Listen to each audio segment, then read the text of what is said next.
What's up, guys? Happy mother fucking Friday. Oh my god. It's the fucking weekend. So much more horny on the weekends than I am on the weekdays, man. What's up, dudes? How are y'all? What are we checking out? Lakeside, what's good? Mysterious, Noelani. What's good? We're gonna cover, yeah, that's why I put that on the title. We're gonna cover that, and then, might cover that first. I'm gonna see if it's on the Army Times. First. We'll look through that first. And then we'll get to the requests and shit. There's a new Fat Electrician video. Like a whole ass hour. Of course. I think gone are the days of like 8-minute videos. I do want to catch up on this too. Israel strikes Iran's nuclear and military sites. Iran's top military leaders killed. And kills its top generals. Oh my god. Damn. Israel did in one day what it took us 20 years to still fail to do in Afghanistan. Isn't that insane? With Geico, we can easily bundle home and car there's a commercial playing. I'm sorry. Yeah, just like that breakfast burrito. There isn't too much hot sauce, is there? Usually there's not ads, but anyways, hold on. Let me pull this up. That's not loud, is it?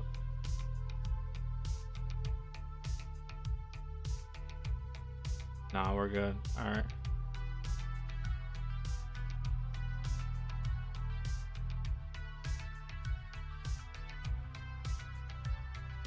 I just narrowly dodged going to type field today.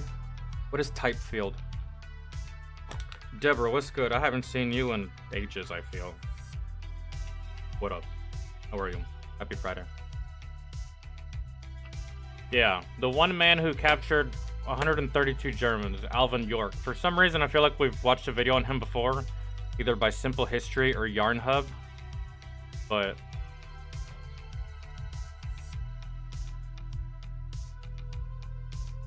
Yo, Christian, what's good? How are you? Yeah, I know some people are probably asking. No, because they did send National Guard. Anyways, some people probably would ask, how can Trump just send the Marines to Cali? Well, if I can remember correctly, and I'm almost pretty sure that the Marines still operate like this, the Marines is the only branch of the military that you don't need approval from Congress to activate them and send them anywhere. If I can remember correctly. The President of these United States has, I think, I can remember, I could be wrong, correct me if I'm wrong, I think the President has 100% control of the Marines. Air Force, Navy, Army, yeah, I think he will have to ask for approval. On like a mat, because those are really big branches. The Marines is one of the smallest branches, man. They have the most badass dudes, men and women, so, yeah. I hope y'all are having a good Friday. I hope y'all's weekend started off good. I'm glad I caught most of you at a good time. Alright. Hold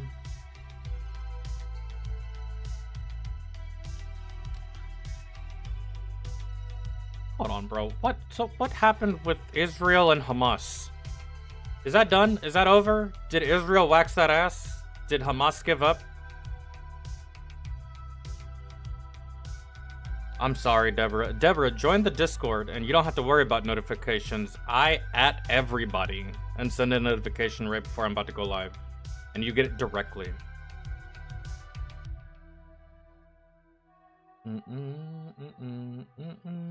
Yeah, that's kind of what I figured. Marines do not need congressional approval. Bro, if the president wants to send the Marines to your front yard, he can. If he really wanted to. At the end, why would he? Don't know. Would it be stupid if he did? Yeah, right? But he can with the Marines. If he wants to send the Marines to just go hang out in front of Costco for 12 hours, he can, I feel. Yeah. So. And bro, we have 50 states in this country. And 49 of those states don't need the Marines or the National Guard to fix their problems. Only California. What does that tell you? I don't think it's a Trump problem. It's not a Marine problem. It's not a National Guard problem. That's a fucking you problem. That's a Cali problem. That's your leadership. That's a problem.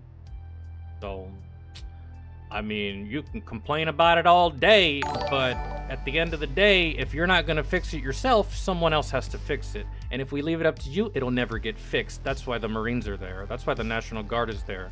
Because the government knows full well who's in charge of California. And it's a whole bunch of people that wouldn't lift a goddamn finger for anything.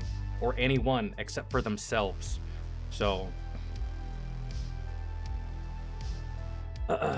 Yo, Ryan with the 10. I appreciate it. Isn't it sad I'm missing 27 of my genes in my DNA and I got more common sense and brains than most liberals? Well, I mean... Do those two things have to do with your IQ? I mean, I was born missing genes and got more sense. I mean, does the fact that you're missing genes, could that attribute to a poor functioning brain? Because, I mean, you could just be like a normal person that just so happens to be missing genes and you're just smart. Well, I mean, you're not like the smartest person in the world, but you're like, you know, regular, normal, average, like most people intelligence. So, thanks for the 10, man. I gotta take... Nah, you know what? We haven't watched anything yet. I'm just gonna keep my iTunes in. I'm gonna keep my AirPods in and let y'all listen to this while I listen to this. I can't play y'all what I'm listening to on YouTube. They won't let me. Just a whole bunch of Lil Wayne.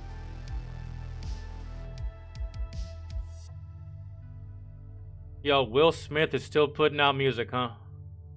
I guess that's all he can do ever since he got fired by Hollywood. He released a new song called Pretty Girls. Should we listen to Will Smith in the Twitch streams? I mean, I'm down. I haven't listened to Will Smith since I was 12 years old, bruh. And it was like, I remember when I was younger, I would only ever listen to Will Smith rap when he made a movie. So like, he put out a soundtrack for Men in Black, put out a soundtrack for Men in Black 2, put out a soundtrack for Wild Wild West. I don't think he put out he may have put out a soundtrack for iRobot.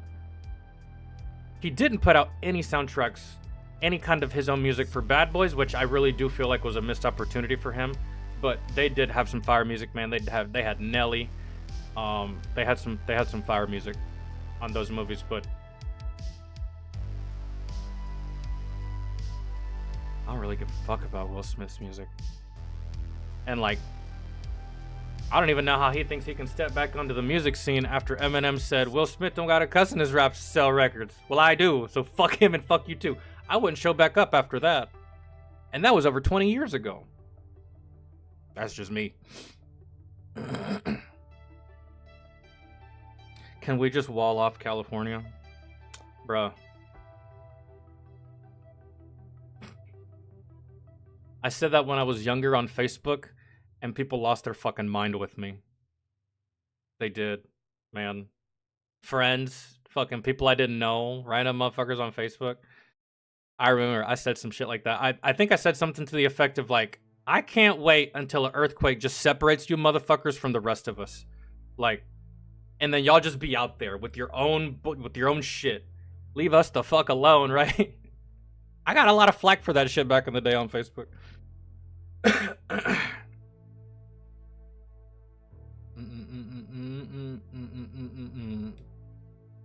I have cerebral palsy. As a joke, I told people I could serve as wheelchair artillery. I mean, at least have you there for like moral support or something.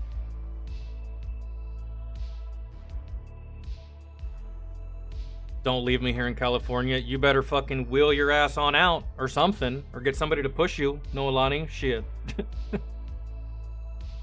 That's all I can really say. I mean, it's only a matter of time before the people start to follow suit, because look at it, most of the businesses are leaving. Look at all the businesses over the past 10 years that have left Cali. That used to be very prominent in California. And oh my god, dog, they barely even film movies in Hollywood anymore. Like, look at a lot of these new movies. Look at a lot of the movies in the past 5 years. Actually, matter of fact, look at most of the movies that have been made since COVID. Bro, I want to say about like 85% of them have been made outside of Hollywood, outside of California. And for the longest time, that was the mecca for making movies. People would come from other parts of the planet to make movies in Hollywood. Now, people are leaving Hollywood to make movies on other sides of the planet. And why do y'all think that is? Does anybody want to take a stab at pinpointing that? I can pinpoint it. Y'all have always been insufferable, but then y'all decided to go this fucking really, really weird woke route that nobody liked. And y'all have always fucking patronized people and tried to lecture them, but it just got worse. Especially after Harvey Weinstein touched all you females that let y'all selves be touched for $15 million and didn't say anything until 10 years later. Yeah, so that's like, it's wild. What were we gonna do first?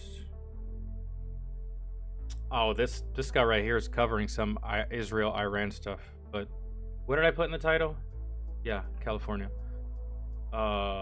Marines are moving in. I want to see if I can... I don't want to have to rely on the decoy voice all the time, but like, he's the only one that really covers that shit. In a very short way.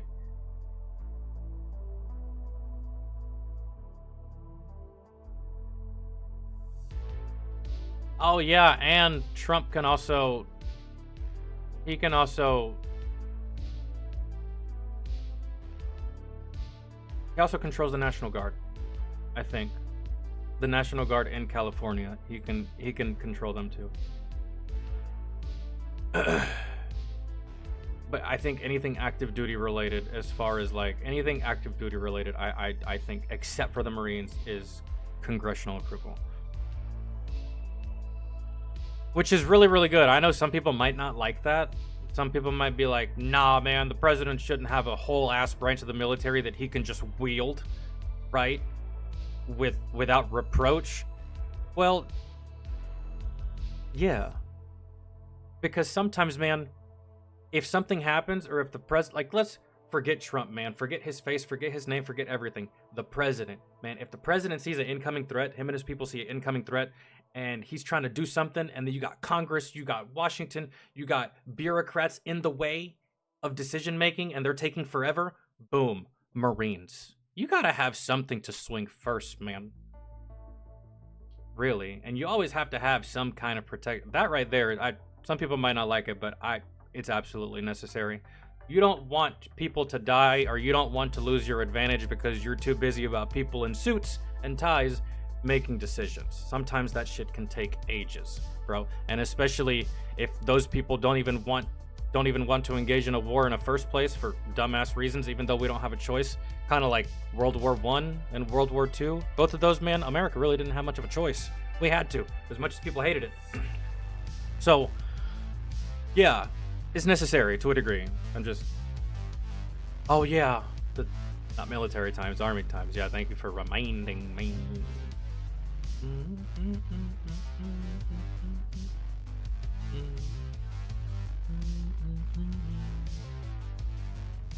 Because maybe it's talking about it here.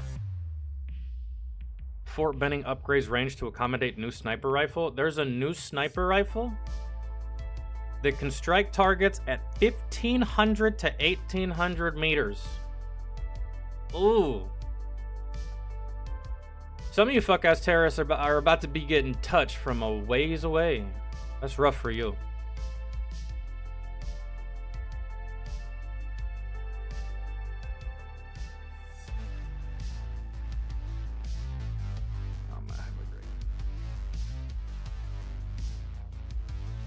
House appropriators okay. Oh god, I don't give a fuck. Judge says Trump illegally deployed National Guard to LA. Yeah, and being the governor and letting your city burn should also be illegal too. Let's start with the actual problem, Judge. Shut up. Shut up. Bro, if we left it up to California, it would stay on fire. If we left it up to California, they'd still be on fire. They didn't want to give water to anybody when it was on fire. Do y'all remember that? I don't have a fucking goldfish memory like some of you. I remember that. If we leave anything up to California, they will destroy themselves. We have to babysit this state so hard for so long, all the time. Oh my god, dude. It's like having 49 functioning kids and then one fucking retard you're always having to fucking look back and be like, oh my god, bro, please, get with the rest of the group. Come on. That's what it's like to have California as a state. Ugh. Fuck do you mean, Judge? They can't even do it themselves. Bro, what did I say? What did I say? Texas governor deploys 5,000 guardsmen ahead of No Kings protest. What'd I say? I said Texas was next.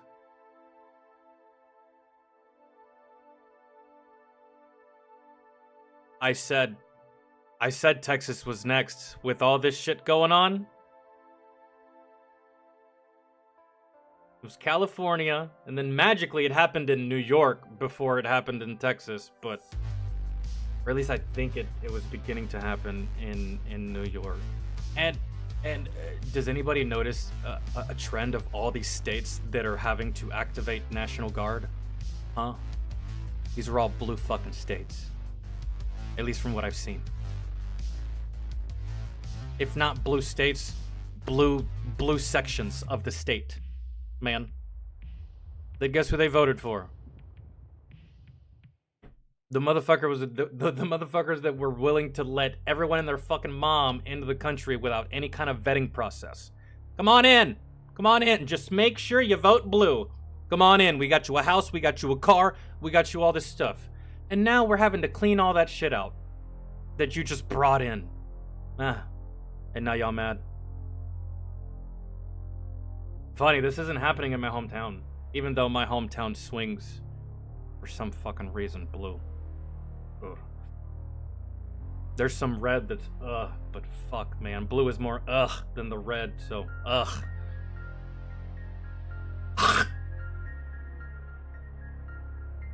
Anyways.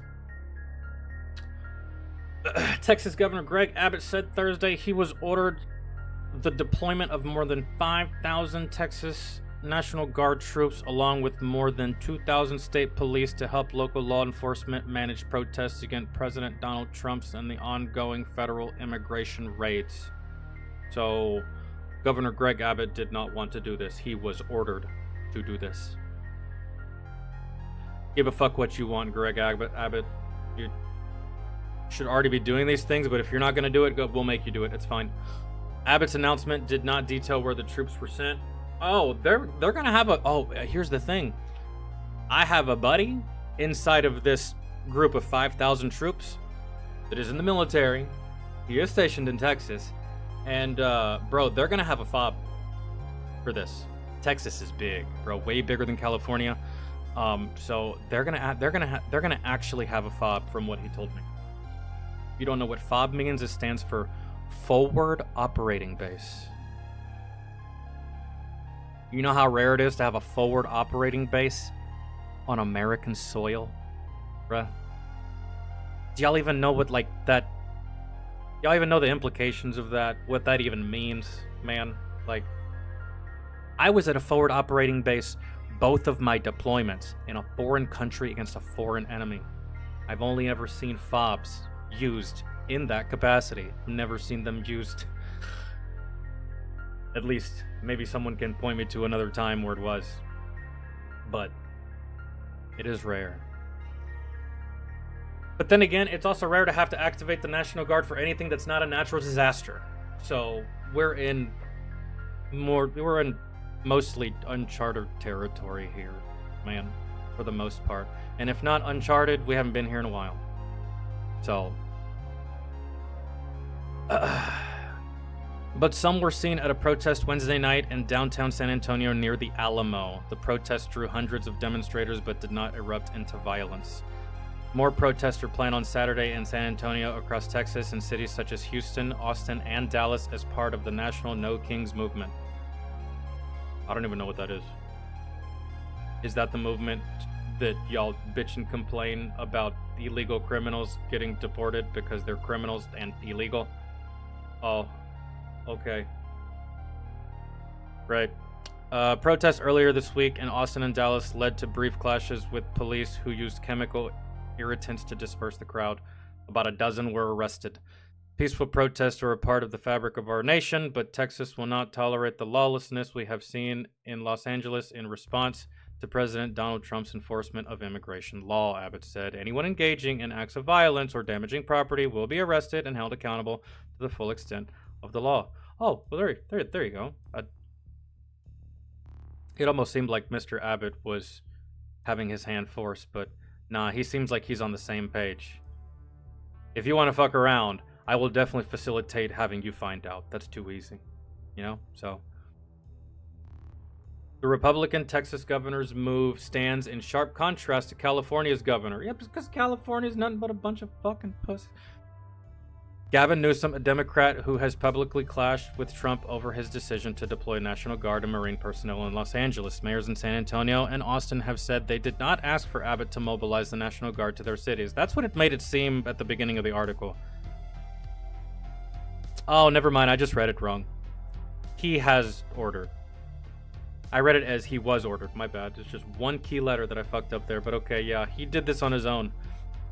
Really, because he's trying to protect his citizens and he's trying to protect the people that have no interest in this bullshit, and because he's trying to protect the businesses so they don't leave in droves like they have been doing in California, and so that he can protect, I don't know, the city so that shit doesn't get burned, destroyed, because that shit gets old. You know, setting your own backyard on fire out of spite because you're retarded, that gets hella old, man. Maybe not for you, but to everybody around you, because it's retarded. It's the definition of the word, man. I don't understand. It's the equivalent of to those dumbass sports fans that break their own TV in frustration. Nice.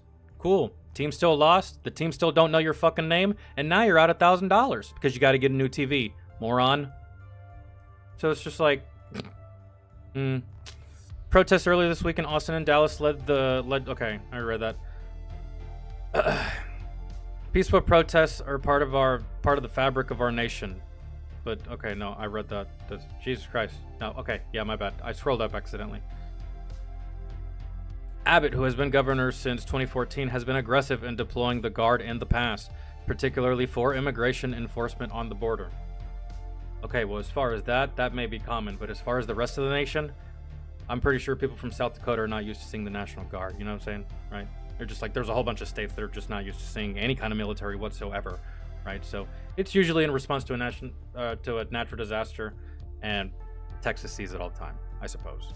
But, you know what I'm saying? An agreement with the Trump administration in February gave Texas National Guard soldiers the authority to arrest and detain people for entering the U.S. illegally from Mexico. Word. Texas also has established a permanent border base for Guard troops. An 80-acre installation that will house up to 1,800 troops when completed. That might be the fob they were talking about, but I don't know.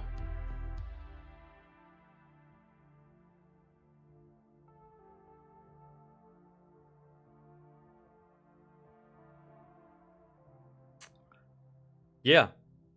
Word.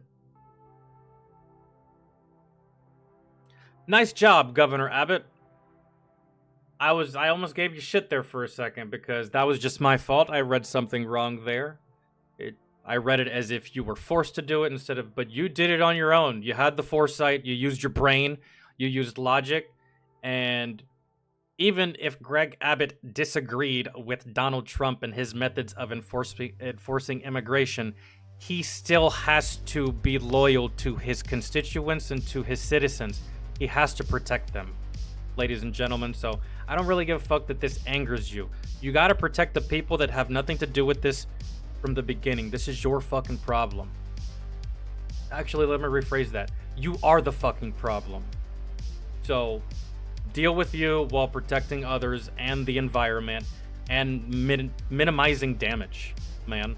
Because every time shit like this happens, it's always to the tune of millions of dollars in damages or restructuring and blah, blah, blah. What was that? What just popped up?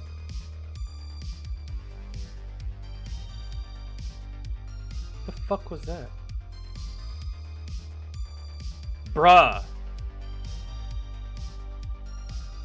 I need to get a new mouse.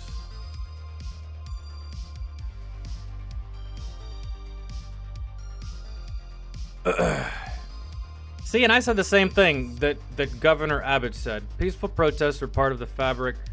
Omen Gaming, can you fuck off? Why are you even on my computer? What do you do? And I can't get rid of it either. The only thing I can do is go to my task manager and end the task. What a worthless goddamn thing. Fucking up my whole mood, man. Aiden, what's good? How are you? Hello to anyone that's new that has arrived. How far do you think this will escalate with California?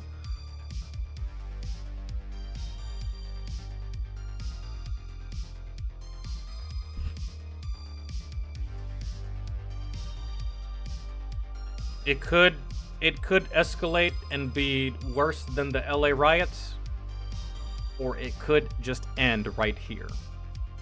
They have deployed the Marines. So, yeah, back in the day, it was just a whole bunch of fucking out of shape regular patrol uniformed officers that were having to deal with the chaotic nature of the American people because they were pissed, right? Yeah, this is not the same. The people haven't changed, but law enforcement has. The Marines are there. I've seen the Marines in action against actual enemies. It either escalates past that and we start seeing quite a few casualties. I don't think it's going to come to that, though. I think that the military, the Marines, they're going to do everything in their power to not open actual fire with real ammunition on American people, man. Because, yes, I know that there's a lot of illegal people in there, but in the midst of all that, there's real Americans, right? And regardless of their ignorance and regardless of their bad behavior, the military is still going to do everything in their power to not open fire on this. So it just really depends on how violent the people of LA get. It all depends on how violent they get, and then the military will match that violence. It's called, fuck, what do they call it? They have a word for it. It's not escalation of force. It's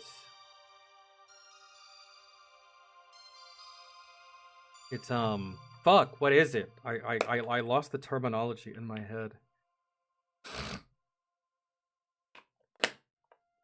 For instance, someone shooting at you with 9mm, you returned fire with 9mm, not 50 caliber. Okay? Right? So it just depends on the violence that they use, how violent it becomes, but I just think that they're just going to get them to disperse. I don't really think that it'll get all that violent, and I don't think it'll go all that much. I just think that it's going to keep jumping from state to state, and it's going to keep jumping from blue state to blue state that has a sanctuary city. If you're a blue state that has a sanctuary city, this is probably going to happen to you. Because, hey, this is what you voted for all that time ago, man.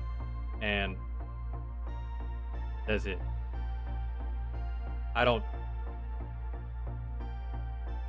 I'm not saying no one has to die here, but like if you ain't from here, you gotta fucking go.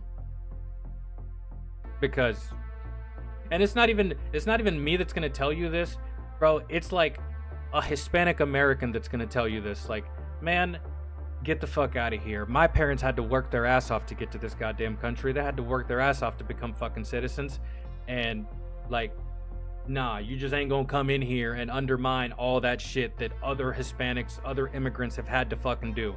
They all came through the port of entry. They did their shit. They did their paperwork. Is it a pain in the ass? Probably. Is it annoying? Probably. It's probably worse than the DMV, man. But they all did it. They all became citizens. Nothing in this country is fucking easy. Not even becoming a citizen. So, if they did it, you can do it. I don't want to hear no goddamn excuses. I'll tell you that, and even Hispanics that live here that are American, they'll tell you the same fucking thing. Bro, so like, there's no excuses. It's kind of like you immigrate to this country, and you've been here for 25 years, but you haven't even bothered to learn English. Not saying you have to, not even talking shit to you for not knowing English, but you haven't even bothered. Man, like, that's just like, dude, come on. Anyways. It's a simple concept. You're here illegally. You gotta get the fuck out. Let me ask all the people that are mad at this, let me ask you this. What if I just walked into your house and said, hey man, what's up? I'm gonna chill here for a little while. And you were like, get the fuck out. And I was like, no. And you were like, no, seriously, dog, get the fuck out. And I'm like, you know what? No, I think I'm gonna stay here. And what are you gonna do about it? Nothing. Because you're a blue state. Nothing. I wouldn't dare do this in a red state. I'll get shot. In a blue state, you won't do anything. I'm not leaving your house. What are you gonna do? Call the police? They're not gonna do anything either. Call Gavin Newsom? He wants me here. He brought me here. He's the one that gave me your address. What up, dog? I'm here. Where's your bed? Huh? Where's your orange juice? I want eggs and bacon in the morning, by the way. Huh? What would y'all do? What would y'all do? Would y'all be down with that? It's the same fucking thing. It's the same fucking concept. The walls you have surrounding your own house, we need those same walls surrounding our fucking country. Yet you're allowed to protect your fucking house and your front yard with a fence, but the second the nation does that as a collective, you cry foul. Get the fuck out of my face. You're so weak. You're so weak. Like, oh God.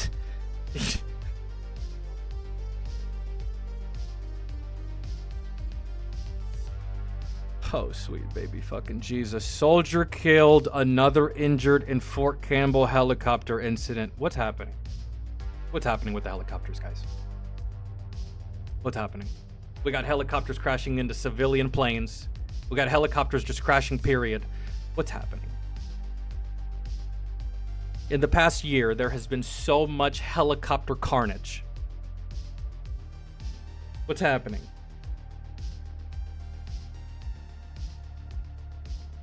Before we start this, let me just catch up with chat. Fucking.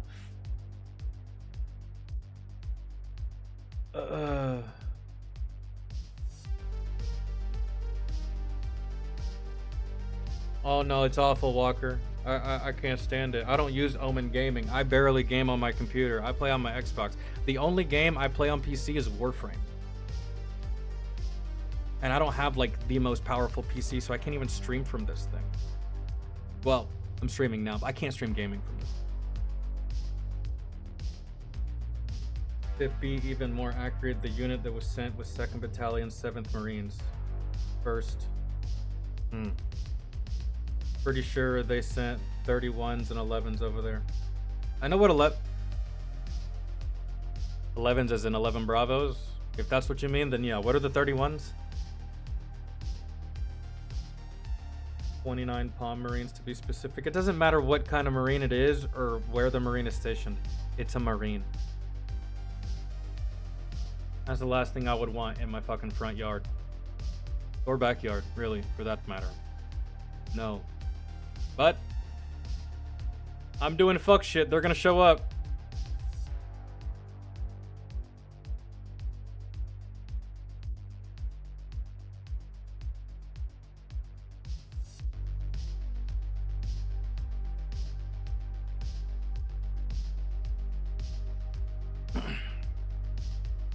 Oh, Fort Campbell, Kentucky.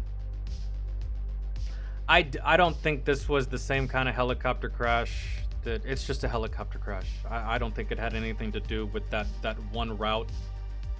What was the airport? There was like one route that was like really fucked up that kept having near misses and had like over 80. And then one full-on collision to where everyone died. and then more near misses and all this shit's just, I don't understand. One soldier was killed, another one was injured in a helicopter training incident Wednesday at Fort Campbell, Kentucky. Okay. It's a training exercise. The incident involving 2 service members occurred approximately 7 p.m. Wednesday in the base training area, 101st Airborne Division, Air Assault said in a release. Oh, yeah. That makes sense. It would make sense that there's a helicopter crash here. Because... No, don't... Yeah, I think, right? Where's Air Assault School? I think Air Assault School is at Fort Campbell. Or is it at Fort Bragg? Airborne is at Fort Bragg. Air Assault's at Fort Campbell, I'm pretty sure. Although, you can train for Airborne... You can get stationed for Airborne at Fort Campbell. It's an airborne unit, but they also do air assault, which is repelling from helicopters. So that makes sense. Yeah. Maybe, yeah, just training. If you've ever seen a helicopter and you've seen soldiers rappel with a rope out of the helicopter, that's what air assault is, and that's probably what they were doing. But only 2 service members died, so I'm assuming it was just...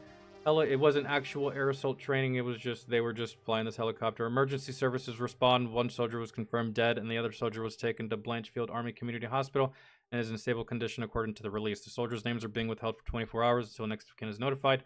The release did not provide any additional details on the incident, which is still under investigation.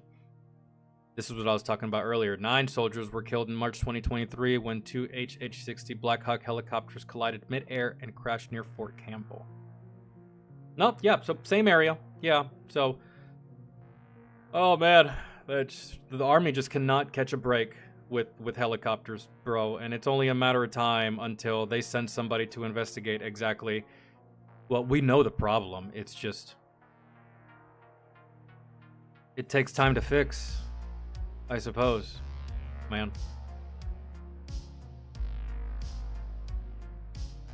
I don't know how a helicopter just crashes without any external mechanical failure, I guess. Maybe they were just up in the air testing. Maybe the aircraft just went through maintenance, PMCS. Maybe it got cleared and all, right? All right, let's take it. Just like you would a vehicle after the PMCS, after you do the dispatch with maintenance and dispatch the vehicle and you're definitely licensed on it and all that stuff. You go through all the dog and pony show and the paperwork. You take it for a spin, or maybe you take it to go get refueled, or maybe you clean it, or maybe you take it and do a PMCS, BII, all this stuff, right? Inspection. Maybe that's what they were doing, and I don't know, somewhere in the process of all of that I just mentioned, something went wrong. I don't know, because if just 2 people died, man, when you're air assaulting, you at least got quite a few people in that helicopter. Quite a few. You got the soldiers that are going to be air assaulting. You got the pilot. You got the co-pilot. You got what's his name? The flight master, I think, is what it's called. He's in charge of loading. He's going to be on the helicopter, but he's in charge of loading, and he's in charge of filling and exfilling that helicopter. Wherever it lands, wherever it goes.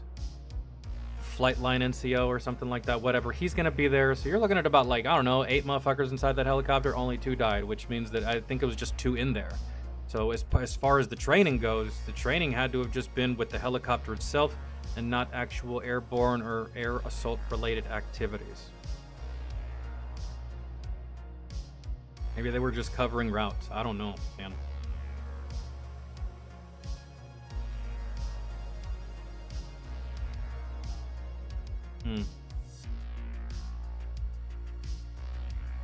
Dead on arrival, Army pulls plug on M10 Booker light tank. The Army has put an end to the M10 Booker program in the midst of the low rate production as it pivots to focus on a highly mobile... Well, I mean, fuck, man. We haven't really used tanks in a hot minute, to be completely honest. It's not just the M10. I can count on, like, one hand how many of these vehicles I actually saw in both of my deployments. The Army has spent well over $1 billion on light tanks. The service is now... Wait. The Army has spent well over $1 billion on a light tank. The service is now terminating, just as the program was slated to enter full rate production. Also, this is like kind of new. So we just wasted a whole bunch of money on something like... The M10 Booker was going to be the first new combat vehicle to enter the force in 4 decades.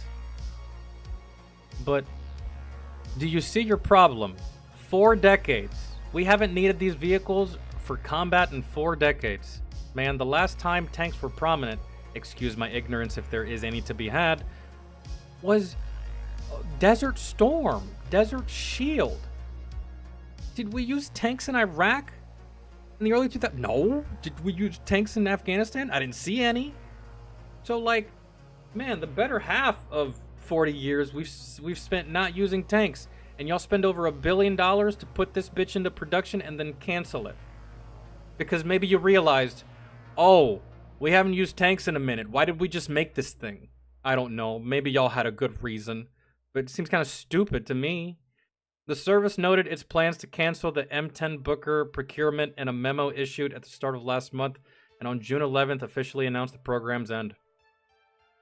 In response to current world events and in support of the strategic objectives outlined in the Army Transformation Initiative, the U.S. Army has issued a termination for convenience of the current low-rate initial production of the M10 Booker combat vehicle and will not enter full-rate production as originally planned. So maybe it'll still go into production, just not right now because of worldly situations and then just our place within worldly situations and also our budget. We have to set it aside. I guess maybe in the future it'll still become a thing, but I mean, dude, I'm trying to think of a battlefield in the future to where we're gonna be using tanks, which is strange, man, because I feel like we should still be using them. I don't know why tanks disappeared from the battlefield, but I went on multiple deployments and I had friends that went on multiple deployments and they didn't see tanks. Neither did I. The new light tank would offer greater survivability and lethality against enemy machine guns and light armor, but could also be airdropped from a C-130 aircraft. Alright, so it's going to pack a punch, but it's going to be light enough to be airdropped. Okay. Right on. But, like, is the Geneva Convention even going to allow us to use this? I mean, cause dog, I don't know. I walked around the whole country of Afghanistan with my hands tied behind my back. Are we even gonna be allowed to shoot this at the enemy? Got him in my sights, sir. Wait till they shoot at us first. But they might one-hit us. Doesn't matter. Wait till they shoot at us first. Why did we spend $1 billion on this vehicle? To just like wait to get hit first. I thought the whole point was just like move in, kill the enemy. Wait. No. I don't know, man. That's just like how the military works, dude. Like with aircrafts, with ground vehicles, and even with its own foot soldiers. Wait till you're close to dying until you do anything. And if you die, oh well. The next, like, it's just so stupid. I don't. Cool, man. You made a new tank. You're not gonna do dick with it, even if it wasn't canceled. I don't know. Ultimately, the requirements became heavily focused on a vehicle that could be survivable in varied terrain, requiring a tracked ride, and also more lethal, which did not translate to a vehicle that could be airdropped. This concept of sunk cost fallacy, which, yeah, is a thing that human beings generally struggle with, which is if you've invested a lot in the past, and we do this in our personal lives, you get anchored to the things that are suboptimal for the future. It's like you've always done like something shitty, right? But because you've always done it that way, you never change it. It's a dumb way of doing something, but because it's the only way you know and you refuse to evolve into doing it smarter or more efficiently, you're gonna stay doing it that way. Because it's not completely terrible, right? But it's also not good either.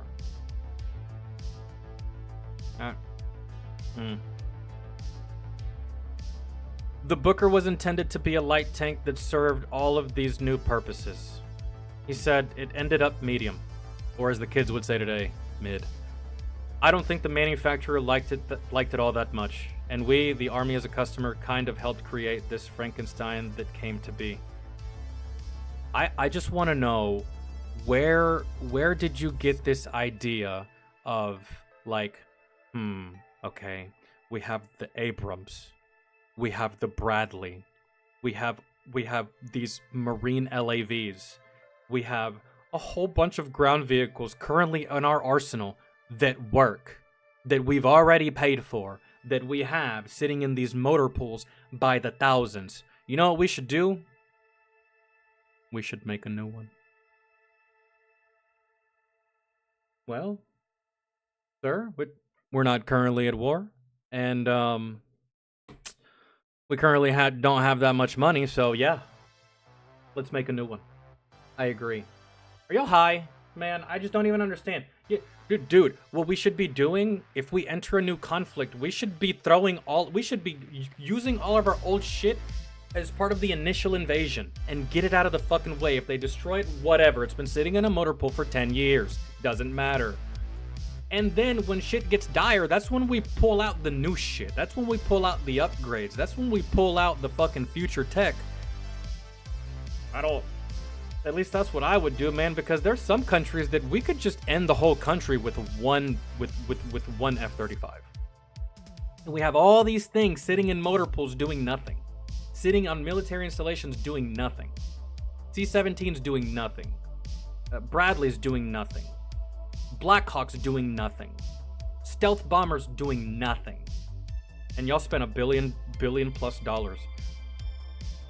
on a brand new vehicle that, when you thought about it, you realized, well, it would just end up sitting somewhere doing nothing. I mean, someone explain it better to me. I guess that's the way I'm understanding it. that's the. Oh my god, I don't get. We have so many vehicles that, like, we can't even throw them away fast enough. Why do you think we gave so much shit to Ukraine? Because we have that much excess. Christ. Anyways. Historically, the Army would have continued to acquire it, despite not being all that excited about it, Driscoll said. We would have just made it work. Yeah, because it's not your money you're spending. But the service is now trying to accept it. Got it wrong, Driscoll said. Well, I mean, that's refreshing for the Army to be like, you know what? That's our bad. Something you rarely ever see. The Army had originally planned to spend over 4 billion smackaroos on the program, according to the review of past service budget documents. The service would have bought between 362 and 504 systems. So the Army had originally planned to spend over 4 billion on the program, according to a review of past service budget documents. So you reviewed the budget, and you looked at how much money you could spend and how much money you had and how much money you could put into this project, instead of just looking at your current inventory and your current stock and being like, well, we have a lot of tanks. We have a lot of planes. We have a lot of boats. I don't really need anything at the moment, but not my money, and this 4 billion's burning a hole in my pocket, so yeah, let's just go with this new vehicle right here. It looks cool. Might be, and the people that made it said it's just like all of these other vehicles combined, so yeah, whatever. Don't have to spend this money, but fuck it. Give me like 500 of those. Yeah. Come on.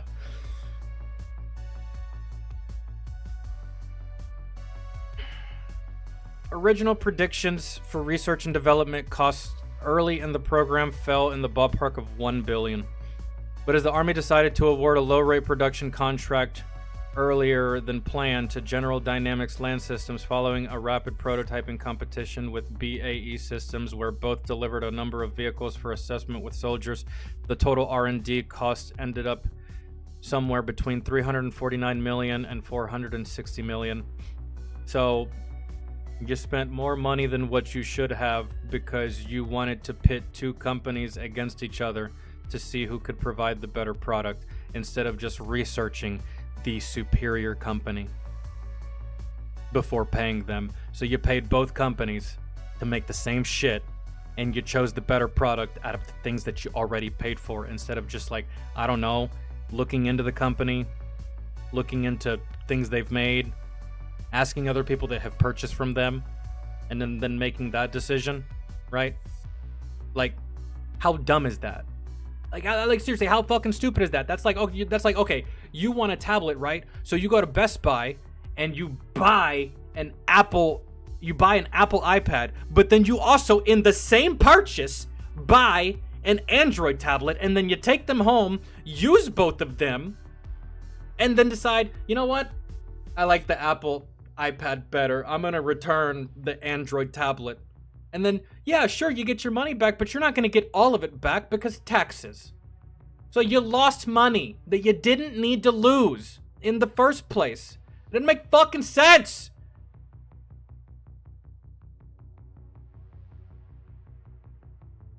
Did you see the interview with the sheriff in Florida? Nah, put it in the Discord. Let me see it. Grady Judd, I'm pretty sure he was proactive about it, too. He probably got on the news. He was like, listen, motherfuckers, this ain't California. This ain't New York. This ain't Texas. Fuck around. I double dog dare you. Fuck around. Oh my God. I'm gonna need some Benadryl for my goddamn trigger finger. You know what I'm saying? Woo! I bet you he was on it. He's like, not here. Maybe, probably send it to me. I want to see it. Did you ever watch the M50 on toast video by the Fed electrician? I don't, it doesn't sound familiar. I'm not sure.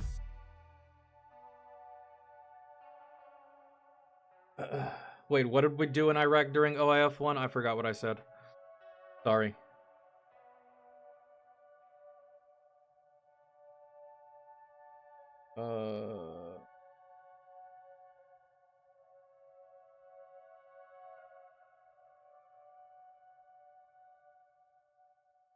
Marines die every year at ITX. What is ITX? Is that their training?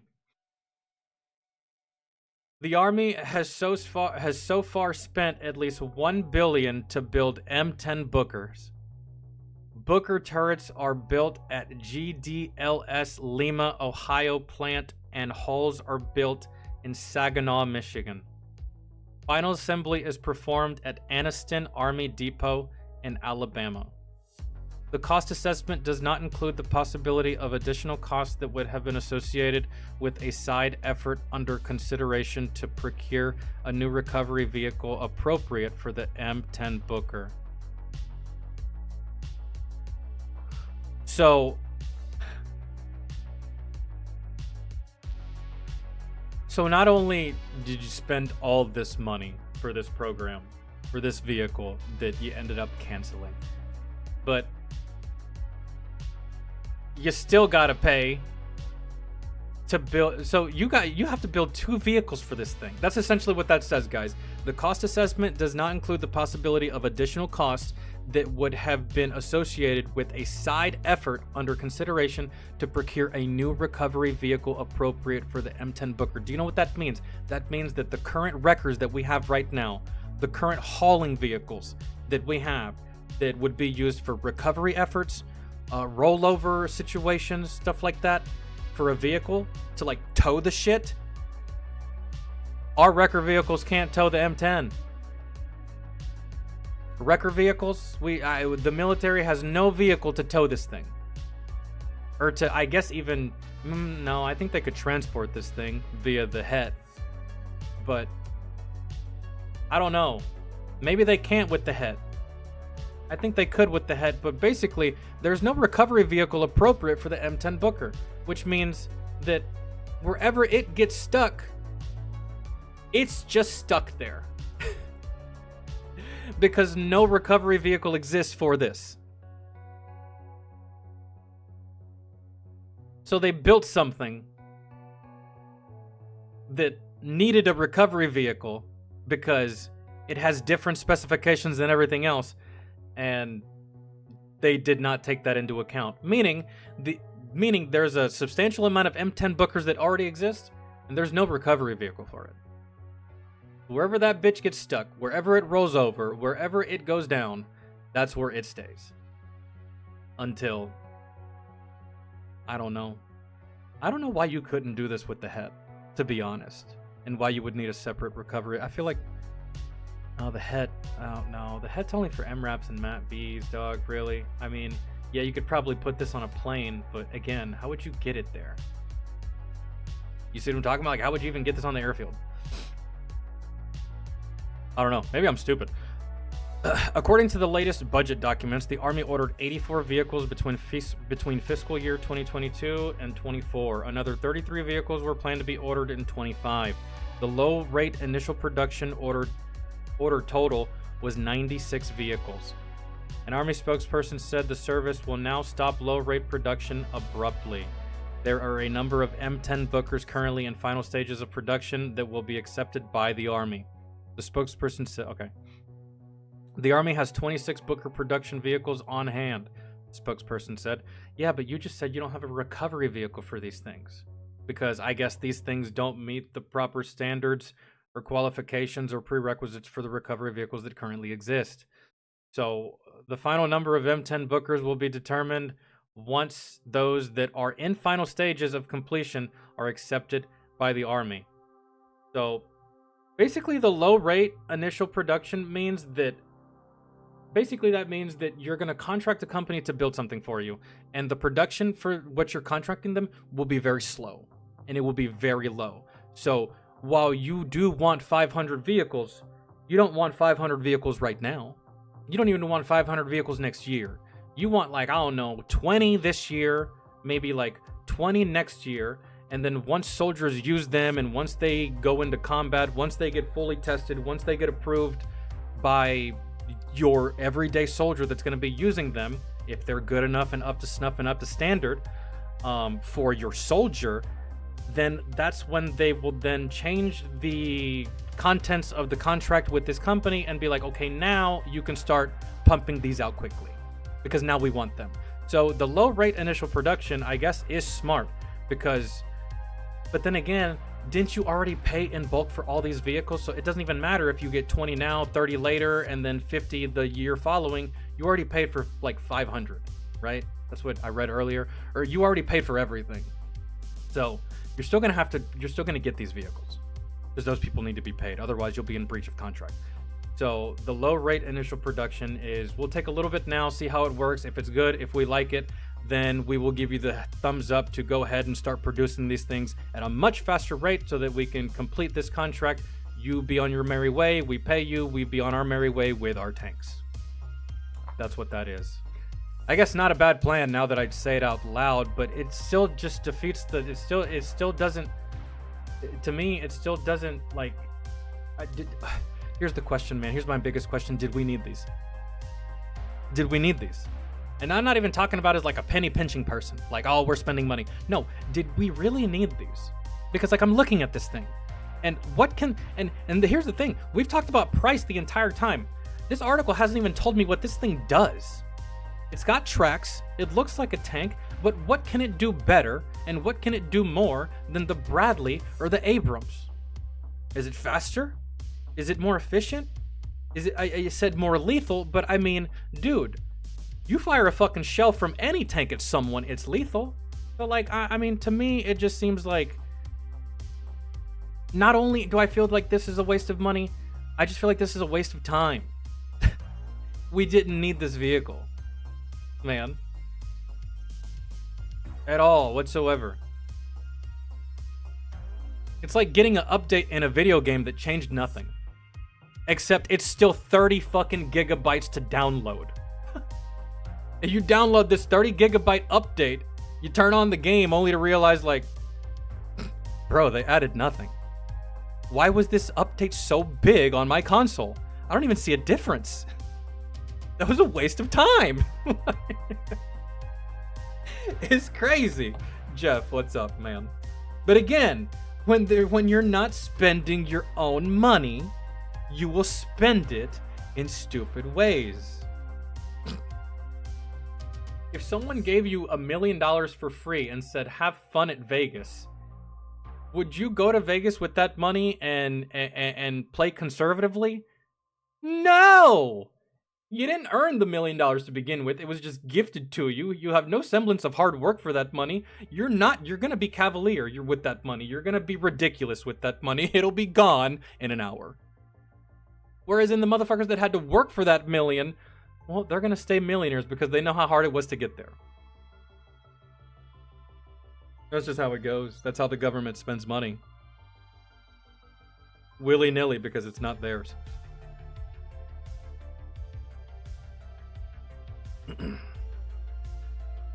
Next one. Sorry. Wait. Are we even done with this? I think we read it all.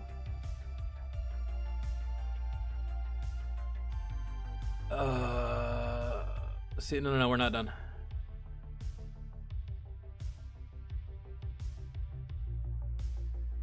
Okay, the Army has 26 Booker production vehicles on hand, the spokesperson said. The final number of M10s will be determined once those are... Okay, I read that. The service is known for its slow-paced acquisition efforts, but the Mobile Protected Firepower program went at a risky, fast pace. This meant industry brought designs to the table that were mature. Both GDLS and BAE systems based their designs off of a fielded chassis. Okay? Initial prototypes from both competitors were delivered in 14 months from contract awards. Sorry, I can't read. Initial prototypes from both competitors were delivered in 14 months from contract awards so that the soldiers could... Yo, the punctuation in this sucks. So that soldiers could spend more time assessing the options and robust evaluations. The Army will request to reallocate the remaining funds in fiscal year 2025. Yo, whoever wrote this article, 2025? That's not even a year, dog. 2025? Come on, bro. Please. The Army will request to reallocate the remaining funds to accelerate fielding a war-winning capabilities and anticipates additional significant savings to be fully realized within the next 18 to 24 months. Yo, cue the fucking John Cena meme. Are you sure about that? The ongoing contract termination process will ultimately determine the disposition of the remaining assets.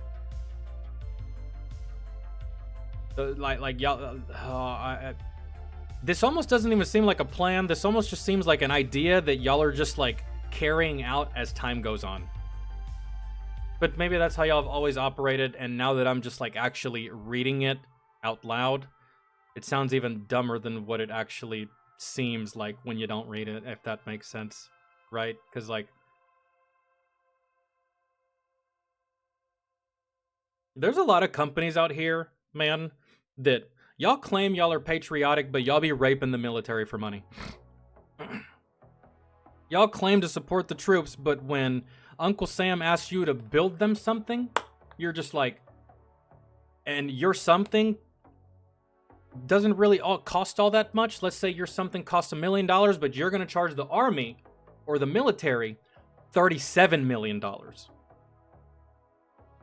Y'all claim to be patriots, but what y'all be price gouging the fuck out of the government.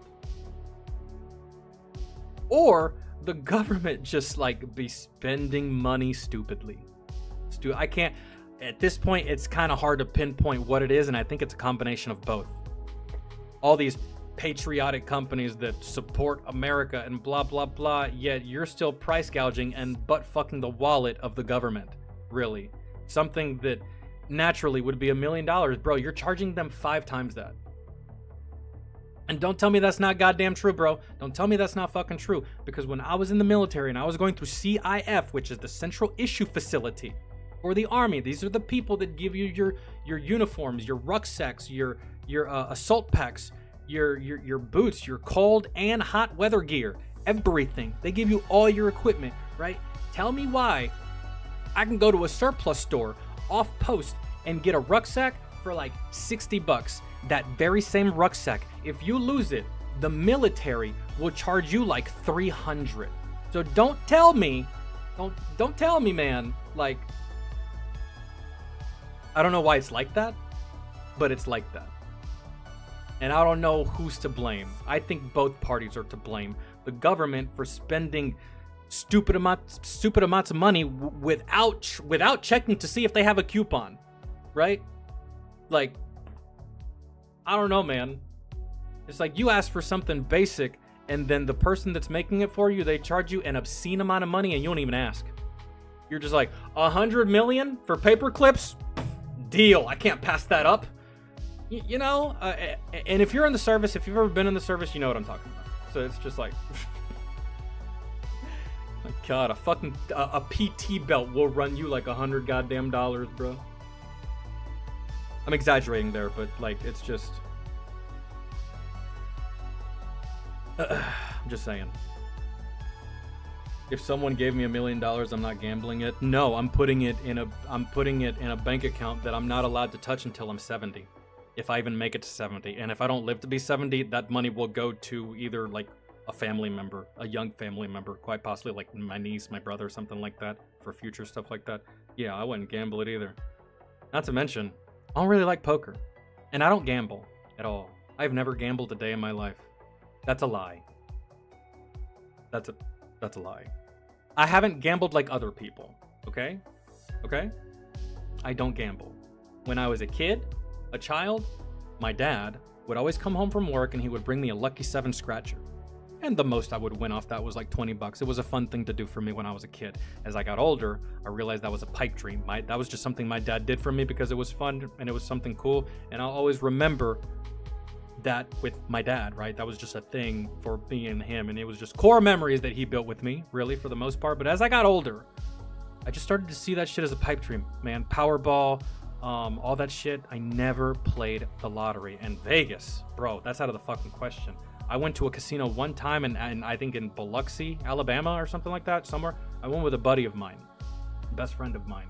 And I went with 50 bucks. I had more money than that, but I went with 100. I had more money than 100, but I was only going to allow myself to spend 100. And the only reason I went is because my best friend was like, man, I want to go to the casino. I don't want to go by myself. Can you please come with me? And I was like, we're boys. I will go with you.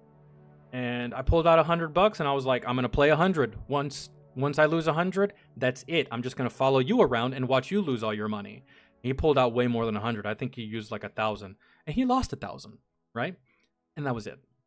And I haven't been to a casino since. I don't play lottery. I can't stand it, bro. And you know what also I can't stand now that I'm on the goddamn subject? And I'm going to fucking rant about it. You know what I can't fucking stand? I can't stand going to the gas station or like anywhere that plays lottery. And I have, I don't know, a Dr. Pepper and a Snickers bar in my hand. And that's all I want to buy. And I'm having to wait in line for 15 goddamn minutes because you're playing lottery. I hate it. I hate it. It ruins my mood. It ruins everything about my mood, man. And you have no idea how bad I just want to tap you on the shoulder, make you feel like a fucking idiot, and tell you, hey, if you took that money and put it into savings, in 30 years, you'll be closer to being a millionaire than you are right now. But I don't do that, ever. I just think it to myself. I'm like, I really want to tell you this right now, but I don't, man. I just sit there in silence with my own annoyance, just like stewing in my own anger. And then I pay for my shit. Then I can't even enjoy my Snickers bar. It's like, fuck. It's annoying. Yeah, we're gonna do that. Terminated. For sure. I saw that earlier today. But do you want to do the video you requested prior to that video? Because we still haven't done the previous video that you requested. And I know the previous video you requested was different than Fat Electrician. I appreciate the 5, though. On me. Oh, and by the way, yesterday you texted me and to play Fortnite. I was gone. I was out, man. I had to reset my whole sleep schedule. I had a long night, dude, and like I slept. I ended up falling asleep like 3 in the afternoon. Woke up at 7 on some bullshit. Woke up, ate a donut, dude, drank a root beer, and then I don't know. I put on Gotham for like an hour, and then I fell back asleep until today. That was $1 million for Sharpies. What a steal! I'm telling you, dude. The military gets fucked out of so much money by greedy people each year, and it's just like, how is the service even? How are y'all even allowing people to do this to you? Because if I was in charge and like I was like wanting tanks, or I was wanting this, or I was wanting something, right? I'd go to these companies and I'd be like, and they'd be like, okay, so that's gonna run you $30 million. And I'd be like, you know what? How about 15? And they're like, no, it's gonna be 30. I'm like, well, how much is your safety worth? And they'd be like, what do you mean? Well, because if we don't get this, we won't be as an effective fighting force. And if we get invaded and we're not effective or we're not efficient because we can't get the right equipment, I mean, you're not going to have a neighborhood to sell shit to people if there is no neighborhood. You know what I'm talking about? You stupid fucking company that's trying to overcharge me for something that I need for the protection of this nation. Okay? Right? Because if we get fucked, guess who also gets fucked? You get fucked too. Okay? Right? It's like Spider-Man told Tony Stark, nah, man, I think I just want to be the friendly neighborhood Spider-Man for right now, man, because, you know, or no, that's not what he said. When he was like, he got on the ship with Tony to go to see Thanos or whatever. He got on the flying donut, and Tony's like, I told you not to fucking come. I told you to just stay down there and be the friendly neighborhood Spider-Man. And he's like, well, I can't be a friendly neighborhood Spider-Man if there's no neighborhood to save, man. Really? So that's what I would tell him. I'm not paying $30 million. I'm paying 15. You're going to accept that price, and you're going to fucking like it because this is for our safety. So don't try to Jew me or lowball me or fucking, not even lowball. Don't try to fuck me and double charge me on something I don't need to be double charged for. When the cause is safety, the cause is defense, right? Don't do that. That's not fun, man, at all.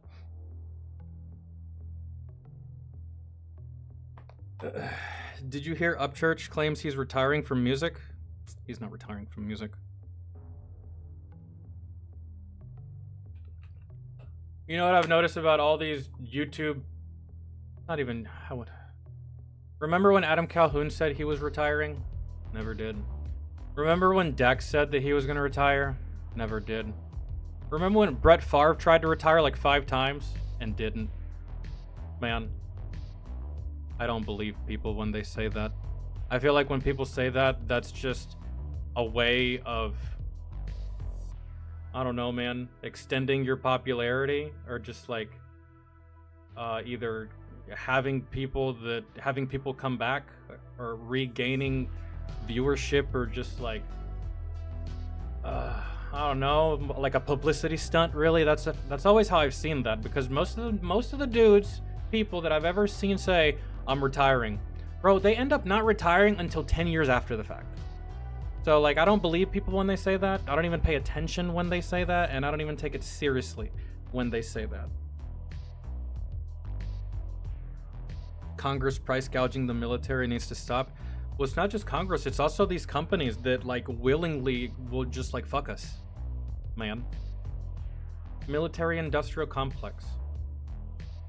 Like, and it's just, and doesn't it seem so shitty, like all these companies like, hey man, we will sell you this stuff that will help you win this war to protect the American people.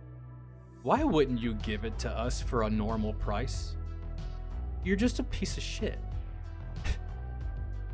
Why wouldn't you give it to us for a normal price, man? It just doesn't make any sense.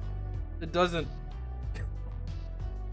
Because you live in the same country that needs that very same protection, and yet you're just like, 50 million, if you can't afford it, oh well. What do you mean, oh well? For the safety. Talking about defense. All right. All right.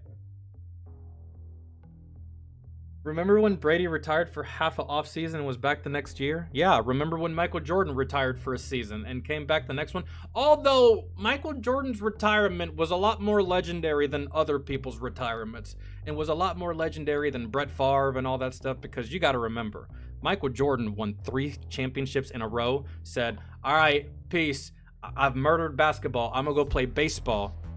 And then he went and played baseball for a year, came back to basketball like he had never left, and won 3 more in a row. That's why he is the best to me. You can throw out all the numbers, you can throw out the size, you can throw out a whole bunch of statistics, but I don't give a fuck what people say. LeBron is not better. You're just an idiot, okay? If LeBron ever wants to be considered the best of all time, you tell that fucking flopping crybaby bitch that he can quit the NBA, go play soccer for a year or 2, come back to the NBA, and win some championships, okay? Until then, lick my ass. All right, I'm done with that rant. Sorry, I had to, because, like, yeah.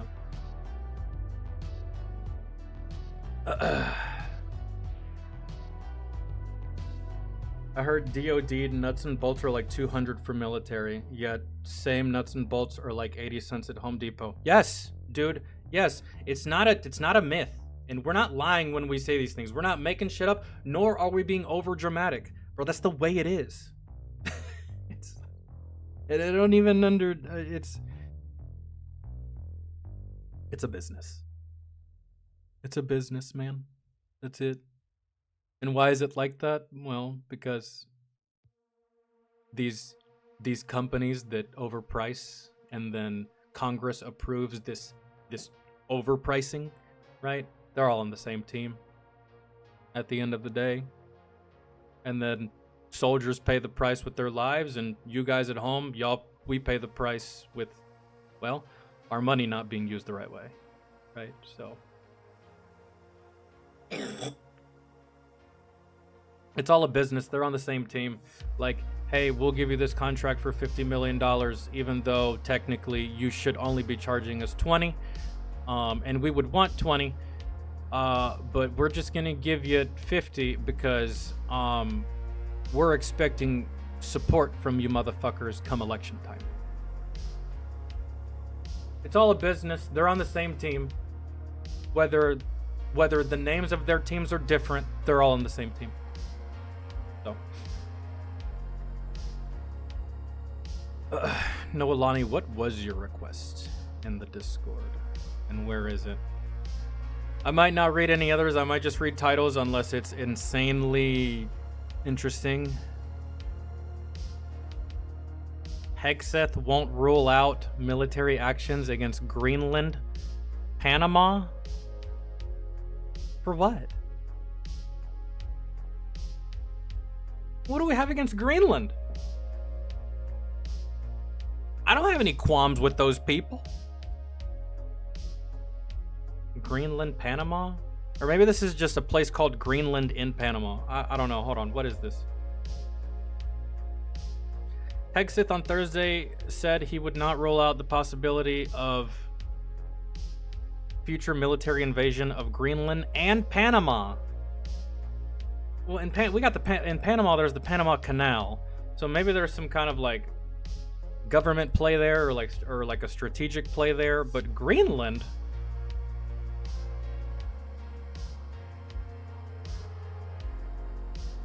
I've never had any issues with the people of Greenland. I don't think that. I don't know. For what? Okay. Appearing before the House Armed Services, Hegseth asserted the department plans for any particular contingency and said, I think the American people would want the Pentagon to have plans for anything.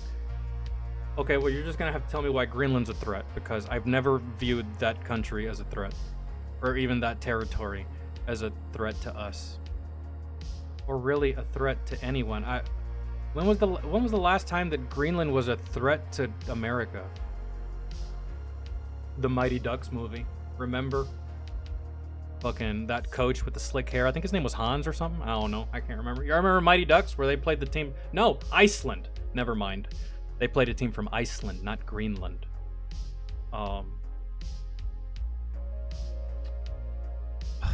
Okay.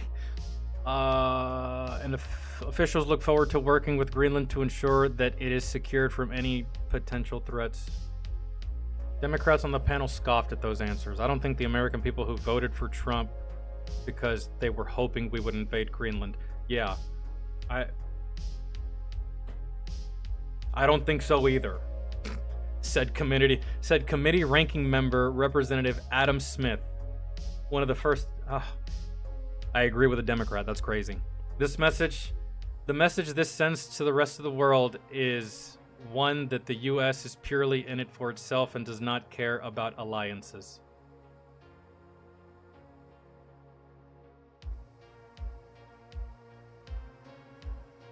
I need more information. The issue of possible US military intervention to take over Greenland, Panama, Canada, and other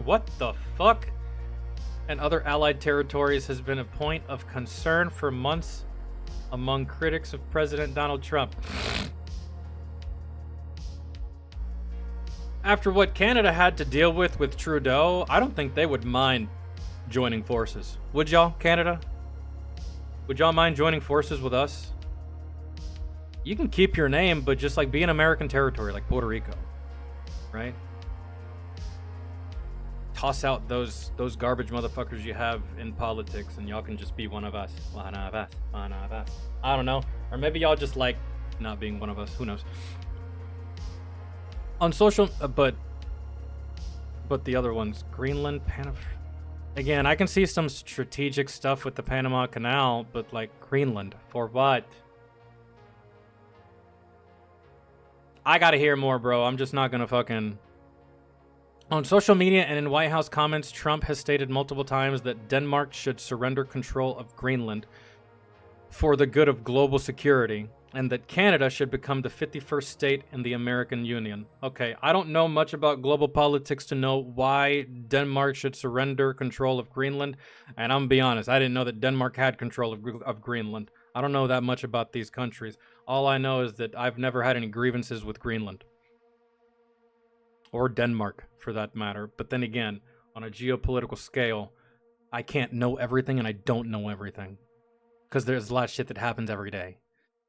Hegseth, in his first appearance before the committee, avoided directly responding to the claims. And why the fuck would you say them if you're not going to directly respond to them? But said the United States government has significant interest in protecting the areas from Chinese influence or manipulation. Oh, okay. So, this is one of those things where the government shows up to your front door and says, don't worry, we're here to help. That may be true. So, America is wanting to take control of Greenland, it's wanting to take control of Panama, and it's also wanting to take control of Canada. To protect these areas from Chinese influence or manipulation, because, you know, one thing that America, Canada, Denmark, Greenland, and Panama all have in common, guess what? They're all on the western side of the world. Hegseth in his... Okay, I read that. So, their excuse... well, I don't mean... That's not an excuse, it's a reason. We want to take control of these allied countries so that we can... Oh, that seems... I don't know, man. That kind of seems along the lines of... That just really does seem like we're the government and we're here to help. Remember what Reagan said all those years ago? Scariest thing you can ever hear from the government is we're here to help. Right? And take over these countries who have been their own countries for a long time. Take them over. Or maybe not even take them over, but just like bring them into the fold via paperwork or some kind of friendship agreement.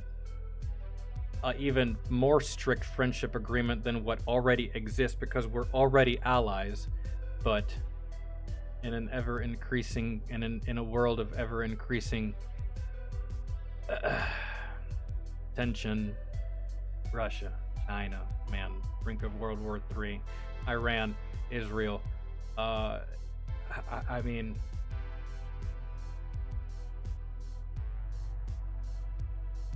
I can see why some people would not like this, man. And and at first glance, it's not a good look. It just, but at the same time, maybe let's keep reading. Earlier this week, Denmark's parliament approved legislation to allow new U.S. military bases on Danish soil. Okay, broadening an existing previous military agreement between the countries. But Greenland Prime Minister Jens Fredrik Nielsen in recent months has vowed to oppose any U.S. effort to take over the Danish territory.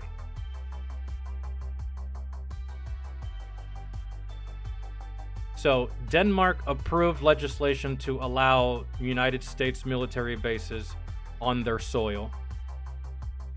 But because Greenland owns Denmark, apparently, they're just like, nah, we're not going to let that happen. So, does the Prime Minister of Greenland have more power than Denmark's parliament? Because I don't know what kind of agreement they have, but that's like saying that the Afghani government has more power than Congress. Our Congress. No, I don't know. But Greenland Prime Minister, okay. The Pentagon, meanwhile, is likely to shift Greenland from U.S. European Command to U.S. Northern Command, the military body responsible for defense of the American homeland, Mexico, and Canada. The change itself only involves redrawing the maps of U.S. combatant commands and handing over responsibility for the military forces in Greenland. But it has caused angst among some in Denmark who think the administration is trying to draw the territory closer to America.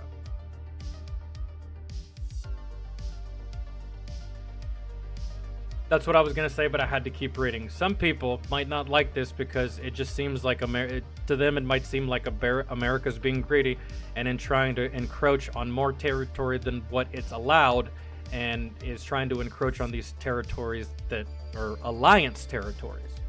Really. But, I mean, if Denmark gave the go-ahead, and Denmark is like, yeah, America, do what you do, then it doesn't really matter how mad Greenland gets. The only thing I advise of Greenland is don't get in the way. I'm telling you, dude. I ain't got no qualms with your people. Do not get in the way. And if you want to know what happens when you get in the way, just open up a fucking history book. Do not get in the way. Denmark said, all right, cool. And you just need to let that happen. Whether you like it or not, whether it's against your rules or not, let it happen. Don't get in the way. There's nothing you can do. And this is all in service of protecting these areas from Chinese influence or manipulation. That is the reason, right? At least that's the stated reason. But other people think that that's a false reason. They think that America is trying to encroach on territory that doesn't belong to them. Which, why would we need to do that? We got plenty of open space here. It's just that most people decide to live on either the east or the west coast. We got plenty of land in the fucking middle that's uninhabited, that you can inhabit at any time you fucking want, really, if you wanted to. Go buy some land, build a fucking house, there you go. It's yours, right? I don't think we need any more space, and I don't think that we're trying to put military in these areas or just take these areas for selfish reasons. Protection from Chinese influence or manipulation. Otherwise, what is the reason? We don't need any more. We don't need space, man. We don't. That'd be like if I was a millionaire going to your house and stealing something. Why do I need to steal something? I'm already a millionaire. What do I need to steal from you for? Right? So maybe it is just that, protecting from Chinese influence or manipulation, because what do we need these places for? Outside of strategic military value, why would we even want them? To say we have them, what good does that do? We don't need them. We don't want them for that. We need them for actual stuff. But it is fair for you to assume that it would be for anything more than what they're saying it is for. And I can understand why people would be upset. I could understand why they would see this as a bad thing. But if you're making deals amongst allies and another ally gets mad, that's just tough shit for you. That's like you tell your son that he can go to the football game, but you tell your daughter she has to stay home and do homework, or vice versa. One of them's gonna be mad. Either way, America's daddy here. So, I mean, when it comes to alliances, we're kind of like that fucking guy. We're him as America. As far as alliances go with all of our allies, we're him.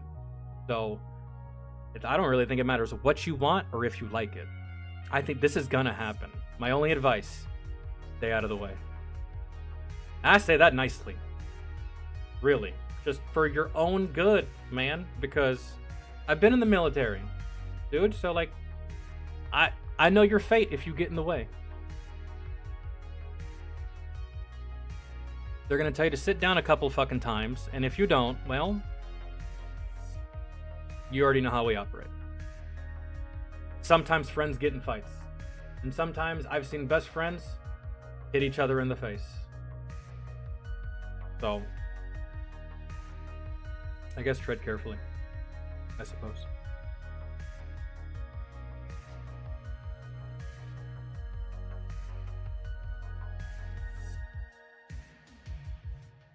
Problem is Greenland is so cold our aircraft freeze up. That and the Osprey engines did not exercise in Norway. I don't know, man. All I know is just like, I'm chilling on my front porch and I walk over to my neighbor's house and be like, hey man, you want to strike up a deal? And he says, for sure. But then the neighbor across the street is like, no. There will be no deals in this neighborhood. Like it's like fucking homeowners association or something. And you and the person you're talking to, y'all are just like, yeah, we didn't really ask you. Like that's not even, you weren't even a part of this conversation. And we checked, we didn't even need to include you in this conversation. So like, you can go ahead and be mad. Really.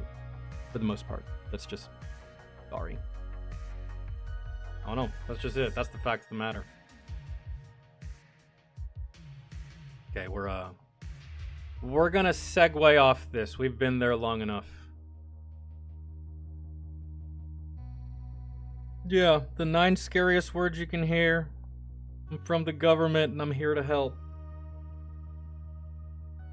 And believe you me, that's immediately what I thought of when I started reading that story. I'm like, oh god, here we go. The government's gonna show up saying, hey, we're here to help you, and they're just gonna proceed to buttfuck the hell out of your country. But that doesn't seem like the case here. We're dealing with allies, not the enemy. However, I will say, don't turn yourself into an enemy, okay? America's trying to make deals with Denmark, and you're over here getting butthurt. Do just that. Stay butthurt. Do not get in the way. Because, I don't know, man. I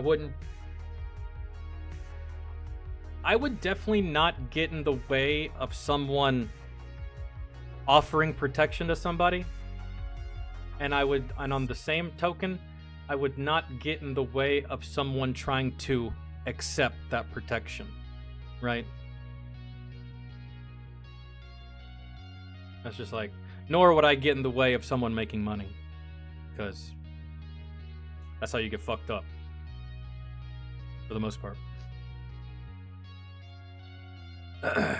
Okay, let me see what was put on the list. Does anyone here play Risk or 2V? I don't know what 2V is, and Risk, the last time I played that I was a kid. I haven't played Risk. Actually, it lies. There was a mobile version of Risk that I played on my phone, like, when I was young. But, nah, I don't play Risk. Not that I'm not a fan of board games. Love chess. Play checkers if I have to. I don't know if, like, my brother wants to play.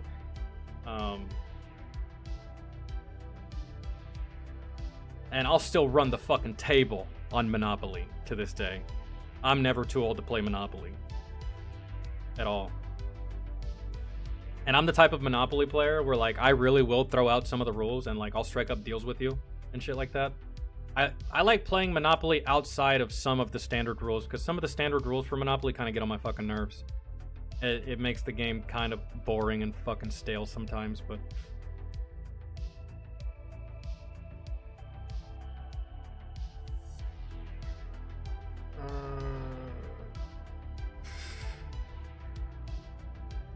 Stephen He. If the president was Asian.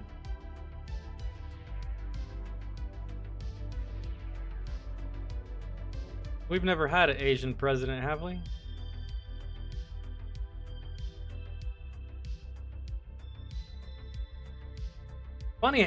Funny how you never see them complain either. I've never seen an Asian complain about not having an Asian president. Why can't we get an Asian in there? It's just a whole bunch of fucking white dudes. It's unfair. I've never heard an Asian say that. It's usually just black people and females. We need a black person in there. We need a female. I've never really heard an Asian complain or get butthurt about any of that shit ever. And my fellow Asians, I applaud you for that. Thank you. It's refreshing. It really is. You just work hard. You don't demand it. Great. And you're acknowledged rightfully. Fantastic. Breath of fresh air.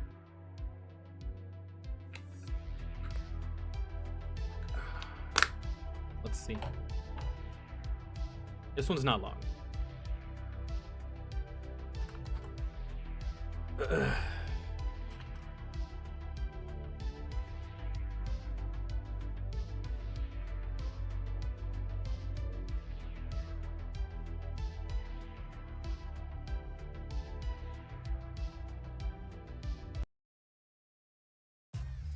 Oh, hold on.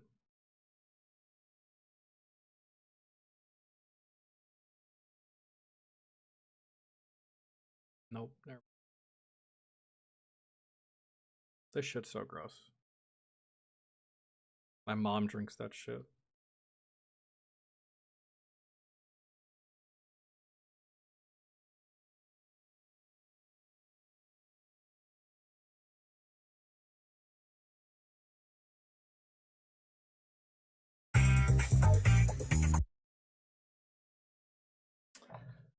I don't have my headphones in.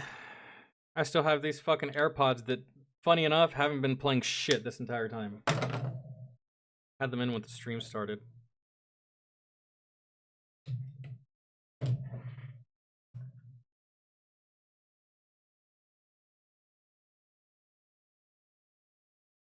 Alright. Looking like the Asian Neo right here. Sir, do you have any statements on the civil unrest? Don't be a dick. Sir, we're going to welcome back our athletes from the Olympics with 50 gold medals and 1 silver. Sil, you know what this is? This is called failure. Wait, where you going? It's Christmas break. We're gonna go home. Okay, hold on. Hello, big man. Yes, okay, good. I talked with Santa. You're getting fired for Christmas. Do you have any statements? Yo. This isn't if the president was Asian. This is literally if Trump was Asian.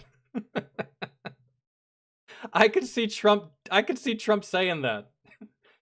Silver. Silver medal. Silver medal. I tell you, I come from a time where it was nothing but gold medals. It was a great time, beautiful time. The golden age of medals. And that was us. It was beautiful, folks. Silver. What have we come to? Silver. That's just... Statements on international relations. Don't be a dick. What do you think about the racial tension right now? Everybody should treat each other with kindness. And don't be a dick. So this girl wasn't happy because she was charged $5,000 for an ambulance ride. Okay, what's going on? She fainted. What they do? They took her temperature And they told her to drink more water. for $5,000. Yes. I can buy a car and drive my unconscious self for $5,000. Because the I can throw my life away with nothing but fucking cocaine and strippers with $5,000. And that would be better money spent than what was just spent there. Bitch fainted. Waited for an ambulance. Dude, dog, y'all know how many times I've been rendered unconscious and didn't go to the hospital? Maybe that's why my brain is as fucked up as it is. But still, like... But hey, I'm glad you're okay. $5,000 in debt. Did it ever occur to you that maybe you just didn't drink enough water and it was like, I don't know, 97 degrees outside? All right. The way the infrastructure is set up, it's Why? Because the medical insurance companies are supposed Why? to. I don't know. What the hell? Steven, Hey Dad. why you don't have gold? Because 75% of the people are still not subscribed. So if half the people subscribe, you get gold? Yeah. I will pay your ass later, okay? Where you going? Oh, it's lunch break. Break? What's break? I break my foot up in your ass, you don't get to work. Hi, it's Mr. Yo, he just channeled his inner fucking Red Foreman with that one. I break my foot off in your ass, you take a break. Break? What's break? I break my foot up in your ass, you don't get to work. Hi, it's Mr. Muscle here. We're gonna need to take the entire educational and healthcare budget. What the hell? We can already destroy mankind 15 times. Why you need more money? We're trying to build a jet Why? that can travel 3 times the speed of light into the nether. The where? Can I have a discount? Steven, you doctor yet? I'm still an actor. Actor. I'll have a... See, I was just talking about that. Even an Asian would ask for a fucking discount. All these trashy ass companies, goddamn, milking the military for more money. Oh yeah, let's get an Asian president for sure to handle everything we buy from the military-industrial complex. And it's gonna be $40 million for these tanks. No, 15. That's where we go. No deal. Other than that, that'd be great. Yeah. double cheeseburger with fries, please. So here's our budget for our last 20 years from all 52 departments. We're missing $28 billion. What? How did you what? Well, you don't see this? Can't do quick math. We had a team of That's an Asian president. 200 specialists work the numbers out. What the hell? Well, that's where the money's going. You had 200 specialists to solve a problem. I just solved in 10 seconds. Fired. You basically just told me I don't need to employ you. Calculators too stupid. So Wall Street has been taken down by a group of gamers who bought GameStop stock. What's wrong with that? Hedge funds have lost millions, sir. So, I like this. has anyone ever lost sleep or cried tears because a hedge fund lost money? Yeah, I haven't either. Stop. Okay. That was good. That was funny. An Asian president just reminds me of Donald Trump. Really. Straightforward, to the point. Don't got time for your excuses or your feelings. Kind of a dick. Asian president is literally Donald Trump. Let's see if the comment section in the debate, the only thing he'd say to the other candidate is failure. Don't be a dick is by far the greatest political slogan I've ever heard. Yeah, it was also the best safety brief I ever got when I was in the service. Yeah, and especially if you've ever been in the service, you know how long a safety brief can take. They go over all these stupid ass things that your parents already taught you not to do when you were 5, right? But then you get that one cool ass sergeant or that one cool ass captain that for the safety brief, he's just like, okay, so for the weekend, here's the deal. Don't be a dumbass. Dismissed. It's always the best when that happens. You don't have to sit there, some stupid ass E6 or E7. Okay, fellas. Don't beat your wife. Don't beat your dog. Don't beat your kid. Don't do fentanyl. Okay? Don't drink and drive. Don't murder anybody. Don't rob anybody. Okay? Did we cover everything? Is everybody good? Does everyone here know how to be a grown man and woman? Okay. Cool. 30 minutes fucking later, this bastard's still talking. Great slogan, great speech. Quick, concise, to the goddamn point. Shut the fuck up. 50 gold medals, 1 silver. Silver? You know what this is? This called failure. Yo, that's how I was raised. But I didn't have Asian parents. I had a Hispanic mom. I get all A's and 1 C. Come home, show her my report card. Really? You got a C? Well, yeah, but I also got 6 A's. You think I give a shit? I want 7 A's. Not 6 A's and 1 C. Fuck out of here, you're grounded. And that's where I lost my work ethic. I'm like, well, if 99% don't get me there, then why even try? Really? Fuck the rest of these classes. Thanks, Mom. I'd vote for this guy. He could actually balance a budget. Nah. Some people don't seem to understand that the budget is so fucked and convoluted, and it's a whole bunch of fucking spaghetti and silly string and yarn all rolled and tangled into one clusterfuck that it doesn't matter. It doesn't matter if you're the smartest person in the world or you're Batman. You're not fixing that budget. Could you lower it by a couple bucks? Sure. Could you raise it by a lot? Of course.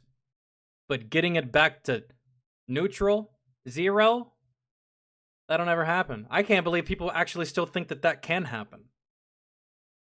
How long have we been in debt? And it still ain't fixed? Yeah, okay.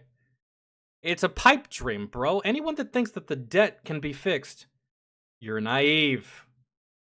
Sorry. You're dumb. If you think that, you probably also think that we can actually end the planet with pollution.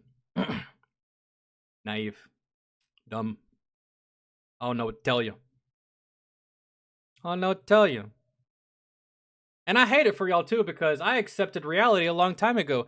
Here some of y'all are still like, oh no, we can fix the debt. We can get the we just need the right person in there. We just need the right team, the right administration. Okay, well, to that I ask, when is it gonna happen? It's been 30 years. 35 to be exact. That's how old I am. When is this gonna happen? We put the guy, right? The Don, right? He's supposed to be God, right? Still dead. We had Biden, right? The most popular president, 88 million votes. Still in debt, right? Had Obama, first black president. Motherfucker was Superman. Still have debt. George Bush, debt. His daddy, debt. Before that, debt.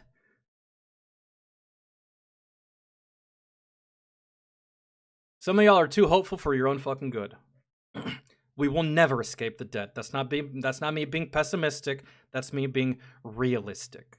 Waking up and smelling the goddamn coffee, okay? Get out of La La Land. It doesn't matter who you put in that chair. It doesn't matter who you put in that house. That debt will stay the same. That debt will only rise. If it lowers by a couple million. Cool. Happy fucking day. Still in debt. 0 times 8 billion is still motherfucking 0. Or 8 trillion, mind you. Whatever, dude. Like, but hey, y'all can keep being sad about something that's never gonna change, or you can just accept reality. Accept the things you can't change and focus on the things you can. But nah, let's keep having this debt conversation, right? Ain't changing 30 years. Wild. Okay. There's that. We're gonna get to that. Let's see, let me check.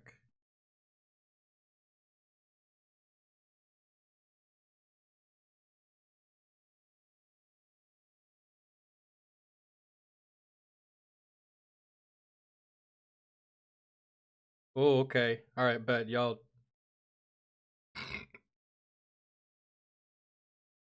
Kind of. Arbiter, are you here? And Roth, are you here? And Jake, are you here? I see y'all's requests now. Kind of consensual. Swearing banned in the army. I actually covered that at the beginning of a stream a couple of days ago, and it's not banned in the army, it's banned at a specific battalion at a specific base that I cannot remember. And I didn't like it. I think it's stupid. We can go to a foreign country and take life, but God forbid you use some motherfucking profanity. Stupid. So I don't know if you still want to cover it. Because we did, and a matter of fact, I think that when I covered it, I uploaded it. Or maybe I didn't, I can't remember. And then Roth, if you're here, we'll knock out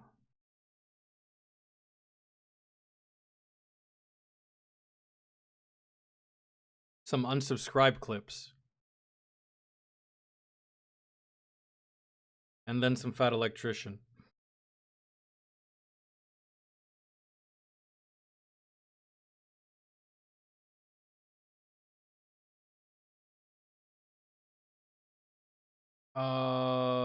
Lakeside, I see you, buddy, but did you request anything? I'm assuming you're telling me that you're here to, like, remind me that you requested something so that I can do your request, but did you request something? Where is it?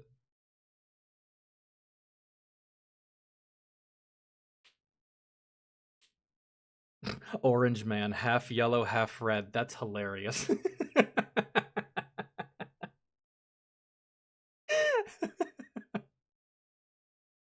Except, yo, dog, imagine we have an Asian president that is just like Trump.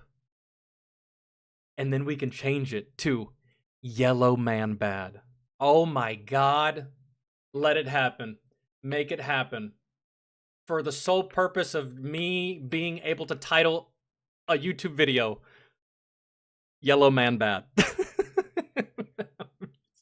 That would be so good. I would enjoy that. I would enjoy that. Let that happen. I swear to God. I thought it was going to be a Twitch stream today, and for that, I apologize. I thought it was going to be a Twitch stream today, too, but I was like, nah, I'll knock out the Twitch tomorrow, and then we'll do YouTube today. By the way, the reason y'all keep seeing Bedazzled on my feed is because I watched that last night before I went to bed. It wasn't Gotham, it was Bedazzled. This movie surprisingly holds up, man. I like it. Godly. One thing about Bedazzled, man, Brendan Fraser's character, I don't remember him being as pathetic as he started in the film. When I started watching it, bro, I was cringing the entire time. I was just like, oh God, I don't remember him being this pathetic. And, oh man, I was just like, oh God, just make the deal with the devil already so I can get away from the cringe. Good acting. He's really good at being awkward and pathetic and cringy. But I just couldn't handle it. I was like, bro, just sell your soul already. Come on, so we can get me off this. Ugh. Anyways, what are we doing? Okay, sorry. Well, Lakeside, if you want to request something for this stream, feel free. We'll knock out some unsubscribe clips. Archers are criminally underrated in film. They are. They really are. Like, Hawkeye, I understand Iron Man's cool as fuck, and Iron Man's one of my favorite characters, but I feel like the same amount, if not more, discipline went into getting that proficient with a bow and arrow as it took Iron Man to build that suit. And in reality, he had the money. He could have had someone build that shit for him, right? But Hawkeye, that is like true skill. Really. Iron Man's just smart and rich. So, the Green Arrow, another fucking fantastic archer that is like underrated because he gets overshadowed by Batman because they're essentially the same character. They're both billionaires and they're vigilantes, right? So, I want to watch this.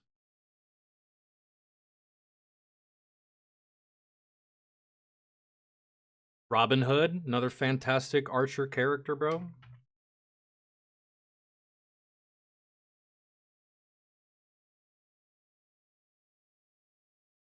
some movie that was like back in the day. I don't know the time period, but it was like it almost seemed like ancient times, and there was like this guy with a bow, and he had to like do something in front of royalty, and it was really hard to do, and like he threw up 3 bowls, shot one, shot the other, and then shot the other arrow to where the third bowl landed on top of the other 2 bowls, and it almost seemed fucking impossible, but like he impressed the shit out of like the king and shit like that.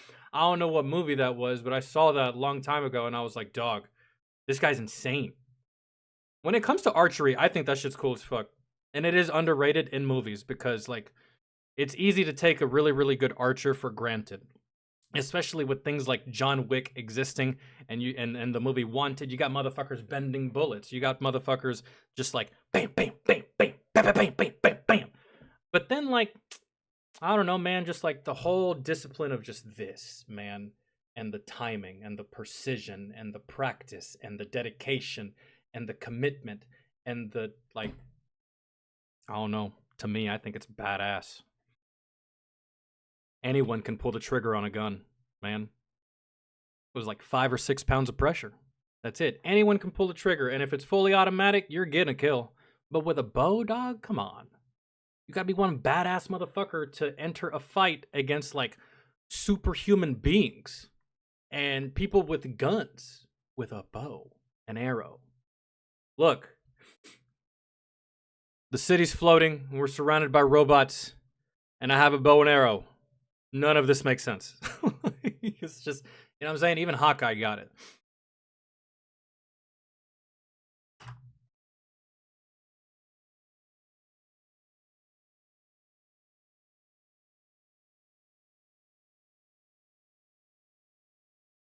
The only archers that like kind of really didn't do anything in film, that they were kind of a joke, were the archers in the movie 300. And then the Spartans simply just put up their shield and laugh the entire time. Like, fight in the shade, jackasses, right? And then it stopped. Broke off the arrows. What's up, bitch? What you got? That was fire. I mean, but like, for the most part, you know? Yeah. But, and you know, another thing that I love just as much as bows, knife skills. Really, really good knife handling, knife skills, throws, ninja stars, fucking all that shit. Fantastic to me. There's this guy on YouTube Shorts that I see from time to time, and I think this guy is like training for the end of the world because the shit that he be doing with throwing stars and all kinds of shit, and I'm just like, if the world becomes a world of just outlaws, you gotta watch out for that fucking guy. Really, for the most part.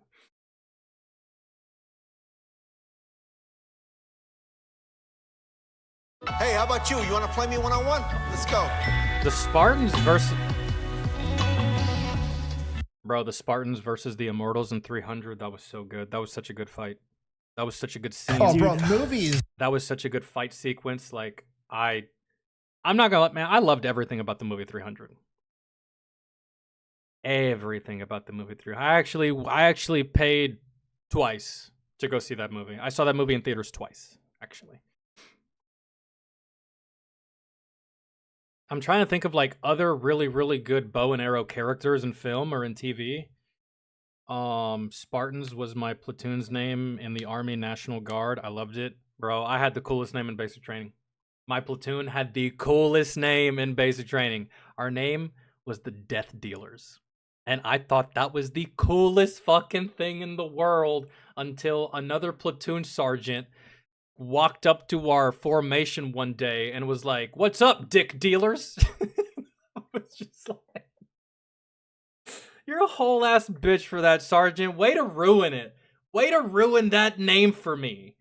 I fucking hate you. But, yeah.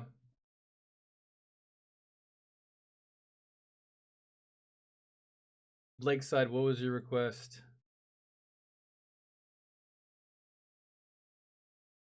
But yeah, Bows are kind of like, yeah, bows are silent, but the thing with bows, bro, is like, once you're out of bows, now I can understand a scene where it's like a very, very mobile archer, and I've seen this before with the arrow where he's just like, bam, bam, bam, and then starts running, and he's shooting while he's running, and he's shooting while he's running, and he picks up an arrow off a dead guy, bam, picks up another arrow, bam. That's one thing, but like eventually, bro, your quiver runs out. Whereas you can have multiple magazines on your person. And I know that you can also run out of bullets, but you can also run out of arrows. A knife never runs out of ammo, but that's a different skill set, and that's a different tactic, and that's a different form of combat, and that takes a completely different approach and completely different discipline. But everything has its use at the end of the day when you want to kill a man, right? So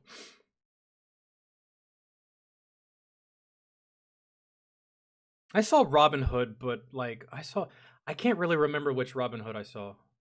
And I saw it as a kid. But I liked Robin Hood.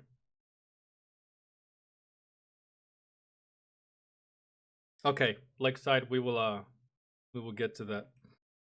Movies do the archers dirty. Oh my God, dude! I'm happy you brought that up. So, Oh, they do it so dirty. I watched The King, where it's about King Henry V and his campaign through the north of France, and the finale is the Battle of Agincourt, and they messed up that final battle, not just wrong, but just egregiously wrong. I don't think I've seen the movie that he's talking about, that he's referencing, but guys, can y'all give me one moment? I just like... I gotta go check on the dog. She's outside, and while I'm almost certain that she's out there just passed the fuck out sleeping, it is hot outside. So let me just check to make sure she's good, right? And I'm gonna smoke in the process. I don't like leaving her out for too long, especially if she doesn't want to be outside, and she's a Rottweiler, all black coat. I know her ass might get hot, but sometimes I think that like she's hella hot. I go out there, I'm like, no, but come on inside. She's like, she just looks up like, nah, bro, I'm good.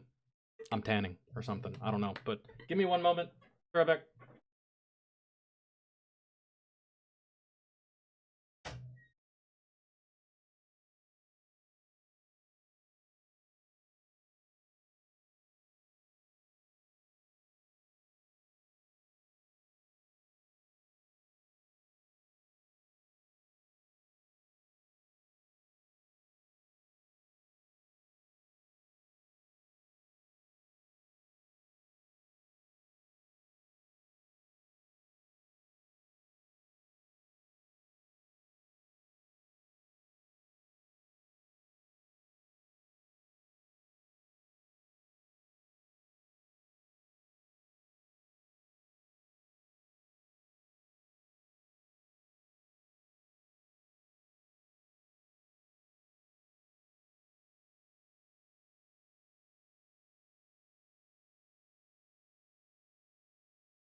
Okay.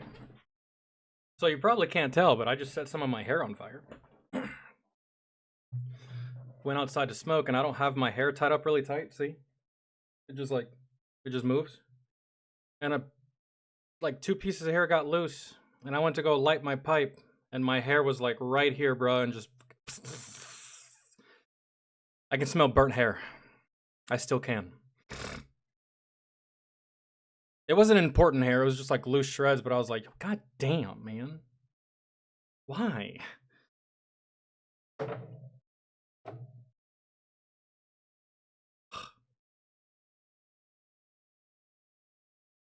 Yeah, no, dude. I burned an eyebrow off one time too.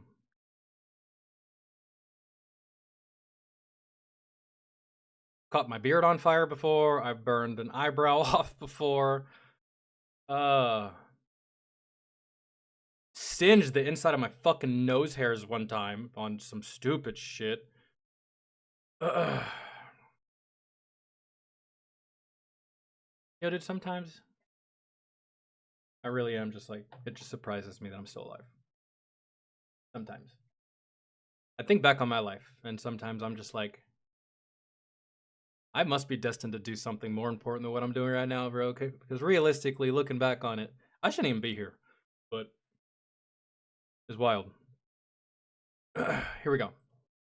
It's so wrong on so many freaking fronts because at that battle, the archers are the ones that really carried the weight of the fight, and they were all just a funnel to get the French to the men-at-arms. But like while they were going to the men-at-arms, they were just getting destroyed by the warbow. And they would take these spikes. They were all required by the king to make spikes to counter the French cavalry. No mention of those in the movie. The terrain is all wrong. There's a downward slope in the. And I mean, technically, he's not an archer, but I mean, you could consider him one. He doesn't have a bow, or he doesn't have a bow, but he does have an arrow. You know who I'm talking about? Yondu from Guardians of the Galaxy. Would you consider him an archer or nah? Or do you specifically consider an archer just to be traditional bow and arrow? He just had the arrow, but that was fire. I loved his character. So cool. Movie that's not there. It took place at a field that was plowed for winter wheat, so it was extra muddy. So the men-at-arms all had to trudge through this thick mud and full kit, and these are all like medieval builds. So they're not big dudes like we are, and they're wearing all their plates. They were all getting plastered off wine the night before because they're like, oh yeah, we're gonna mess these English dudes up. So they're hungover. They're trudging through some thick mud with full plate armor, getting pelted by dudes that can pull anywhere from 120 to 160 pound war bows, which is insane. That sling sabos tipped with bodkin points. And it's like, yeah, they're getting absolutely wrecked. At one point, I think the archers actually ran out of arrows and they just ditched their bows and started like stabbing these dudes after they would fall like they were peeling crabs at Angry Joe's Crab Shack, dude. It was pretty freaking sick. And the movie gets so much of it wrong. It makes me pretty mad, but. Summer savings are here at Going Gone by. I know what it's like for a movie to get something completely wrong, and it drives you crazy, and all you can do really is just bitch about it. I mean, that's all you can do. Dude, I love the warbow shit. Yo, but that's the thing that bothers me, because whenever you like see the bow and like even in like one of my favorite, like I'll say it again, bro. That movie, The Hurt Locker, it pisses me off on so many levels that it's not even funny. Because I've been, man, I can't even count. I think hundreds of convoys.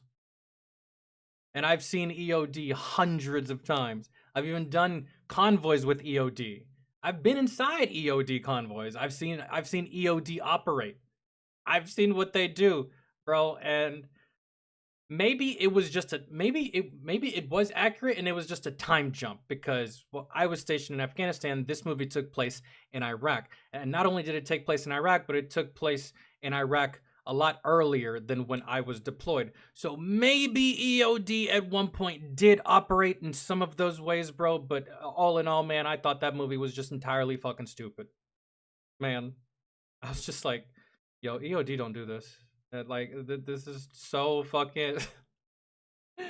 favorite fucking movies of all time that I've been watching since I was a kid was A Knight's Tale with Heath Ledger.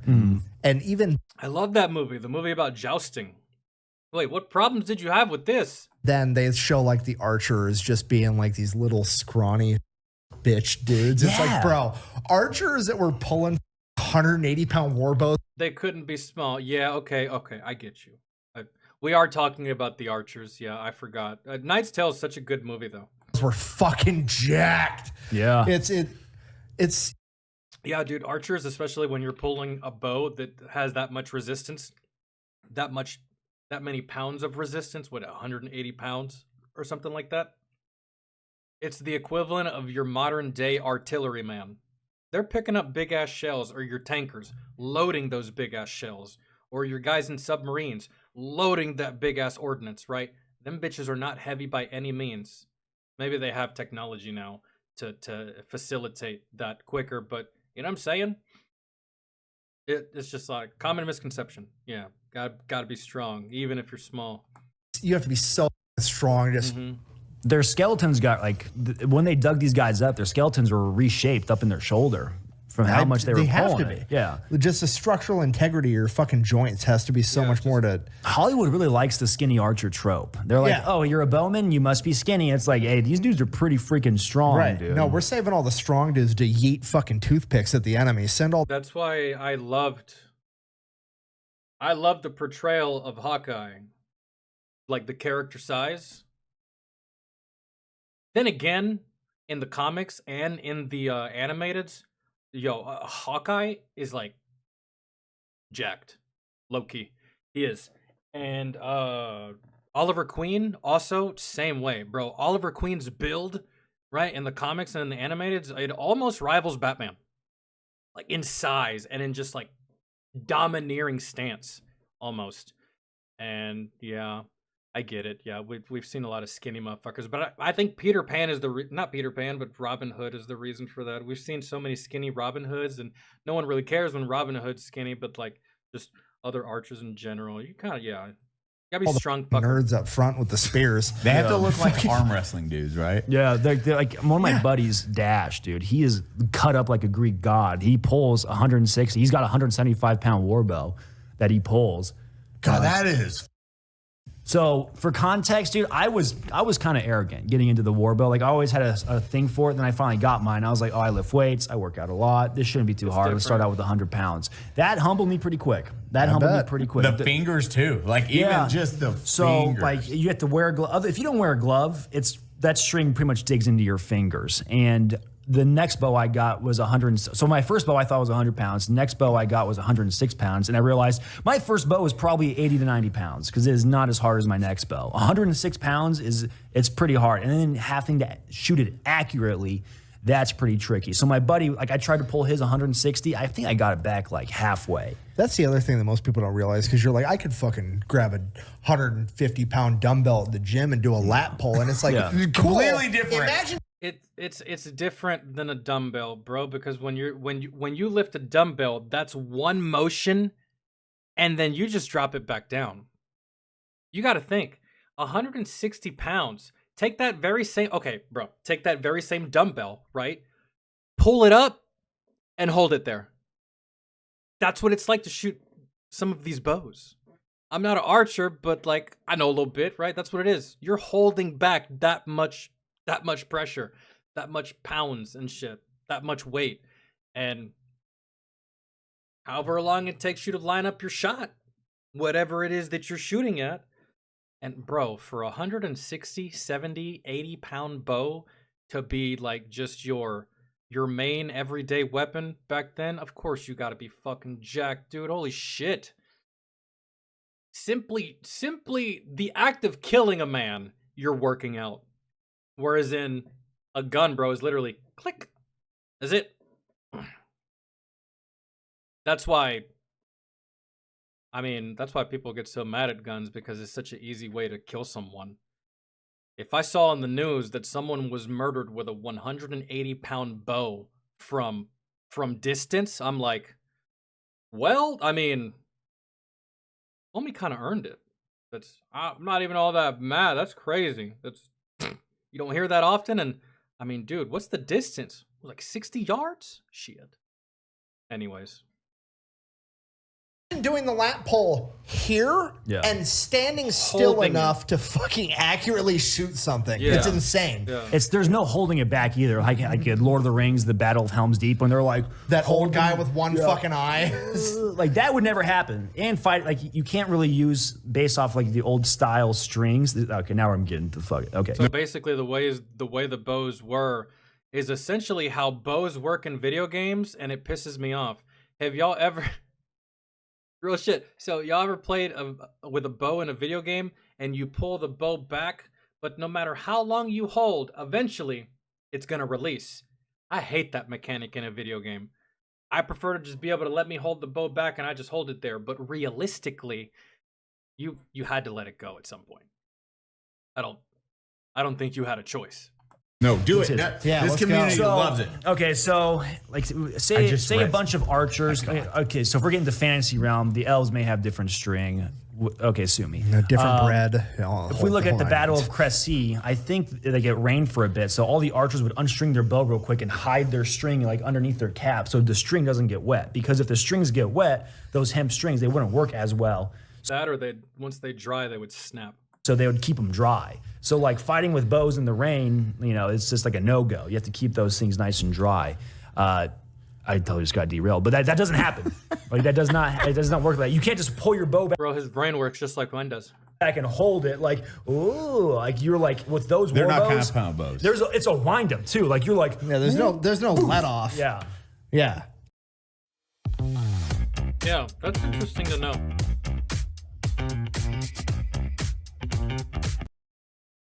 Compound bows have like an 80% let off or whatever. No, yeah. war bows are like, no, you're fucking holding it. You get that thing back and you let go as soon as you can. It's like like you're doing like a rep, man. It's intense. Battle. God, dude. And when I played Monster Hunter, I played with bow, and sometimes I would get so mad. I'm like, oh my god, it takes you so long to wind this bitch. But the bow is like huge. The bow is like the size of your fucking character, really. So, yeah. It's quite a bit of accuracy with that fucking thing. Helm's Deep Kablooey. Draw a bow, and then like, what did they say? It's like draw. The second you draw, they'd be like, Yeah.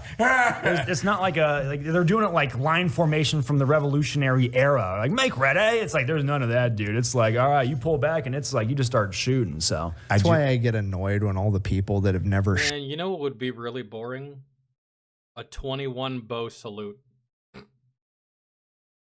Because, 21 gun salute, right? But instead of guns, it's bows. And it's just like, oh. I feel like it's less climactic. shot a gun or hunted an animal in their lives are like, I think you should only be able to hunt with a bow. Whatever, because I think it's fair because I'm retarded. You know what I mean? Though, where they're like, that's the way a man does it. It's like, no, that's stupid. Okay, That's the way man did it, but who thinks that way? To make it fair for the animal? Fuck that. We're at the top of the evolutionary food chain. And, man, their feelings matter not to me. And I'm sure they don't matter to you either. 90% of us, they don't matter to. Only people that care is PETA, but they don't care that much. bear gonna pretend that it's not 4 times my weight and 10 times stronger? No, fuck that bear. I got a shotgun. Let's run it. Yeah, that's not happening, Chief. I just looked up the Mongols had 166-pound draw bows. Jesus. Yeah. And they'd ride horseback with that shit. And that's what they were known for, is shooting off the back of a Yeah, that's how they fucked up everyone. Yeah. One does not simply go. I think it was like story that I heard is like Genghis Khan had problems with these fuckers and their fighting style, or maybe that was Genghis Khan's boys. I can't remember. Go into the step.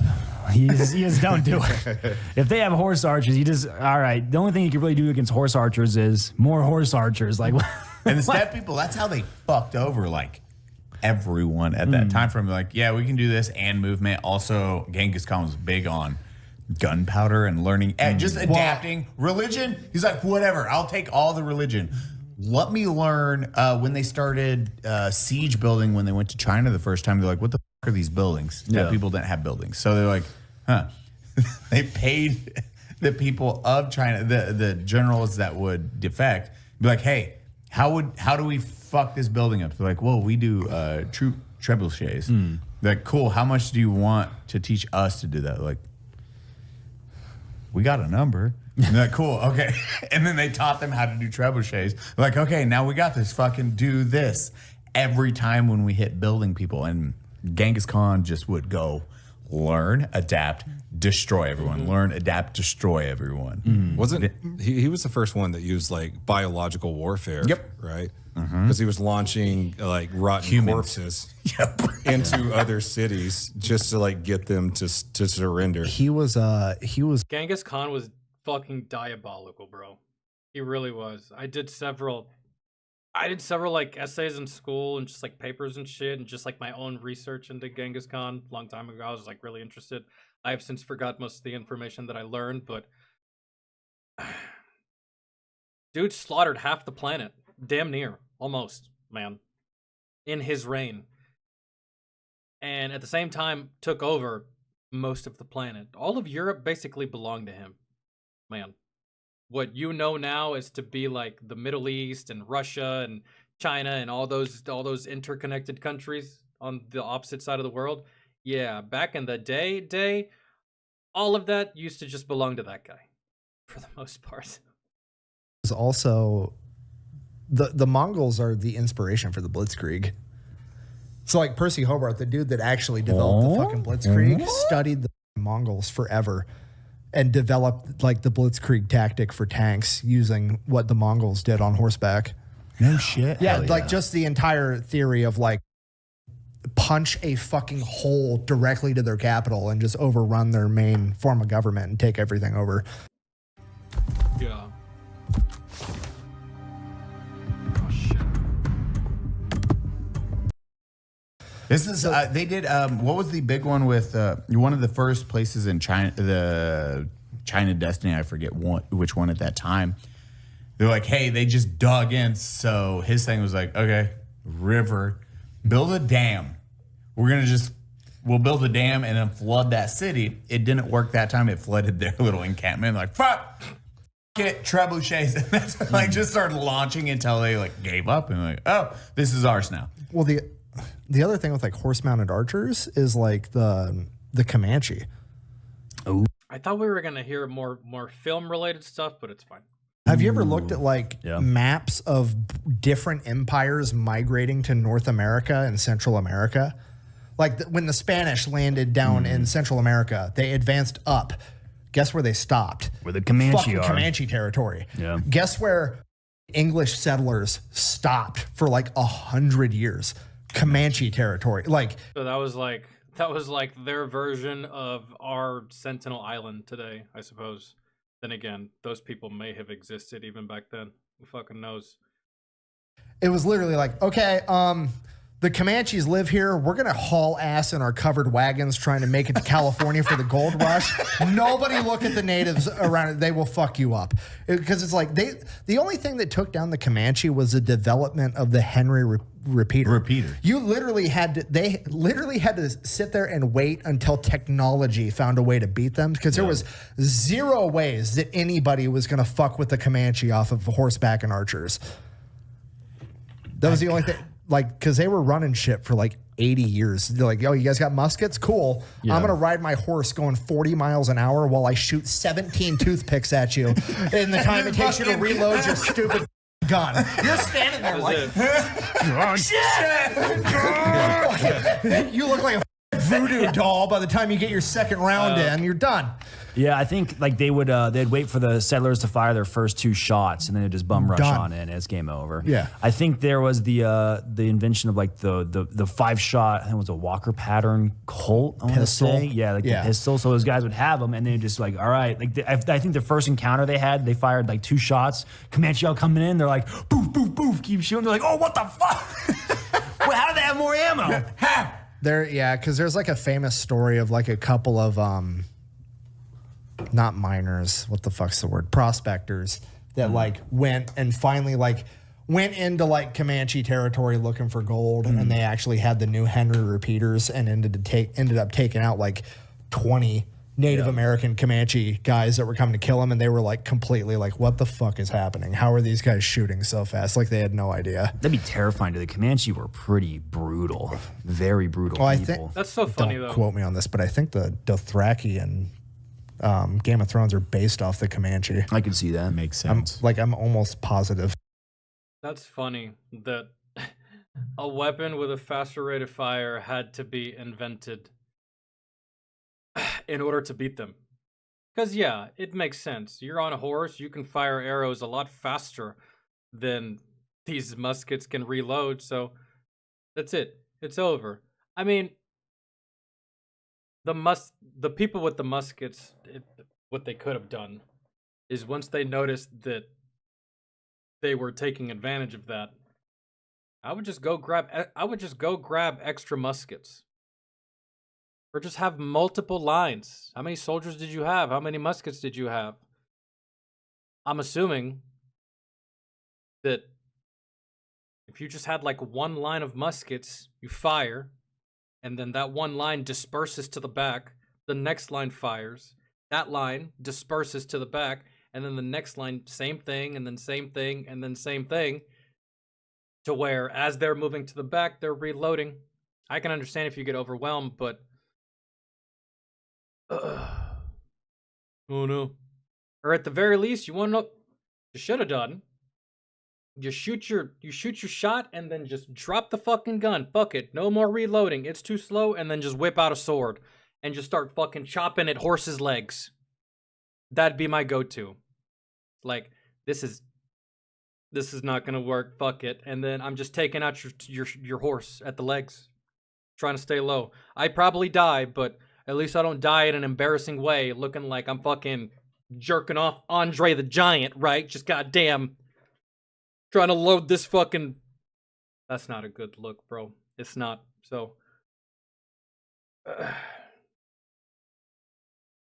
Oh, that's unfortunate. That is rough. But that was good. All right.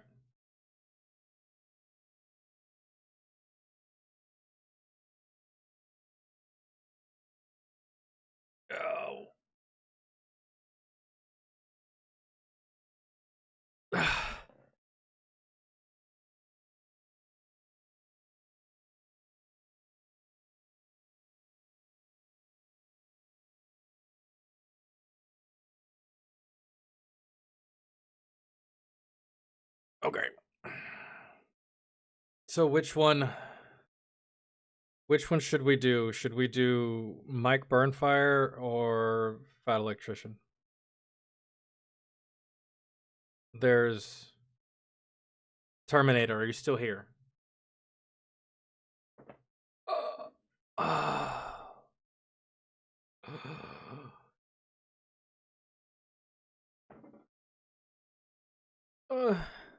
That felt amazing. Terminator, you still here? We can knock out some Fat Electrician. Otherwise, we never will.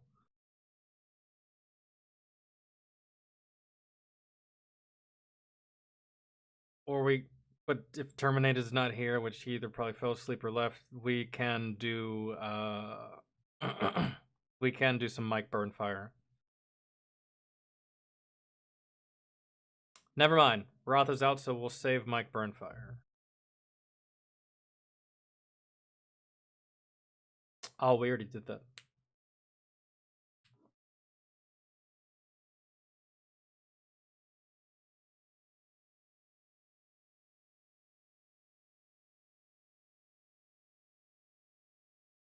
What was your request again? Lakeside? Or did we do it already? I'm lost inside my own Discord. Give me a second.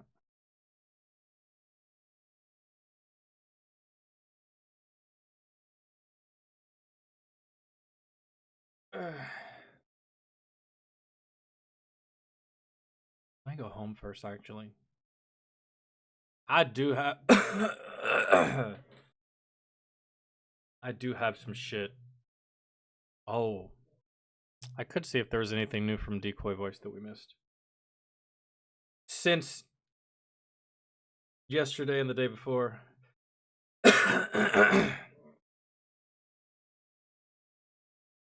Is that is that what they're calling? Is that what they're calling the protest in California? They're calling it No King's Day.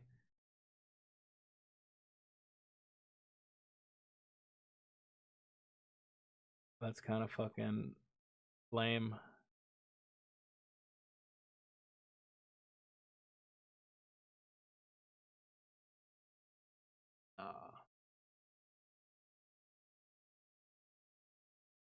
Here's decoy voice. Let's see what we've missed.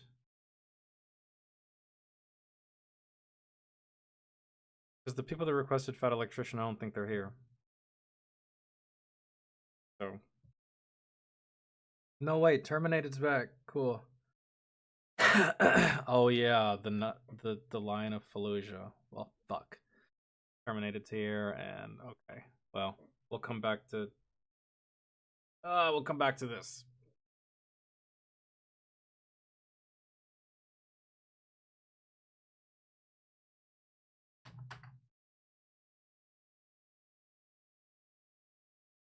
Is it this one? This is the most recent one.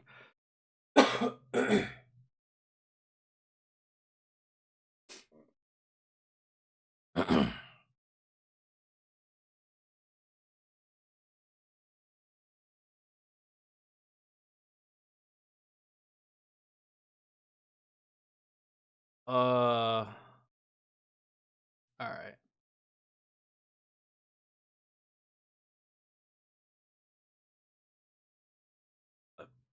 Just so you guys know, this is a long one.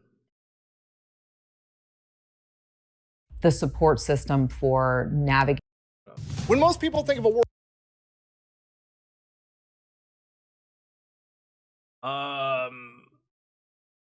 Yeah, we'll change it. Okay. I feel like this is a better time than any to change it to this.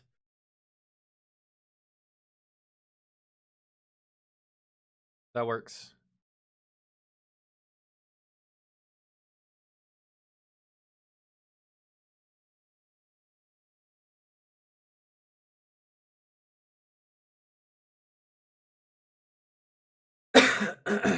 All right.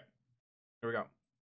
war hero, they probably instinctively just jump to John Rambo, the fictional hero from the Vietnam War. Well, John Rambo is actually based off of a real war hero, Roy Benavidez. Roy Benavidez joined the army because he wanted to be like Audie Murphy, the most decorated war hero of World War II, and Audie Murphy joined the military because he wanted to be like this man. Today we're talking about Alvin York, a 6-foot, 215-pound, red-headed hillbilly blacksmith from the mountains of Tennessee that was drafted into World War I despite his desire to be a conscientious objector due to his devout Christian beliefs. By the time his paper... Oh, so he didn't want to kill anybody. He didn't want to take life. He was drafted though, so kind of have to a little bit. I think, wasn't it like only people, no, wasn't it only people that joined on their own could do that, be a conscientious objector? Or were you allowed to do that as a draftee? I don't know, I can't remember, I wasn't there, I wasn't alive. But, just like Dawes, can't remember his first name, but Dawes, this movie on him and everything, we've watched the video, no need to re-request that, I'm sure it's like an hour and a half. See? His desire to be a conscientious objector due to his devout Christian beliefs. By the time his paperwork had cleared recognizing him as a conscientious objector, he decided to go into combat anyways because he had become convinced that he was on a mission from God to protect the innocent, and he would go on to become one of America's greatest war heroes in World War I. And we're going to get into it right after a word from our sponsor. Oh, okay, so my God. The whole conscientious objector thing was overridden by the message he got from God that said, "Slay, my child. Slay to defend the innocent." Bet. Whatever you got to tell yourself to get the job done. Down below, let's get back to the video. All right, our story begins on December 13th, 1887, when Alvin York is born. He is born, he has a mother, a father, 2 older brothers, and would later go on to have 8 younger siblings, and they all grew up in a 2-bedroom log cabin in Pall Mall, Tennessee, right next to the Kentucky border. The York family has been in this exact spot for generations. Pall Mall, Tennessee? Pall Mall, like, just like the cigarette? Got some shit-ass cigarettes, by the way, too. Ugh. Ugh. Only people I've ever known to smoke those, like, strippers. Strippers and, like, 80-year-old ladies. Generations. Alvin's great-great-grandfather originally settled here, and when he first lived there, he was living inside of a cave. They then later built this log cabin, and that cave was converted into a blacksmith shop. The same exact blacksmith shop that Alvin works in as an apprentice his entire childhood underneath his dad when they're not busy farming their 75 acres and going hunting for food. Okay, if you're not picking up what I'm putting down, I'm trying to explain to you that these are straight up mountain folk and have been for hundreds of years, okay? They're devout Christians living out in the rural area by themselves. They just want to be left alone to their own affairs and be self-sufficient, and his family is very, very good at it. Now, Alvin was the 3rd oldest, the 3rd son of 11 siblings, and I don't want to say he was the favorite child, but him and his dad did have a very special relationship because he wanted to be just like his dad. He was attached to his dad at the hip from the time that he could walk. He was getting up every morning, going hunting with his dad, then he was coming back and he was working in the field with his dad. Then they were coming back, eating dinner, and he was going out and making horseshoes and working in the blacksmith shop with his dad, and he did that for his entire childhood. One of the things that Alvin excelled at the most was hunting. He was just a natural marksman. He was extremely accurate. By the time he was 10 years old, he was so accurate with his rifle that when he went turkey hunting, rather than shooting the body and ruin a bunch of the meat, he would opt to just blow the turkey's head off completely, saving all of the meat. Bear in mind, this is with a Civil War era black powder musket, not a shotgun, so that's extremely impressive. Yeah. By the time he was a teenager, the nearest town, Pall Mall, Tennessee, would have shooting competitions every weekend, and sometimes these shooting competitions would have prizes. There'd be 4 separate events. If you won one of the events, the prize wasn't cash, it was a cow, so you would actually win a quarter of that cow. Cash cow. Young teenage Alvin York would walk miles into town, partake in this shooting competition with his muzzleloader, win all 4 events, and then opt to just take the whole cow and walk it home so he didn't have to carry all the slaughtered meat himself, and he would then slaughter the cow once he got home. Not only was Alvin extremely accurate with a firearm, but by the time he was 18, 19, 20 years old, he was a pretty big dude by that point in time. Like, he was the biggest guy in his family and the biggest guy in town. He was a 6-foot redhead coming in at 215 pounds that had been doing nothing but running around in the woods hunting for food and blacksmithing his entire life. He was... You know, this is from a long time ago when 6 foot is considered tall as shit. Built like a brick shithouse. He was so big and so jacked compared to everybody else living up in the Appalachian Mountains that they would just refer to him as Biggin. You know, as in like, hey, go talk to Alvin about that. Oh, okay, sure. Which one's Alvin? Fucking the Biggin. And this has been his entire life at this point, his childhood, his teenage years, his early 20s, just hunting out in the woods, blacksmithing, farming, getting food to survive, minding his own business, and going to church on Sundays. That's what he does. That's all he ever wants to do. It's just a perfect, peaceful, happy life. As time goes on, his 2 older brothers wind up finding wives. They move out. They start their own families. Now Alvin is the oldest sibling in the house. And then in 1911, his father passes away, and Alvin becomes the man of the house. And Alvin obviously does not take this that well. His dad was his best friend. He was attached to the man at his hip his entire life. Not only is he gone and he lost his friend, but he has to immediately step in and fill the giant shoes that he left behind to provide for his mother and his 8 younger siblings. During this time, Alvin quits going to church. He picks up a drinking problem, a smoking problem, a gambling problem. He's doing everything he can to make money and provide for his family, but any free time he has, he's spending at the bar getting belligerently drunk. Over the course of the next couple of years, Alvin gets a reputation for being a troublemaker. He's always getting in fights, both fists, knives.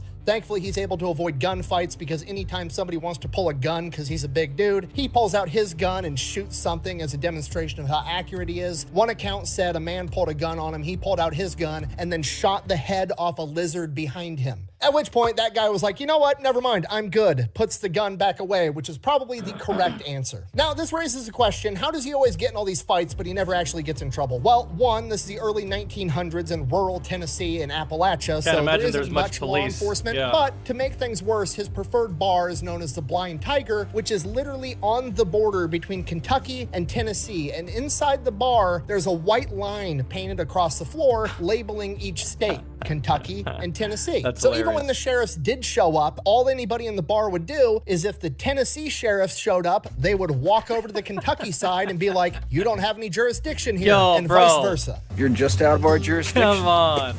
And so if This is such a good movie, bro. Blue Streak is the name of it. If you've never seen it, check it out. I'm across the way and you're over there, there's no way that you...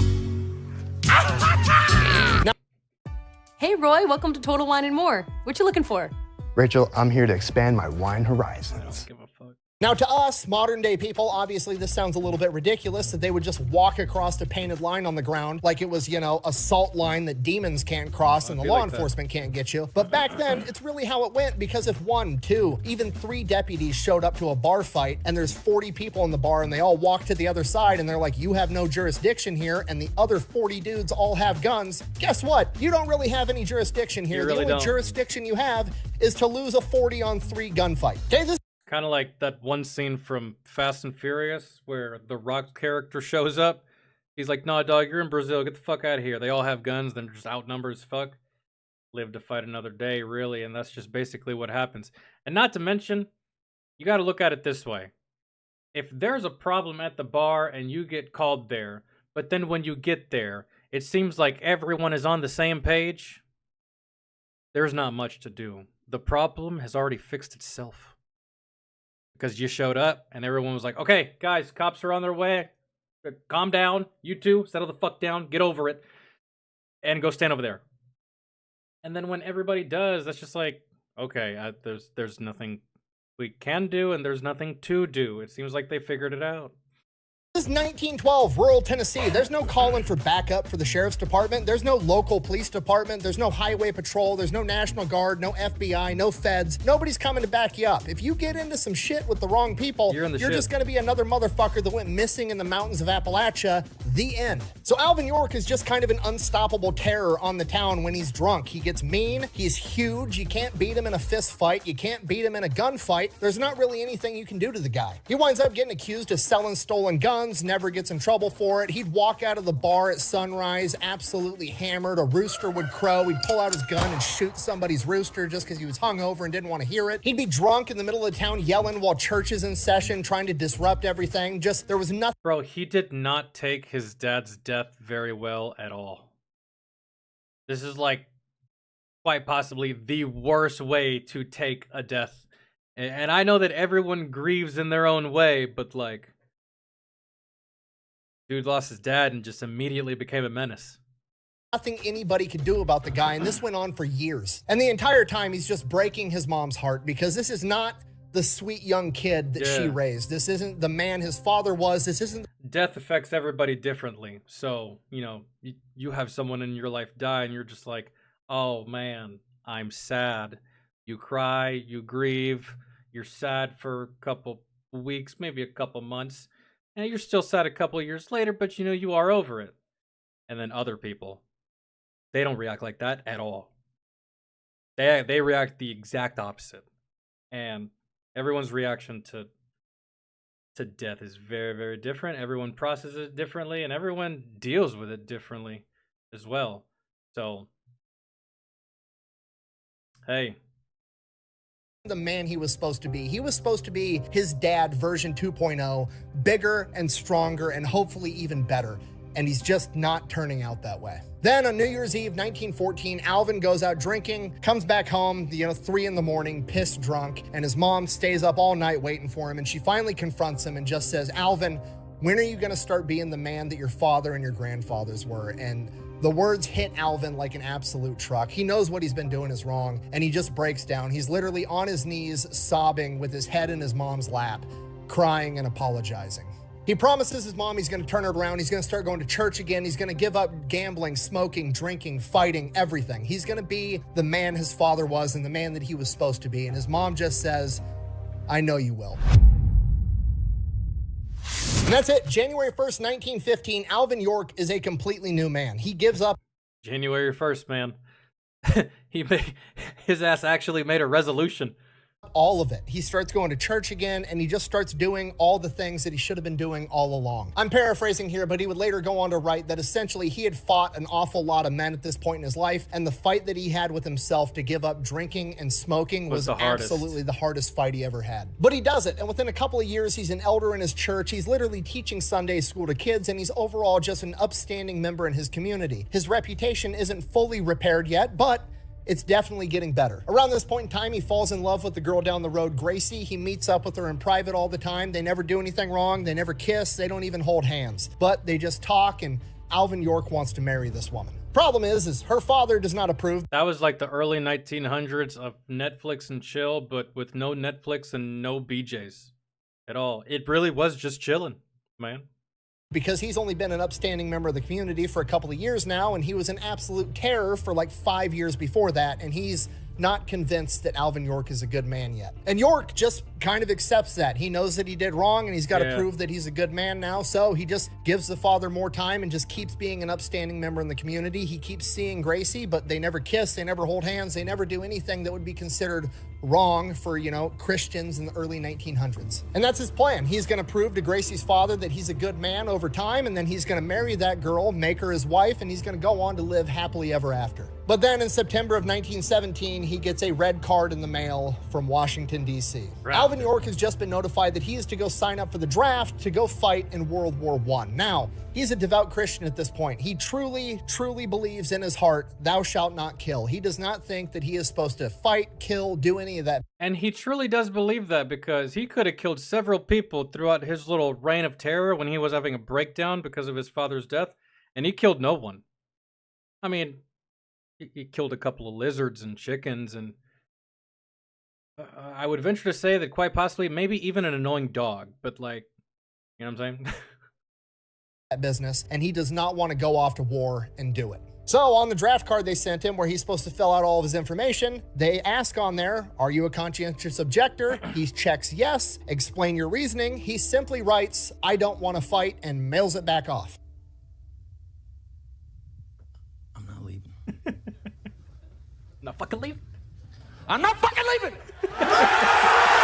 Obviously, that gets rejected. Alvin York, kind of not knowing what to do, goes to the pastor for help. The pastor helps him file an appeal to send it off to Nashville, and with that appeal, he has two sworn statements, one from Alvin, one from the pastor, saying, hey, this is his religion. He's not supposed to be killing people. He should be recognized as a conscientious objector. They mail that off to Nashville, and it still gets rejected again. And the reasoning behind that is because Alvin York's sect of Christianity was Pentecostal, which is a fairly new sect of Christianity at this point in time. I believe it started in the early 1900s as kind of a veer off from Methodist. So the draft committee in Nashville is essentially like, look, this is a new church. It's not nationwide. It's not well recognized. All the other mainstream Christian denominations, Catholic, Orthodox, Baptist, Methodist, Lutheran, they're all getting drafted and going off to war. You guys can too. At this point in time, unless you were like actually a pastor or priest in one of these Christian denominations, conscientious objector status was more reserved for like Quakers, Amish, and Mennonites. So that's it. Alvin York's getting drafted. By November, he's got orders to report for duty, and by February, he is attached to G. Holy ass. That was the inspection.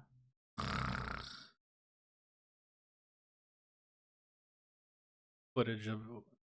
That's crazy. Alvin York's getting drafted. By November, he's got orders to report for duty, and by February, he is... That is a wild ass inspection, isn't it? Desmond Doss. Yeah, that was his name. Look at that. Just looking right down the barrel of that thing. And you took that weapon from a recruit. One, you shouldn't be doing that. Two, I wouldn't even trust to do that for a recruit. Damn.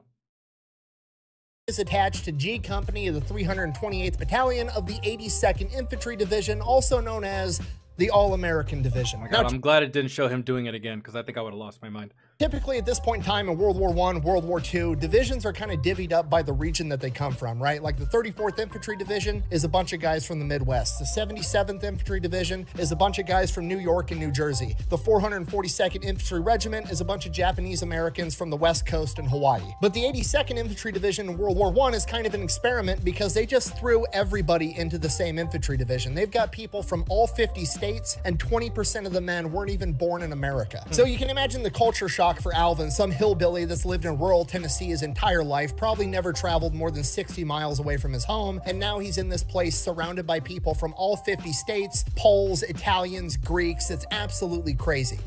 That's actually still the case today, believe it or not. It was the case when I was in basic training.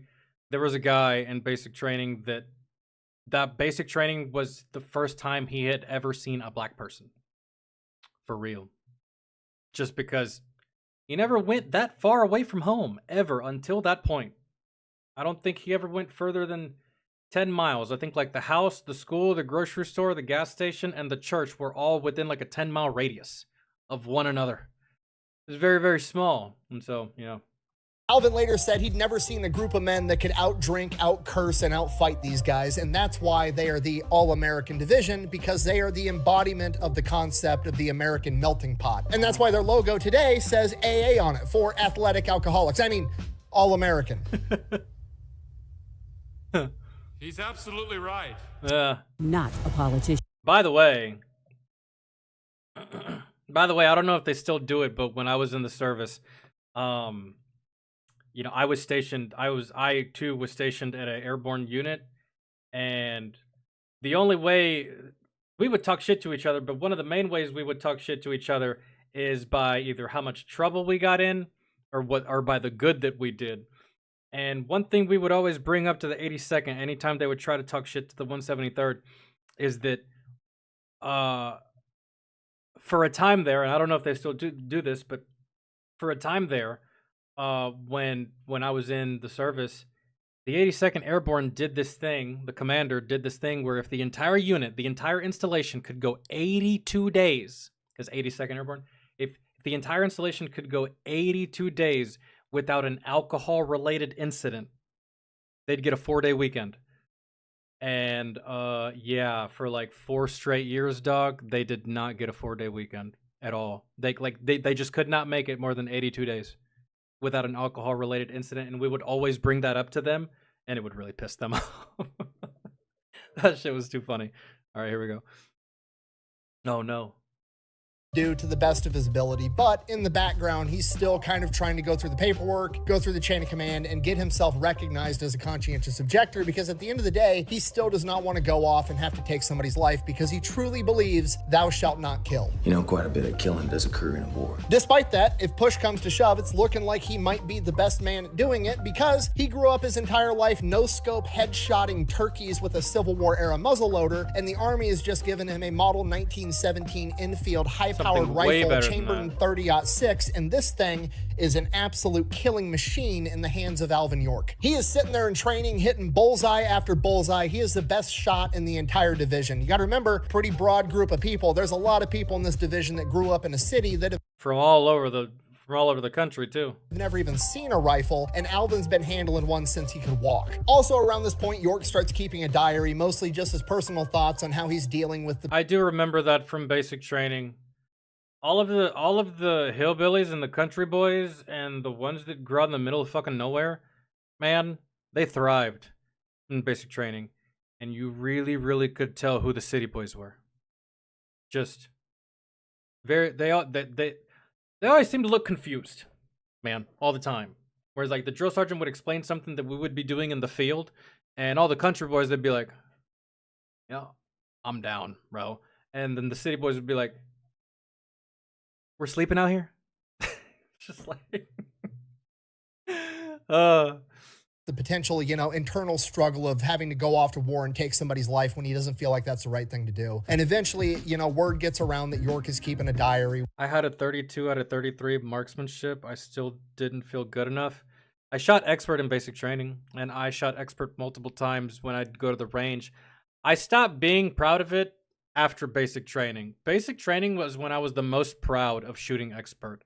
And then I went on to shoot expert multiple other times at ranges, like, just like when we would go to the range. I'd beat a unit, but like it wasn't as exciting to shoot expert whenever I would go to the range.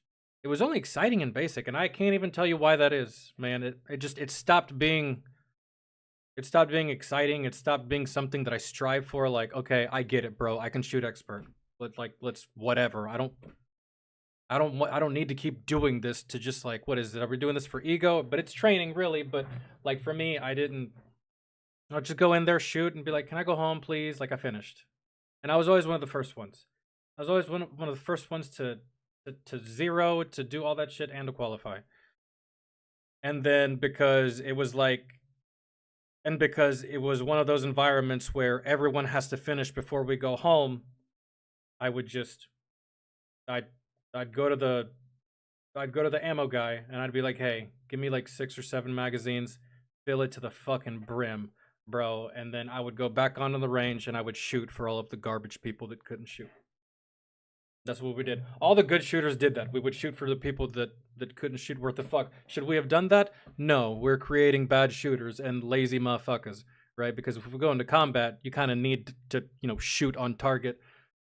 But we just wanted to get the fuck off the range, man, really, for the most part. I mean, you're there for like 12, 13 hours, dog. It's like, come on. Or at the very least till it gets dark, because you ain't shooting in the dark without NVGs or PAC-10s or none of that stuff, so... Which is against the rules because you're not supposed to keep a diary because you could write down important intel, and if you get captured off in war and they capture your diary, you could end up betraying information to the enemy. So his commanding officer, Captain Danforth, kind of confronts him about it and is like, hey, are you keeping a journal? At which point York, being a devout Christian man not wanting to lie, kind of dodges the question. He says, sir, I'm not saying whether I do or whether I don't. At which point the captain says a diary is going to betray you and your comrades. At which point York replies, sir, I didn't come to fight in a war and get captured. If the Germans want to get any intel out of me, they're going to have to get it out of my dead body. And that's coming from the 6-foot, 215-pound redhead brick shithouse hillbilly that only knows how to hit bullseyes. So the captain's like, fuck it, all right. And York just keeps maintaining this diary. But because York was honest with Captain Danforth, he kind of comes to him and is like, hey, I want to talk to you about this. I think I should be a conscientious objector. I do not want to go after combat and have to kill somebody. I truly believe thou shalt not kill. Captain Danforth doesn't have that, authority to grant him that. So he kicks it up the chain of command and he ends up talking to his boss, Colonel Buxton. Colonel Buxton, a devout Christian man, but unlike York, he also believes that Christians have an obligation to go off and fight for their country when it's needed. So he calls York into his office. Yeah, I understand that, but to a Christian person that has these beliefs and has this stance, right? Obviously, they believe in heaven. To them, in their eyes, they're going to be like, yeah, you say that I have a responsibility to do that, even though it's not part of my religion. And you say that it's okay because I have this responsibility, but when I get to heaven and I'm answering to him, is he going to care that you told me to? Right? Because plenty of people have crazy voices in their head that tell them to murder their spouse. Right? And I don't think that's going to work for them when they get up to the pearly gates. Sorry, bro, the fucking voices and like, that's my bad, I didn't mean to. Nah, straight to hell, dog. Right? So maybe that's like their view. Like, it doesn't matter what you say here because I don't have to answer to you, do I? You're not God. I'm answering to him, not you. So it doesn't matter what you tell me. It doesn't matter what the responsibility is how I feel. And you should know how I feel because you're also a Christian, right? So by you not granting me this, like, I don't even understand, but whatever. And at the end of the day, like, how many people did you actually have trying to be a conscientious objector? I can't imagine there were many, right? So you have like him, Doss, and what, like a handful of others? How many conscientious objectors existed at this time? I can't imagine it would have been enough to turn the tide of a war. Like, I could understand if like 50% of your draftees are choosing this as an option, and you're just like, you know what? Nah, man, we ain't gonna do that. Y'all just trying to get out of it, right? But when you have like, what, 5, 6, 10, and in the grand scheme of things, let's say it's 1,000. 1,000 conscientious objectors? Let them go, bro. Let them out of their service. They don't want to be there. You're not going to get much out of them You did with this guy, Alvin York, but the ones that really don't want to be there, you won't get much out of them. And the last thing I want to do is fight along someone that's not motivated because they're not in the same, you know what I'm saying? Let them go. What's it going to hurt? How much of the fight is it going to hurt? Well, in this case, don't take what I'm saying seriously because Alvin York probably did amazing things for the fight. But do you know what I'm talking about? In the grand scheme of all the soldiers you have, if you send 1,000 home, is that really going to change much? Honestly, sending 1,000 soldiers home because of this reason out of the hundreds of thousands you already have, will that change much? Man, that's a drop in the bucket, really. So, I don't know. Whatever. I don't even think you can use this anymore as an excuse to get out of, but because there is no draft. But if there was a draft today, I don't think conscientious objector would help you get out of service. If there was a draft today. So. York shows up. York explains everything, you know, devout Christian, elder in my church, thou shalt not kill. At which point, Colonel Buxton is like, so do you believe everything that's in the Bible? To which York is like, absolutely, yes, sir. At which point, Buxton hits him with a verse from the Bible. Luke 22, he who hath no sword, let him sell his garment and buy one. York immediately fires back with another piece of scripture that supports his position. Then Colonel Buxton fires... Oh my God, they're about to have a rap battle of Bible verses. Well, that's cool, sir, but check this out. Right? Corinthians, yada, yada, yada. And he's like, touche, but I raise you this, right? Proverbs. It's like, oh my goodness. Back with another piece of scripture that supports his, and they go back and forth having this scripture rap battle for over an hour. Book of Isaiah, chapter 6. That's so good. Yeah. It's like two wizards having a battle with Bible verses for over an hour. It's absolutely crazy. And then Colonel Buxton ends up winning when he hits York with Ezekiel 33. If the watchman sees the sword coming and blows no trumpet, the blood of the people is on his hands. And this shatters York's entire world. It really does. You have every power. You have all the power to do something, yet you willfully stand there and do nothing while bad shit happens. Yeah, you can't look away from that one. York has this epiphany. Maybe he's been sent there by God because he's the watchman. Maybe he's supposed to... You can't, yeah. You can't really do anything about that logic. He's like, I can't just stand here and do nothing as people die. And not only just people, my own people that I also got drafted with. These brothers that I have right here. Like, yeah. You got me, sir. Where's the fucking rifle? Give it to me. Fuck it. You're lucky I can shoot really good. Otherwise, this probably wouldn't go the way you're expecting.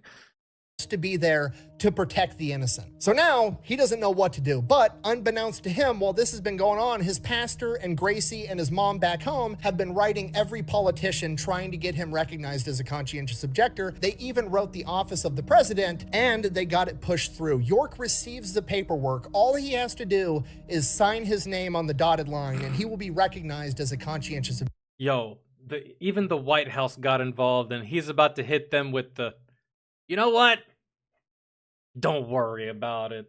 I thought about it, had a long talk with with the colonel, and it's okay. I'll go. I'll kill everybody. That's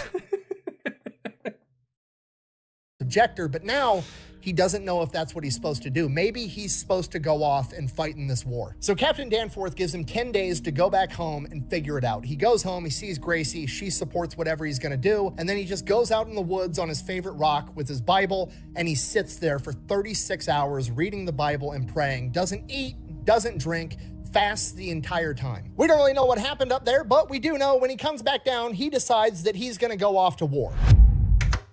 Okay, pause, just so we're all on the same page. Whether you're religious and believe in this type of stuff, or you're an atheist, or you're religious but you believe York might be a little bit crazy, none of that matters. The only thing that matters with this now is that the 6-foot-tall, redhead, brick shithouse expert marksman now believes that he is on a mission from God to defend the innocent, and that should terrify the fuck out of anybody. Because it's one thing to fight for your country. But something about just like, bro, that's That's why Al Qaeda and Taliban, that's why they can be so lethal. And that's why their ferocity when they fight is exactly just that, because they're fighting with God on their side. Right? That's their whole purpose. That's their whole fucking point. That's their whole existence, man, is to kill us in the name of their God, right? Infidels, right? So it brings out a level of motivation, desire, and willpower that you probably wouldn't find if you're just simply fighting for territory, or if you're just fighting for a resource, or if you're just, or if you're just fighting for a stupid ass reason, right? Now you're fighting for your God, and that it elevates you on the battlefield, man, really. Whether you think so or not, whether you think so it doesn't or not, it elevates you, right? That's just me. Absolutely everybody. Okay, and if you don't understand the significance of this, I've been doing combat sports my entire life. Taekwondo, karate, boxing, kickboxing. I'm a jiu-jitsu coach. I've got certifications in MACP from my time in the Army. If you name a combat sport, I've probably done it to some extent, and I've done it against a broad demographic of people, and I'm telling you right now, I'd much rather fight someone that's fighting for money than fight someone that's fighting for their religion. I feel like I have a better chance against the guy that's simply just fighting for a purse than to fight the guy that's fuck the money, he's fighting for God. Man. Yeah, I don't want to fight that guy. I'd rather fight the guy that's just fighting for the green. the toughest people on the planet are these rural farm kids that grew up in the middle of bumfuck nowhere. You borderline have to kill them just to get them to slow down, and that's when they're doing it for fun, okay? I've never had to compete against one of these dudes when they thought they were on a mission from God to defeat me, and I'm gonna be honest, I don't want to. It sounds like an absolutely horrible time. Yeah. Check out the new whip. Tight. How many Bud Lights can you fit in that puppy? As many Bud Lights as it takes. So York finishes up his 10 days of leave, heads back over to G Company, reports to Captain Danforth. Captain Danforth asks him if he wants to fight Germans. York replies, if a man can make peace through fighting, he's a peacemaker. And with that, they ship off to war. May 1st, they board the ship to head across the Atlantic Ocean, and York has never seen the ocean before. It's the most beautiful, incredible thing he's ever seen in his entire life. He's just completely awestruck at its beauty. And then 5 minutes later, he's violently puking and he gets seasick the entire voyage. So the 82nd makes it into theater in June 1918, and they spend the first couple of months they're there kind of getting rotated into reserve positions. You know, they're occupying trenches that aren't seeing a lot of combat, or they're going out on patrols. They do see some combat. They get hit with artillery. There's sniper fire, but it's not the front line. Like, it's not where all the action is happening. Despite that, during this time, York really lays down a pretty impressive demonstration of his faith, because this dude, again, believes that he's on a mission from God, and in his mind, God's not going to let him get hurt, and even if he does, it's part of God's plan, so it's... Oh, see? That's the Achilles heel of the person that fights with religion, is it can elevate you, it can give you that X factor, right? But it also makes you susceptible to stupid decisions, dumb decision making. The last thing you want to feel like in a combat zone is invincible, okay? I believe that it is the fear of death that keeps you alive. You don't want to go out there like nothing's going to happen to you. That's a terrible way to operate. But for some way, some reason, some fucking how, it's going to work out for Mr. York. It's okay. He does not give a fuck about anything. Like, they have enemy artillery fire coming in, everybody else is hitting the dirt, hiding in foxholes, and York is just standing there like, it'll be fine, God's gonna protect me, which sounds stupid, but it's not stupid if it works, and it works the entire time. The dude never gets so much as a scratch. Okay. In his journal, he literally writes that enemy sniper fire when it's close sounds like angry bumblebees when I used to rob their nest back at home. Like, everybody else is having the worst time of their life, and him almost getting his head taken off by an enemy sniper is bringing back fond childhood memories. I'm in danger. Oh, that's exact. I felt just like that kid, my first firefight. I was just like, oh, that's what it sounds like when it flies by you. And that's the crack that it makes. That's fucking nuts. This isn't good. This is not good. I'm not in a good spot. And for a brief moment, I was afraid. But then training kicked in, muscle memory kicked in, and I did the thing. But that brief moment of just like that reality of just like, oh hey buddy, by the way, remember you're in combat. Like that jerk back to reality of like, oh shit, I'm doing this. It was surreal, really, for the most part, and that was not my reaction at all. It's danger. Okay, he also wrote in his journal, quote, "There's no use in worrying about shells if you can't alter things. Just ask God to help you and accept it. Men who worry destroy their peace of mind without doing any good." Okay, he's like the Terminator version of the slightly awkward homeschooled kid that you met at your first job in high school. Okay, don't give me that look. You know exactly what I'm talking about. From here, they start seeing more heavy combat. They have to go in and push the Germans out of this stronghold called St. Mihail. They go in. I had to work through pushing. I had to push through the fear. I had to push through the anxiety.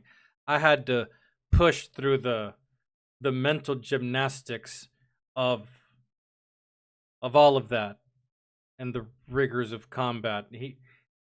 I had to desensitize myself, and it took longer than a week. It took me a couple months, man, to get into the whole thing. By week 9, I was like this man, but at the very beginning, I didn't hit the ground running like he did at all. I can't speak for any other soldier or veteran, but I did not hit the ground running like that. That was not my Jesus. Over time, this became the persona. Right off rip. And they push the Germans out. The Germans end up retreating. They take over the town. Hooray. After they take over the town, right outside the town, there's all these vineyards full of fresh grapes. Grapes are essentially candy, and these guys have been eating army rations for months. That sounds delicious. So all the soldiers are going out into these vineyards. They're eating grapes. The Germans... Yeah, those can be made into wine, though, too. Send up weather balloons. They end up spotting a bunch of soldiers in these vineyards, and they start dropping artillery on them. All the soldiers retreat. The chain of command's like, okay, no more going out in the vineyards to eat grapes because they're going to blow your ass up. Okay. But Sergeant York knows he's not going to get blown up because God's going to protect him. So he sneaks off on his own against orders to go eat some grapes. Sergeant York is out there. It's peaceful. He's eating grapes. He's having a moment to himself in the silence, and then he turns around, and it's Captain Danforth. And they kind of look at each other like, oh shit, we're both caught. And Captain Danforth is like, you're not supposed to be here. Neither are York you. Is like, yes, sir. And Captain Danforth is like, these grapes are delicious. And York is like, yes, sir.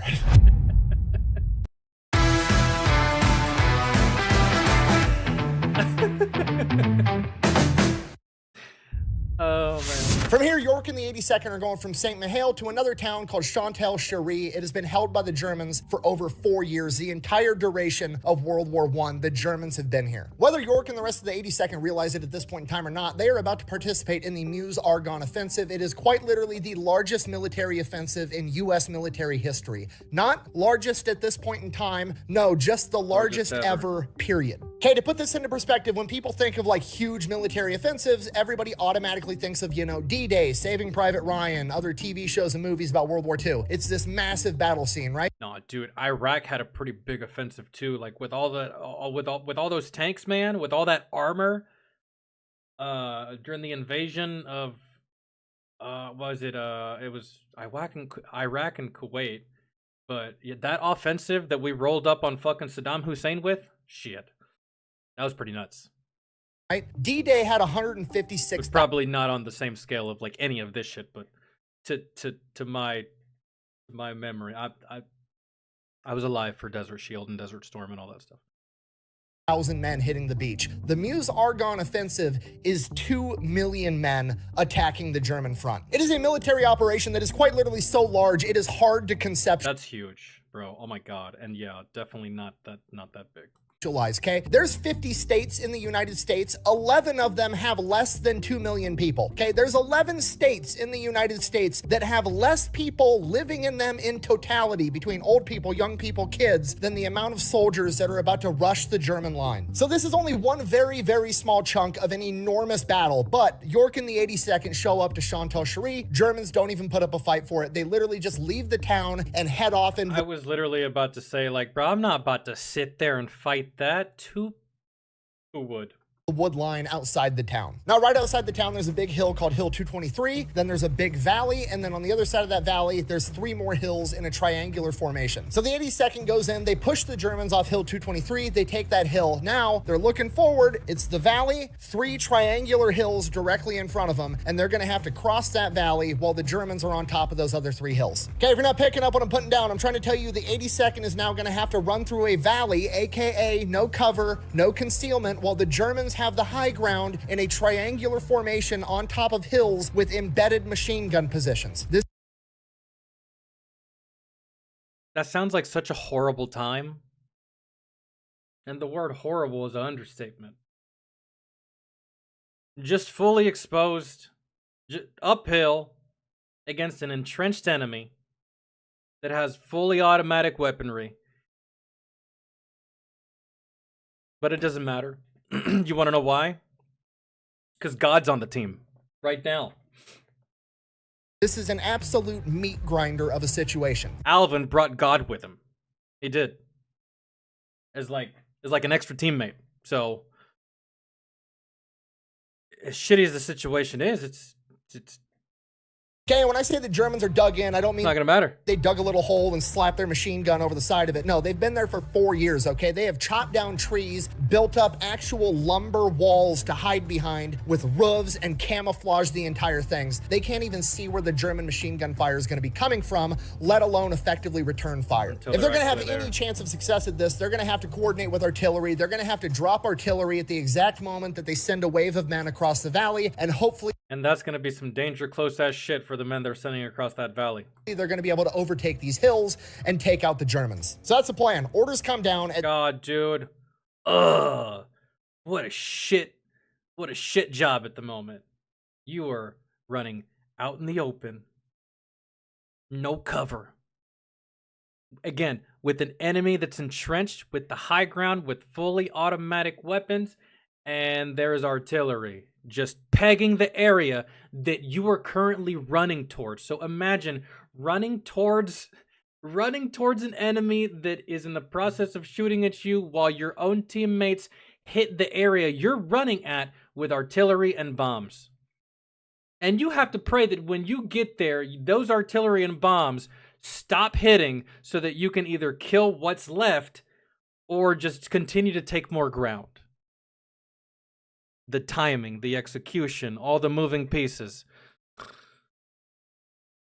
Again, what a shit show. But like, not like bad. Just a shit situation with a...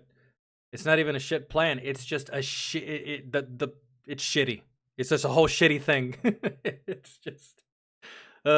At 6:10 a.m. on October 8th, 1918, American artillery is going to bombard the German position, hopefully get them to duck their heads and take cover for a minute, while America sends out 2 waves, 60 men, that try to run across this valley and overthrow their position. So they wait, and while they're waiting, the orders actually end up changing because the unit that's supposed to be on the 82nd's flank is hung up taking German fire, and they're not in the position they need to be able to support the 82nd. Unfortunately, the runner with these new orders that was sent to Hill 223 winds up getting killed, and the message never makes it to the 82nd. So as far as they know, they're still supposed to attack this objective at 6:10. 6 o'clock rolls around. No American artillery bombarding the position yet. 6:05. Still no artillery bombarding the position. At this point, people are looking around like, are we still gonna fucking launch this attack without American artillery support? What are we doing? The officer in charge is like, we were ordered to attack at 6:10. We're attacking at 6:10. Sure enough, 6:10 rolls around. The American artillery never shows up. He sends out 2 waves, 60 men.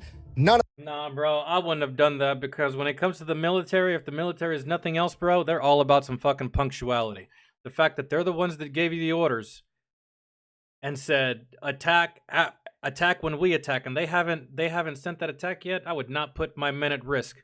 That order came from them. This is the plan. I doubt that they would be mad at me if I technically disobeyed orders and didn't send that attack because you're literally the protection for my attack. I can't go without you and vice versa. You know what I mean? So like, no. of them make it. As this battle unfolds and the German machine guns open fire, the chain of command can see there's like 35 machine gun nests all over these 3 hills. There's absolutely... The whole purpose of us running in that direction was because it was going to be under the guise of artillery fire. The artillery fire doesn't show up, yet you still send your men in. That wasn't like... No way they're going to make it past 35 German machine guns. No. From here, the chain of command decides the best course of action is going to be to send out a small patrol of men. They're hopefully going to be able to skirt out around the backside of these German machine gun positions and make it to the center hill where most of their firepower is and take out all those machine gun nests. Then they should be able to assault through the valley and up onto these hills. Okay, just so we're on the same page, this is also not a great plan, okay? Like, yes, they're not assaulting the positions directly, but, you know, if the Germans are straight in front of you, they're going to run off this way, still through part of this valley, not as big of a part, not as much time to fire on them, but it's still a valley with no cover, no concealment, in broad fucking daylight. Like, best case scenario, they all run really fast, the Germans don't hit them, but now the Germans know that they're coming. So it's not a good plan, but it's the only one we've got. So they pick 17 men, they've got a sergeant, 3 corporals, and a bunch of privates. One of those corporals is Corporal Alvin York. So they go down to the base of Hill 223, probably get a quick stretch in, hype themselves up, about to run through German machine gun fire. No big deal. They're getting ready and they're counting it down and they're all going to hop up and start running for their lives. It's like 3, 2, 1, and right as they say 1, the German machine gun positions just start getting bombarded with American artillery. There's the it showed artillery. up late, and it showed up at the perfect time as all these guys start running across this narrow stretch of the valley. All the Germans are forced to take cover, and none of the Germans see these guys clear the valley. Okay, I don't know if it's divine intervention. That's what should have happened at the very beginning, but that first wave, God wasn't ready because Alvin wasn't ready.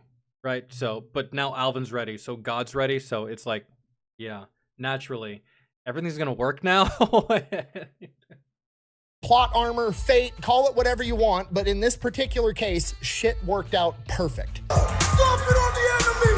We love you, boy! Jesus Christ!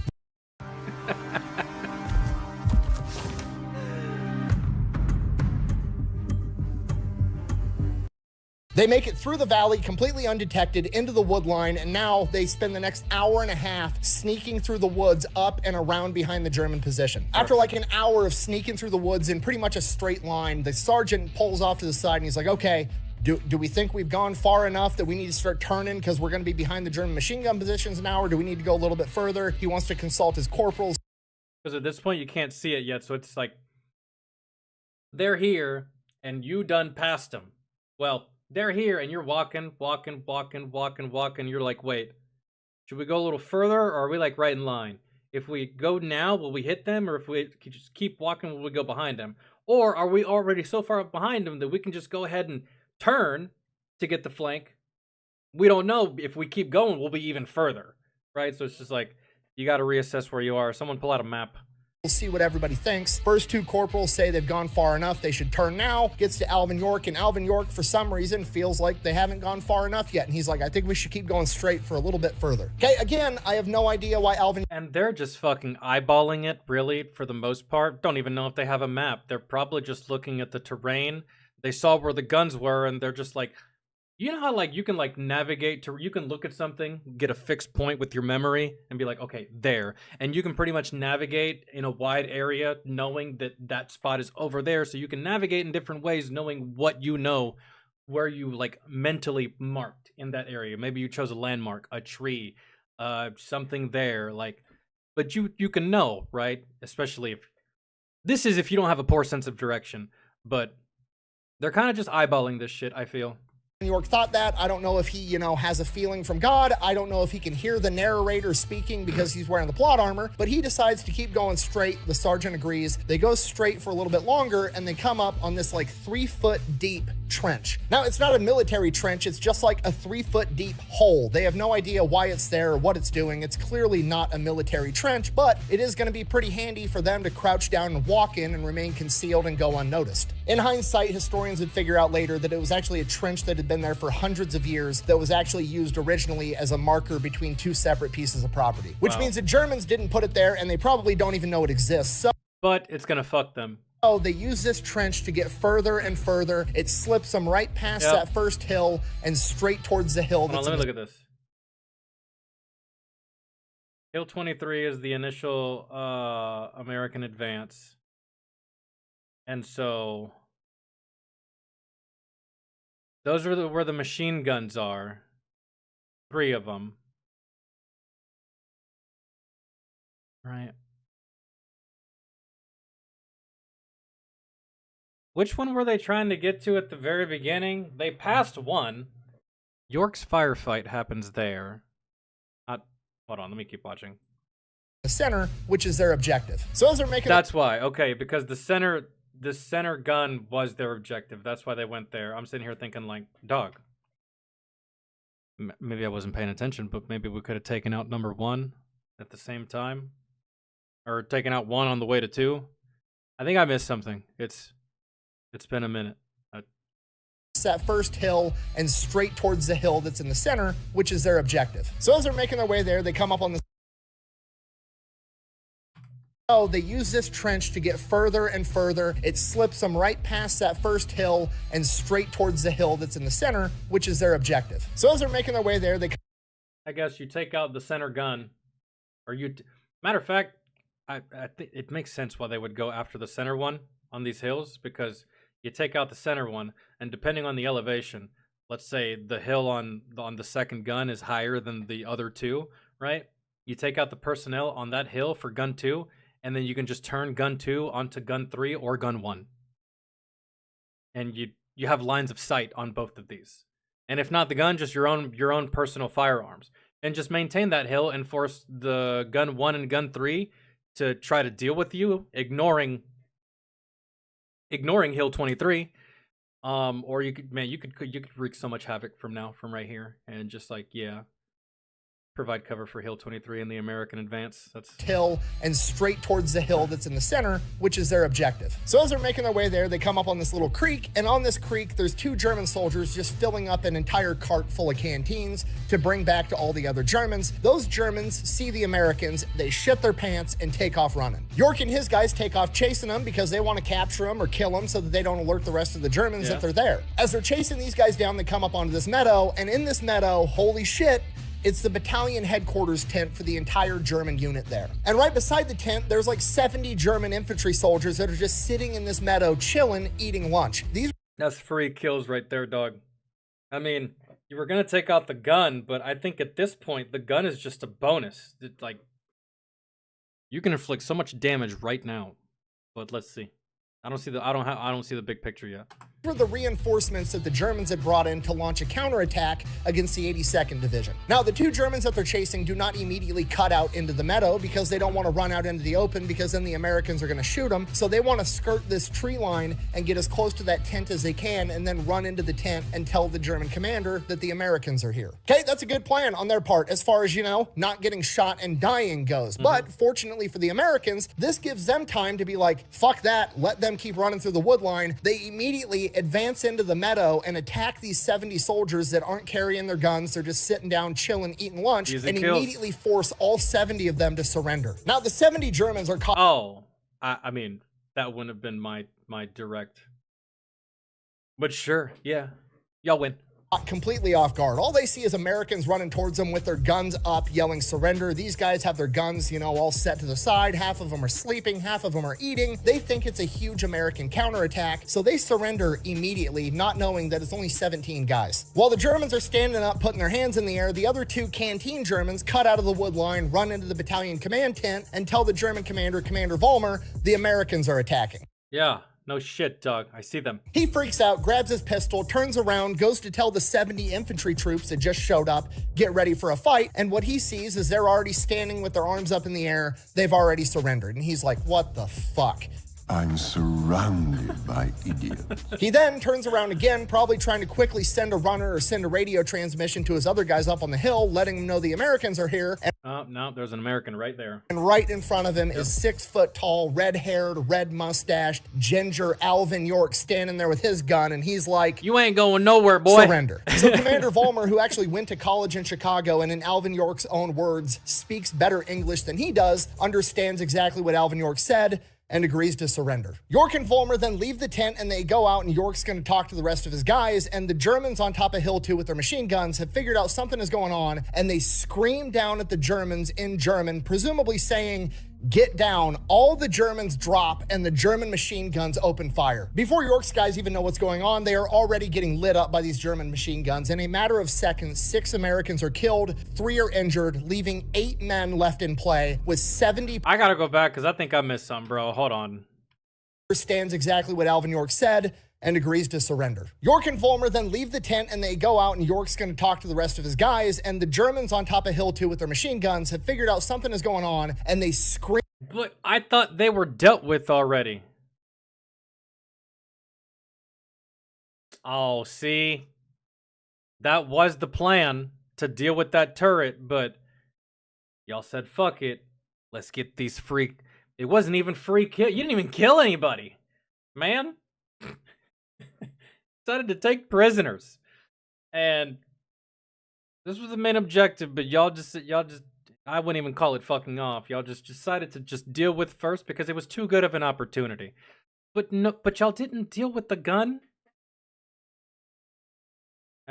Y'all didn't have enough people to break off and make 2 separate squads. I technically, y'all kind of did actually. Y'all had 17. Y'all could have broke off into parties of 8 and had 1 runner. Relay information between the 2. Secure the gun. Secure down here. Like you said, you got to remember that they thought that this was part of a bigger attack, a bigger offensive. They didn't know it was just 17, and they probably wouldn't even have known. They probably wouldn't even have known the difference if it was just 8. They probably still would have surrendered. I'm just saying. I thought they dealt with that already. I didn't know that they just left it, and they were like, "Oh, we'll deal with that." Man, I thought that was the whole goal. And agrees to surrender. York and Vollmer then leave the... Yo, Decapitated, what's good, man? That's No, bro, I don't be doing that anymore. At least not like I used to. I don't be raging like I used to. I still get mad and I'll roast a motherfucker, but not like back in the day. Lakeside was good, dog. Tent, and they go out, and York's going to talk to the rest of his guys, and the Germans on top of Hill 2 with their machine guns have figured out something is going on, and they scream down at the Germans in German, presumably saying, "Get down." All the Germans drop and the German machine guns open fire. Before York's guys even know what's going on, they are already getting lit up by these German machine guns. In a matter of seconds, 6 Americans are killed, 3 are injured, leaving 8 men left in play with 70 prisoners and German machine gunners up on the hill opening fire on them. So now you're in the same position that you would have been had you just split your squads. One deals with these fuckers, one takes the hill. Because you got to think about it. If those dudes on the ground decide to give you shit, you at the very least took the hill. You at the very least took gun 2. And you can use gun 2 as leverage to these guys on the ground. Like, don't fight. We got that gun. Don't fuck around. Right? But so now you're literally in the same position that you would have been had you split up to begin with. But now you don't have control of that gun. Now that gun is on you. Rough. The 9 American casualties, they include the sergeant and the other 2 corporals, meaning that the only corporal, the only NCO, the only leadership position left in play is Alvin York and a bunch of privates. Alvin York is now in charge. The rest of the Americans all drop to the ground, try to return fire, but they're mostly just taking cover. Alvin York rushes the hill by himself. So, I'm gonna kill each and every one of you. And the only disappointment in it for me is that I won't get to do it twice. And the only disappointment in it for me is that I only get to do it once. Oh, that's what it is. Yo, it's so good. It's so good. Dove Men's Micro Moisture technology leaves your skin feeling nourished. If you're a web designer, Holy here are shit. 4 Wix Studio features you one. gotta know. The privates then get themselves oriented to the situation, and the 7 remaining dudes are both returning fire, trying to provide covering fire for Alvin York, while also trying to make sure that the 70 unarmed Germans behind them don't jump them and overpower them. York continues to advance under enemy fire, reaches a little swell on the ground, and drops down into a prone position, not because he's trying to avoid bullet fire. God does that for him. He just drops down to prone so he can be more accurate. So now he's looking down the sights of his rifle, and he's just waiting for the German helmet to pop up. He's sitting there, he's yelling, "Surrender, give up." He's literally trying to be a nice guy about this. German helmet pops up, domes the guy immediately. And in the back of his head, all he can think is, man, these German heads are way bigger than the heads of turkeys back home when I was hunting. This is easy. Someone turned off Bloom. Holy shit. It's so much better now when you turned off Bloom. Can actually hit headshots. Holy fuck. He's still continuing to shout surrender as German helmets keep popping up trying to man the machine gun, and every time a German helmet pops up, he fucking drops them. And you know what's hilarious is that he doesn't know if they're going to surrender or not. That German could be like, when he said surrender, we might be kind of fucked here. Let's just go ahead and try. Okay, bam, gone. He just sees the helmet. Is it? That's it. It's just like, you are amazing at this. How did you get so good? Whacking moles. And this goes on for a minute. Alvin York just being the polite homeschool kid Terminator. Literally like, guys, seriously, please surrender. Bang. Okay, that's enough now. You guys can quit. Bang. Okay, guys, please surrender. Bang. Reminds me of like literally any kind of super good flank or super good position in any Battlefield game. And bro, it's like fucking ants. Just, oh bro, and Battlefield 1 with the Martini Henry sniper rifle, just, and they don't even see you, bro. They're just looking around, fucking run crazy and shit. It's great. This phase of the battle, Alvin York is credited with somewhere between 18 and 23 kills. Okay, now to understand and comprehend what's going to happen next, you have to understand the perspective of the Germans that are up on top of the hill. They have the high ground, they have machine guns. What's really killing me about the Germans at the moment is that they just keep looking like, bam, there goes Hans, bam, there goes Franz, bam, there goes him, bam, there goes them. Let me see what's going on here. Bam, there goes me. What are y'all doing? He's dicking on y'all from the same spot, and y'all just, hello? Hello? Hello? What are y'all doing? Are you high? They have fortified fighting positions, and they are in a firefight with one man, some 6 foot tall ginger. By the way, yeah, the seizures, still on medicine. And I should be having one sometime, I want to say at the beginning of fiscal year, at the beginning of 2026. Sometime next year I should have another one. It doesn't matter that I'm on medication. It's not a cure, it's just mitigation. Really. So I'll still have them, but just not at the same rate that I would if I wasn't on medication at all. So if I wasn't on medication, I'm looking at a seizure like every 2 weeks.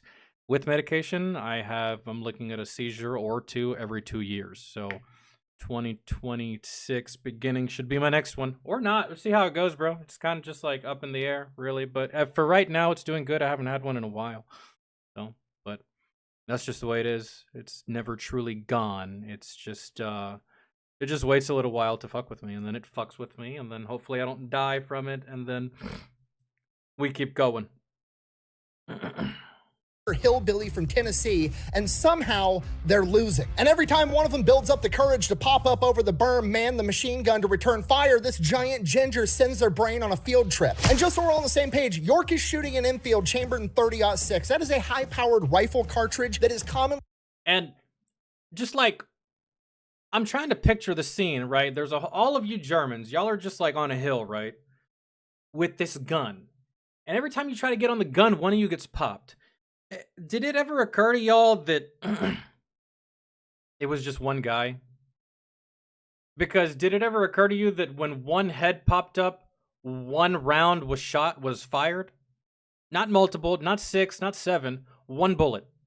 Head pops up, one bullet gets fired, one body drops. Which means it's one guy, guys. It's one guy, man.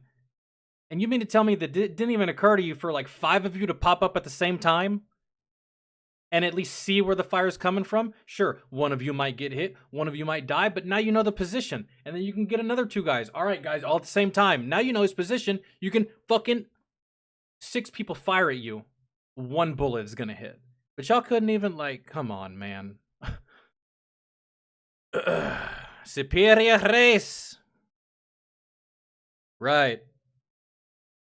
Only used for hunting elk and moose. This rifle in this round is significantly more powerful and way more scary than the scary AR-15s shooting 5.56 that the Army uses today. To put it into perspective, here's a watermelon getting shot by 5.56 and 30-06 at 16,000 frames. Yeah. This is why we'll use 5.56 right here. And anything more than that, the military, along with the Geneva Convention and NATO, consider that to be inhumane. And you throw in armor piercing into this, yikes. You throw in FMJ, yikes. You throw in fucking armor piercing, yikes. What's the other one that I'm thinking of? Oh my god, how am I blanking on the name of it? The hole is this big, but the exit wound is like massive. I had those rounds and I'm blanking on the name. It's kind of like... Anyways, but yeah, this is for a different time, I suppose. Yeah. No, not Dragon's Breath. That's for shotguns. Hollow Point. Jesus Christ. I had Hollow Point when I was in the service, even though we weren't allowed to. We had to use standard 5.56. And let me tell you something about 5.56. People claim that it's more humane to use that than armor piercing or Hollow Point. And their main reason is because Hollow Point leaves a massive exit wound, and it's like guaranteed death almost. Not always, but 5.56, bro. 5.56 will bounce around in your body. That shit will bounce off bones. You can get hit in the leg, it'll come out your throat. You get hit in the arm, it comes out your other shoulder. You get hit in the knee, it comes out of your chest. Like, dog, I feel like that's worse than it just fucking through and through, and I'm just gone, right? That body's that round is just wreaking havoc inside your body until it finds a way to get out. And they want to call it more humane. All right. Cool. But anyways, yeah, massive difference. Per second. Okay, if you're not picking up what I'm putting down, I'm trying to tell you that if you're a German on top of that hill and you've just seen 20 of your buddies get their eyebrows sent into fucking orbit, that's starting to look like not that great of an idea, and you're probably looking for alternatives. Bearing that in mind, the Germans decide they're going to do something that tactically doesn't make a lot of sense. They're going to leave their fortified fighting positions, they're going to abandon the high ground, they're going to grab their rifles, fix bayonets, and they're going to charge this giant red-headed hillbilly and show him what's up. So that's not a bad plan. I've seen several other soldiers throughout the course of history do that, and it worked out for them because, yo, dog, the enemy simply just wasn't expecting it. But, I mean, y'all don't know this, but we do. This guy's got God on his team, so what can you do, man? What can you do? 12 Germans hop out of their fortified fighting positions. This is like you're playing 3v3 in a video game, except one of the players on the enemy team has wall hacks, he's got aimbot, he's got true aim, he's got the whole thing. And you're just like, well, shit. We're not winning. With rifles and fixed bayonets and bayonet charge Alvin York, which in hindsight was a complete mistake for them, and it worked out for Alvin York because Alvin was actually out of rifle rounds altogether and he wasn't going to be able to do anything else. But now he's got 12 Germans running at him, so he pops up, grabs his Colt 1911 chambered in 45 ACP. Bear in mind, he's only got 8 rounds and 12 Germans running at him. That means that if all goes well, according to plan, he domes 8 and knife kills 4. Let's see how it plays out, Cotton.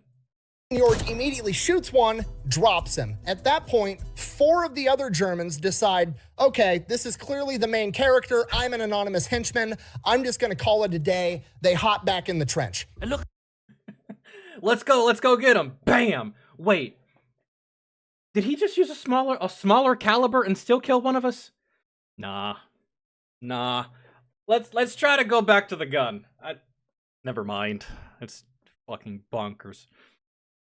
But at this point, they don't know that he ran out of ammo. They might think that he's just like really feeling himself and decides that he's so superior that he just downgraded calibers to still kill them. It's like, Look at you. You haven't even got a name tag. You've got no chance. Why don't you just fall down? Go on, son. So now there's 7 Germans still bayonet charging him, and he has 7 bullets. He has to be absolutely perfect. Now, from the lead German's perspective, the guy that's out in front, obviously, he's the one that's going to get shot first. I mean, right? That's what makes sense. You shoot the closest threat first. That way nobody comes to get you, right? I really hope that you Germans didn't decide to bum rush him in a straight line. I would hope that there's so many of you that at least one of you had the brains to be like, okay, well, while these motherfuckers charge first and faster and they're closer, they might get shot, but I may be able to like get a flank or something, maneuver, but nah, it's not gonna matter. Right, so as long as he doesn't get shot, everything's going great. He sees Alvin York fire. The bullet whizzes past him. Ooh. Alvin York missed. Fires again. Another bullet whizzes past him. Again. All of the bullets, all 6 of them, go whizzing right past him. He's got 1 bullet left. He gets shot directly in the stomach and drops. But what actually happened, Alvin York didn't miss. He didn't miss a single time. Alvin York... Oh my God. There's no way. There's no way. There's no way you... oh my God. I think I know where this is going. He didn't miss the guy in front of him that was closest. He shot everyone behind him. And then now that he's out of ammo, he's like, all right, bet, bitch, let's go. I'm 6 foot. I grew up in the mountains. I'm about to whoop your ass.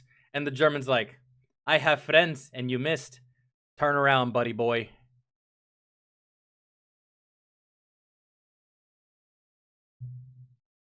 Well, this has been a turn of events that I did not foresee. Okay. There's no way. Hold on now. Drops. But what actually happened, Alvin York didn't miss. He didn't miss a single time. Alvin York knew that if he shot the dude in the front, everybody behind him was going to see it, and they were all going to take cover, and he wasn't going to have any ammo. So he decided to take out the Germans the same way that you shoot a flock of geese that are flying, and he took out the geese at the rear of the formation first, working his way to the front so the formation didn't scatter. He was shooting the man in the back. That is next level badass, dog. That is next level badass. That's like...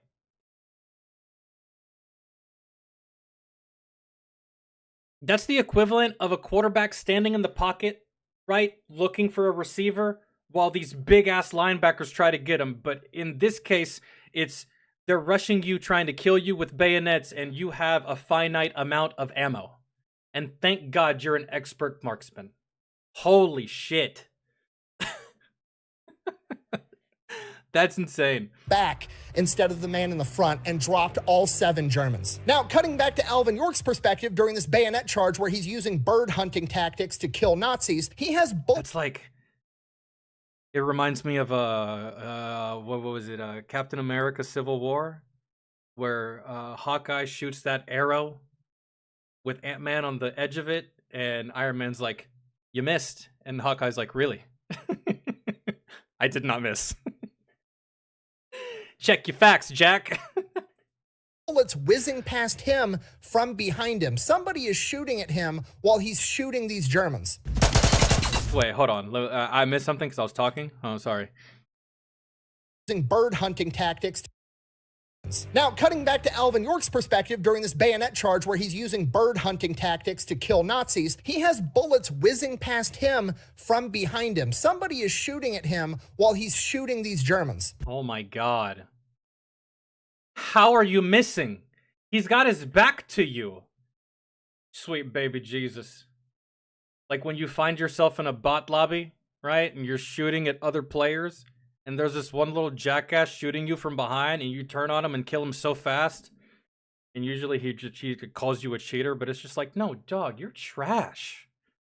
Unless it's a teammate that saw him in trouble and was like, oh, I got you from far away or something. I don't know.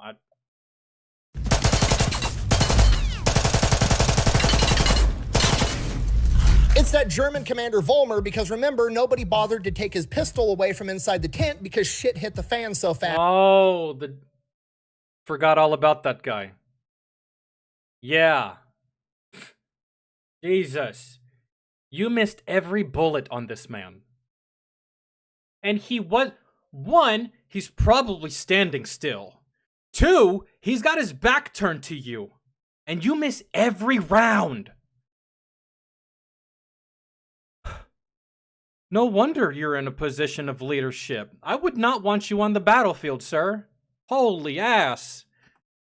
And he's trying to save his own guys, which is pretty understandable. So while York is shooting at Germans with his pistol, Volmer is shooting at York with his pistol, and York doesn't give one single fuck, because remember, he's on a mission from God, and God is gonna protect him, and if he doesn't get protected, it's all part of God's plan, so it's gonna be fine. So York just focuses on what he's doing and lets everything else work itself out, and of course, doesn't get a single scratch on him the entire time. Volmer empties the pistol, misses every single shot. York lands every one of his. Well, yeah, it's literally... Balls under boob and butt, boob and butt. Balls under boob and butt, boob and butt. At this point, York... And the fact that it was with a pistol, a weapon that is famously used by officers. Even when I served in the military, we would go to the range and all of us E4s, regular soldiers, were shooting M4s, M16s, 50 cals, all this shit. What are the officers doing? They're at the M9 range with their pistol. So not just today, but back then, the pistol has been a staple for officers worldwide. You missed the whole magazine at damn near point blank range with an enemy with his back turned to you, not moving. How is that possible? And my man, retire. Well, you're about to get retired right now by Mr. Alvin York because he's out of ammo, but if that's the way you shoot, I can't imagine you can fight. That's crazy.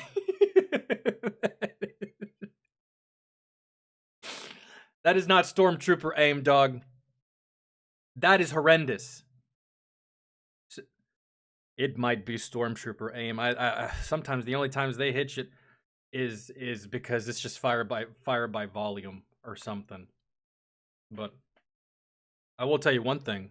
Those goddamn Stormtroopers in the fucking Fortnite event, they did not have Stormtrooper aim. Their accuracy was impeccable. I couldn't drive past those bastards without them shooting out my tires. Yet a real player can't shoot my tires like that. Only the AI. It's like, you motherfuckers. Anyways. Turns around, Volmer drops the pistol, puts his hands up. He knows when he's been bested, and he looks at York. But you weren't bested, though! You...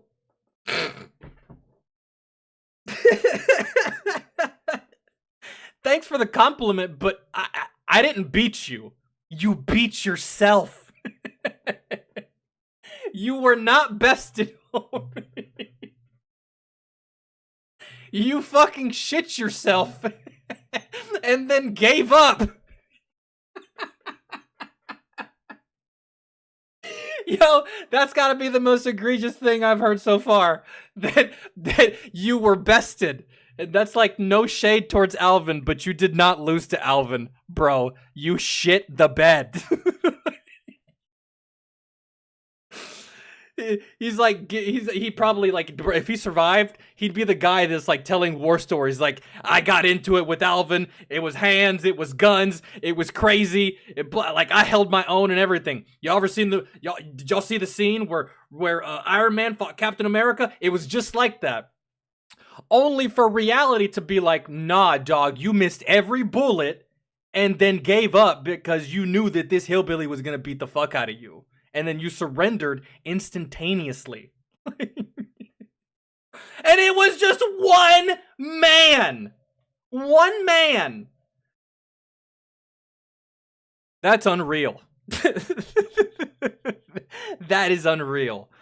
Man. If it wasn't documented with historical accuracy, I really wouldn't believe it, because there's no way you would be able to convince me that a soldier, regardless of military, regardless of country, would be able to miss a full magazine at damn near point blank on a non-moving target.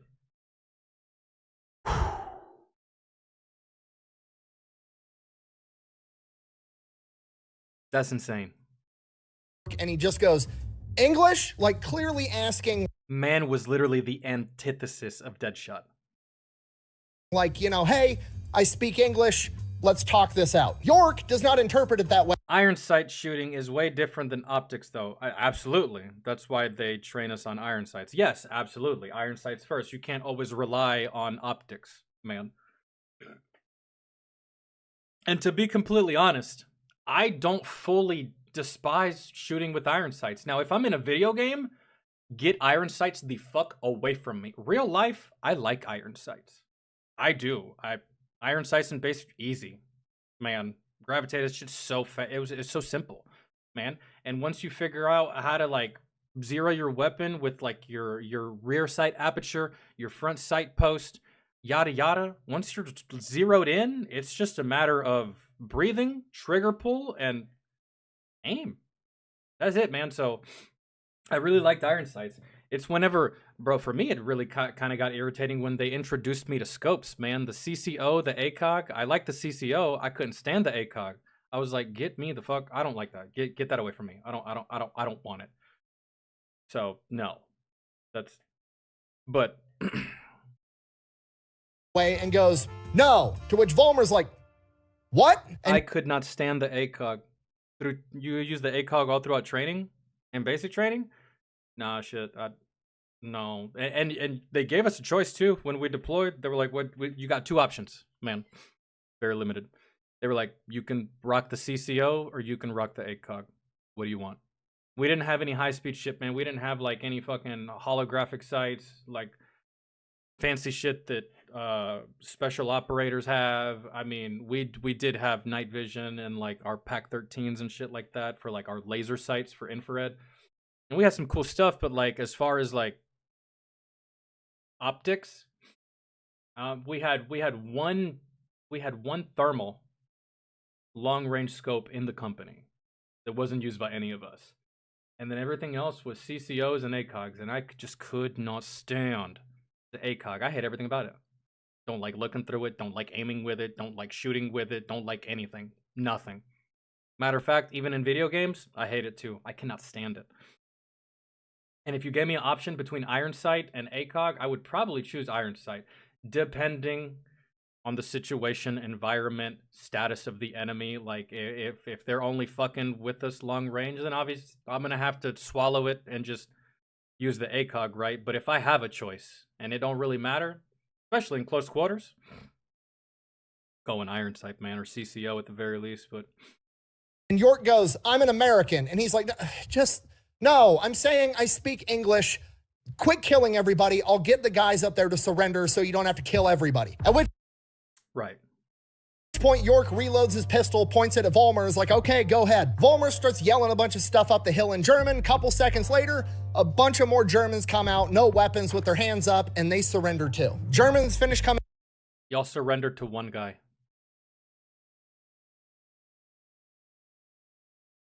One guy. Down the hill, they join the rest of the POWs, at which point, if I didn't know any better, this guy's fucking Batman. One of the 7 remaining privates comes up to York and is like, York, what are we going to do with all these prisoners? We don't have enough men to handle this many guys and get them. And that's why you don't take prisoners ever. You don't have the time, the manpower, or just not the food. You take prisoners, you got to feed these fuckers, you got to treat their wounds, and nah, man. Unless you just so happen to catch these motherfuckers like right next to your base of operations and you can bring them on with like other personnel there, but like on a mission, out in combat, like you're out in the shit at the moment with like, I don't know, on some really dark shit, you could just kill all of them. But that's not the kind of guy Alvin York is, I believe. He's not going to do that. He'll kill you for the mission, but once you're no longer a threat, he'll let you live. That's where me and Alvin differ. Back behind our lines. Volmer hears this and he's like, what? I'm sorry, how many men do you guys actually have? And York is like, I've got plenty, don't worry about it. Don't tell him the truth. Yeah, you do not want these guys to get ballsy. At this point, York, with Volmer still at gunpoint, is going to use Volmer to translate and get everything moving. He's like, all right, get your guys up. Tell them to get in a column of 2. We're going to march out of here. Tell them to pick up your wounded. Tell them to pick up my wounded and my dead. They're going to carry them back to our lines. Problem, how on earth are we going to get back? Because we definitely can't go the way we came through the woods. We're not going to be able to keep track of like 100+ German prisoners through that dense forest. We're going to have to go out in the open. Alvin York is a true hero, a true patriot, a true man of morals and principles because, bro, let me tell you something. I would have killed all these people. I would have killed all these Germans. Again, the way I see combat is I'm not going to leave you alive today so that you can kill me tomorrow. That's just like... And on top of that, bro, think about it. You're going to march these men? Where are you going to march them to? And what if you get in contact with another German force? What if you just so happen to run into another German force that you didn't know about that is a bigger element than what you have? And now it's not 8 of you against, I don't know, how many soldiers are here? Like maybe 30, right? Now it's 8 of you plus those 30, now plus the new Germans that you've encountered. And they're going to realize, oh, there's more of us than you. So like, but it's going to work out for you. And the rest of the Germans are going to see us, and that's not going to work out. At which point, Volmer chimes in, and he's like, well, you can take this gully right here, and that'll take you right to Hill 223. He's obviously trying to set him up for an ambush because he knows where all of his soldiers are, and York is like, well, we're not fucking going there. You know what? I'm the main character. We're just going to march. Very, very smart of Alvin right there in that moment. Holy shit. Right down the main road that goes straight to Chantal Cherie, straight to Hill 223. So that's what you know what you could do in this moment is you could drop your American uniforms, pick up some uniforms off some dead Germans, blend in with this group to where it just looks like a foot patrol. That way, if anything at all happens and you just so happen to run into the wrong one, or had you fallen victim to this trap by this German commander that was trying to lead you to the enemy, it would have maybe gone better or worked or something. Maybe you wouldn't have caught as much flack because you could have been like, if you alert them that we have you under duress, we'll slaughter all of you right here, right? And when someone's behind you with a gun, you'll do whatever they say. So they do. They just take off ruck marching right down the middle of this main road in the middle of enemy-held territory because York is the main character and it's all part of God's plan. Well, I guess York's mindset was like, if I walk right down the fucking middle, there's only 8 of us, but there are a lot of Germans here. I doubt that any other German that fucking sees us is going to open fire on their own troops just to kill 8. Maybe that was his thought process. So basically, at this moment, he's using the Germans as a shield and as insurance, I feel. Because again, you got to remember, at this moment, they're still outnumbered. Whether, I guess. So they're making their way there, and sure enough, they run into an entire platoon of Germans that are guarding the road, because obviously. However, from the Germans' perspective, there's like 7 Americans and 100+ Germans. So to the Germans guarding the street, they probably think that the Germans have these Americans prisoner, when in reality, it's the other way around. Holy shit. There's absolutely no way that those Americans have those Germans as POWs, so they don't open fire. They end up walking up and approaching to see what's going on, figuring the Americans are the POWs. Once they get close enough to realize the Americans are the ones with the guns, York shoves his pistol into Volmer's back and is like, make them surrender, tell them they're surrounded. Volmer does what he's told, tells them to drop their guns, they're surrounded. They do it because Volmer's a battalion commander, they drop their guns, and they get taken as POWs too. From there, they... Without having Volmer, he can't do this because he has such an insane bargaining chip. Without this German commander, he doesn't do any of this. I don't think. That's like just, so many things happened and so many stars aligned in the right way for him to be able to do this, because there's no fucking way. That's such an insane bargaining chip. You have a gun to the head of the motherfucker that can give orders to a majority of the soldiers on the ground. Fuck. They just keep marching to Hill 223, and as they start getting closer, the Americans see a massive formation of German uniforms approaching. They start freaking out, thinking it's a giant counterattack. They start moving men around, getting ready for a fight, and as they keep getting closer and closer, they're looking through field glasses, and they see York's big ginger ass with a gun pointed at the German, and is like, holy shit, York captured everybody. So they get to the base of Hill 223. The 82nd commander meets him down there and is like, York, holy shit, how many men did you capture? To which York replies, honestly, I have no idea, sir. I just like...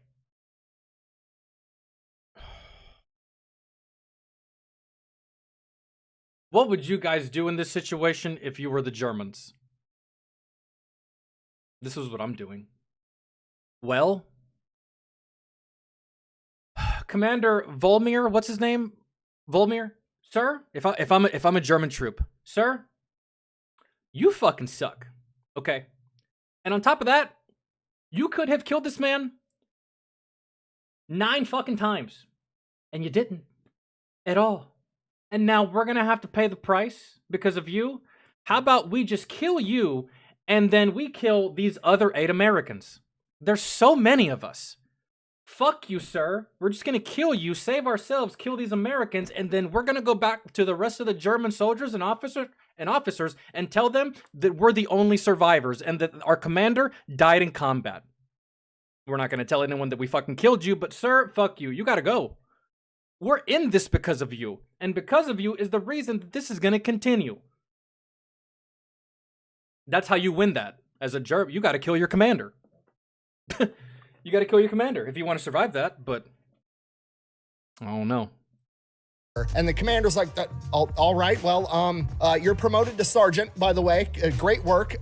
March these guys into Chantal Cherie, and I'll count them off as they march by, I guess. Commander then proceeds to count them off as they march by. York had captured 132 Germans. So York marches his POWs off to Chantal Cherie, and the rest of the 82nd resumes their attack because now the Germans have 35 less machine gun positions, and the ones that do remain don't have a chain of command to be giving them orders. So they overtake the objective. They secure the area fairly easily. York makes it to Chantal Cherie, where battalion headquarters are. Battalion headquarters is like, we don't have the logistics for this many prisoners. March them up to regimental. Yeah, they were like, bro, we thought you were gonna kill all those people.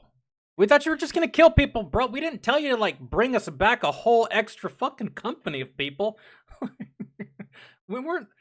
We didn't really think that y'all would do this. We really thought y'all were just gonna go out there and kill motherfuckers. Headquarters marches them up to regimental headquarters. They can't take that many prisoners either. Oh my God. March them to division headquarters. Marches them all the way to division headquarters. Alvin, did you ever think that it was strange that they didn't train y'all on what to do with POWs? Did you not find that odd about the curriculum whenever you were going through basic and AIT and all that stuff? Maybe it's because that wasn't a part of the plan, man. I don't blame them either, man. Same sentiment. Fuck. He gets there, General Lindsay, like the main guy in charge of the 82nd, approaches York and is like, York, I hear you've captured the whole damn German army. To which York replies, just with sheer Forrest Gump levels of modesty, no, sir, I only captured 132. Yeah, that's it. Yes, I know that. From there, he gets some food, finds a cot, lays down, writes in his journal for a little bit, because, you know, he's had a pretty eventful day. In his journal, he writes, and I quote, so you can see here in this case of mine where God helped me out. I'm a witness to the fact that God did help me out of that hard battle, for the bushes were shot up all around me, and I never got a scratch. Find what you love what you find. I can't believe what I've heard. Morning, York reports back to Captain Danforth, and he requests to take out a small detail to go back to the site of his battle and look for any survivors, because that's just the type of guy that York is. Captain Danforth not only agrees to let him do it, but he's like, I'm going with you, and he brings some other high-ranking officers with him because they want to hear York explain what the fuck happened. By the time they get out there, there's no... Well, you see, over here, sir, I killed like 9 of them. And then their trash-ass commander tried to kill me from behind. He missed every bullet. That's not important. So I kidnapped his bitch ass and used him as a bargaining chip to kidnap some other Germans, who led me to some more Germans, and I used the commander to get them to surrender.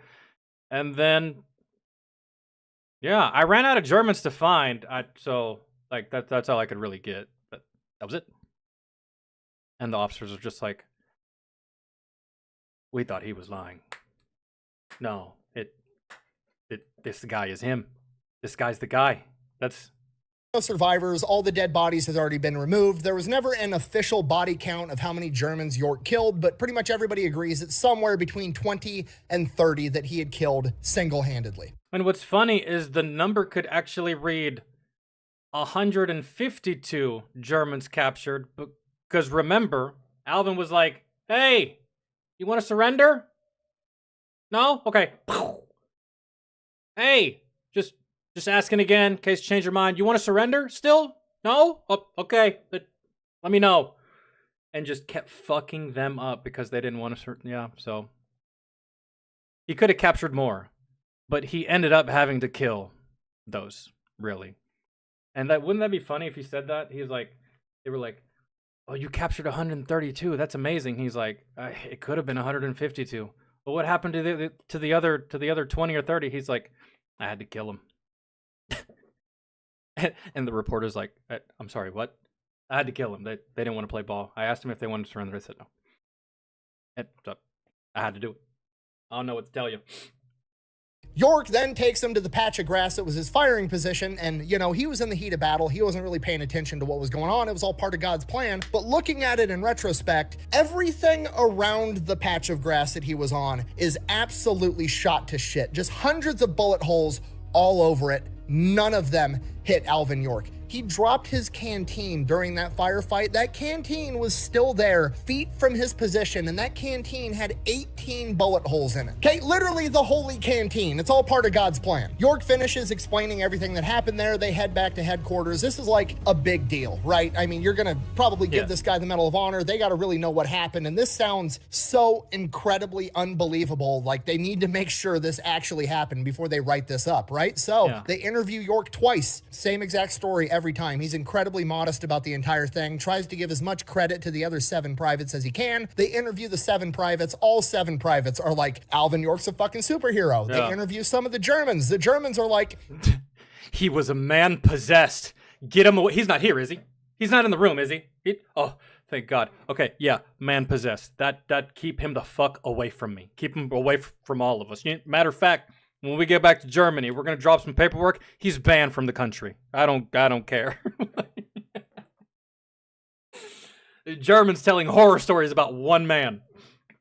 it was fucking crazy. I don't know. We couldn't hit the guy with bullets. They interview Volmer. The story is the same across everybody. It's one of the most well-researched battles ever. From here, a couple of weeks go by. By October 28th, 1918, his unit gets pulled back out of the Argonne. They go to the rear, and then he gets placed on 10 days leave on November 1st. And while he's on leave, he sends a postcard back home to his mother. You know, he's probably got a lot to tell her. That postcard reads, and I quote, "Hello, I'm okay. Sending you a postcard view of a little of this country along the coast. It's a nice scene." Well, that's all. He's literally Forrest Gump.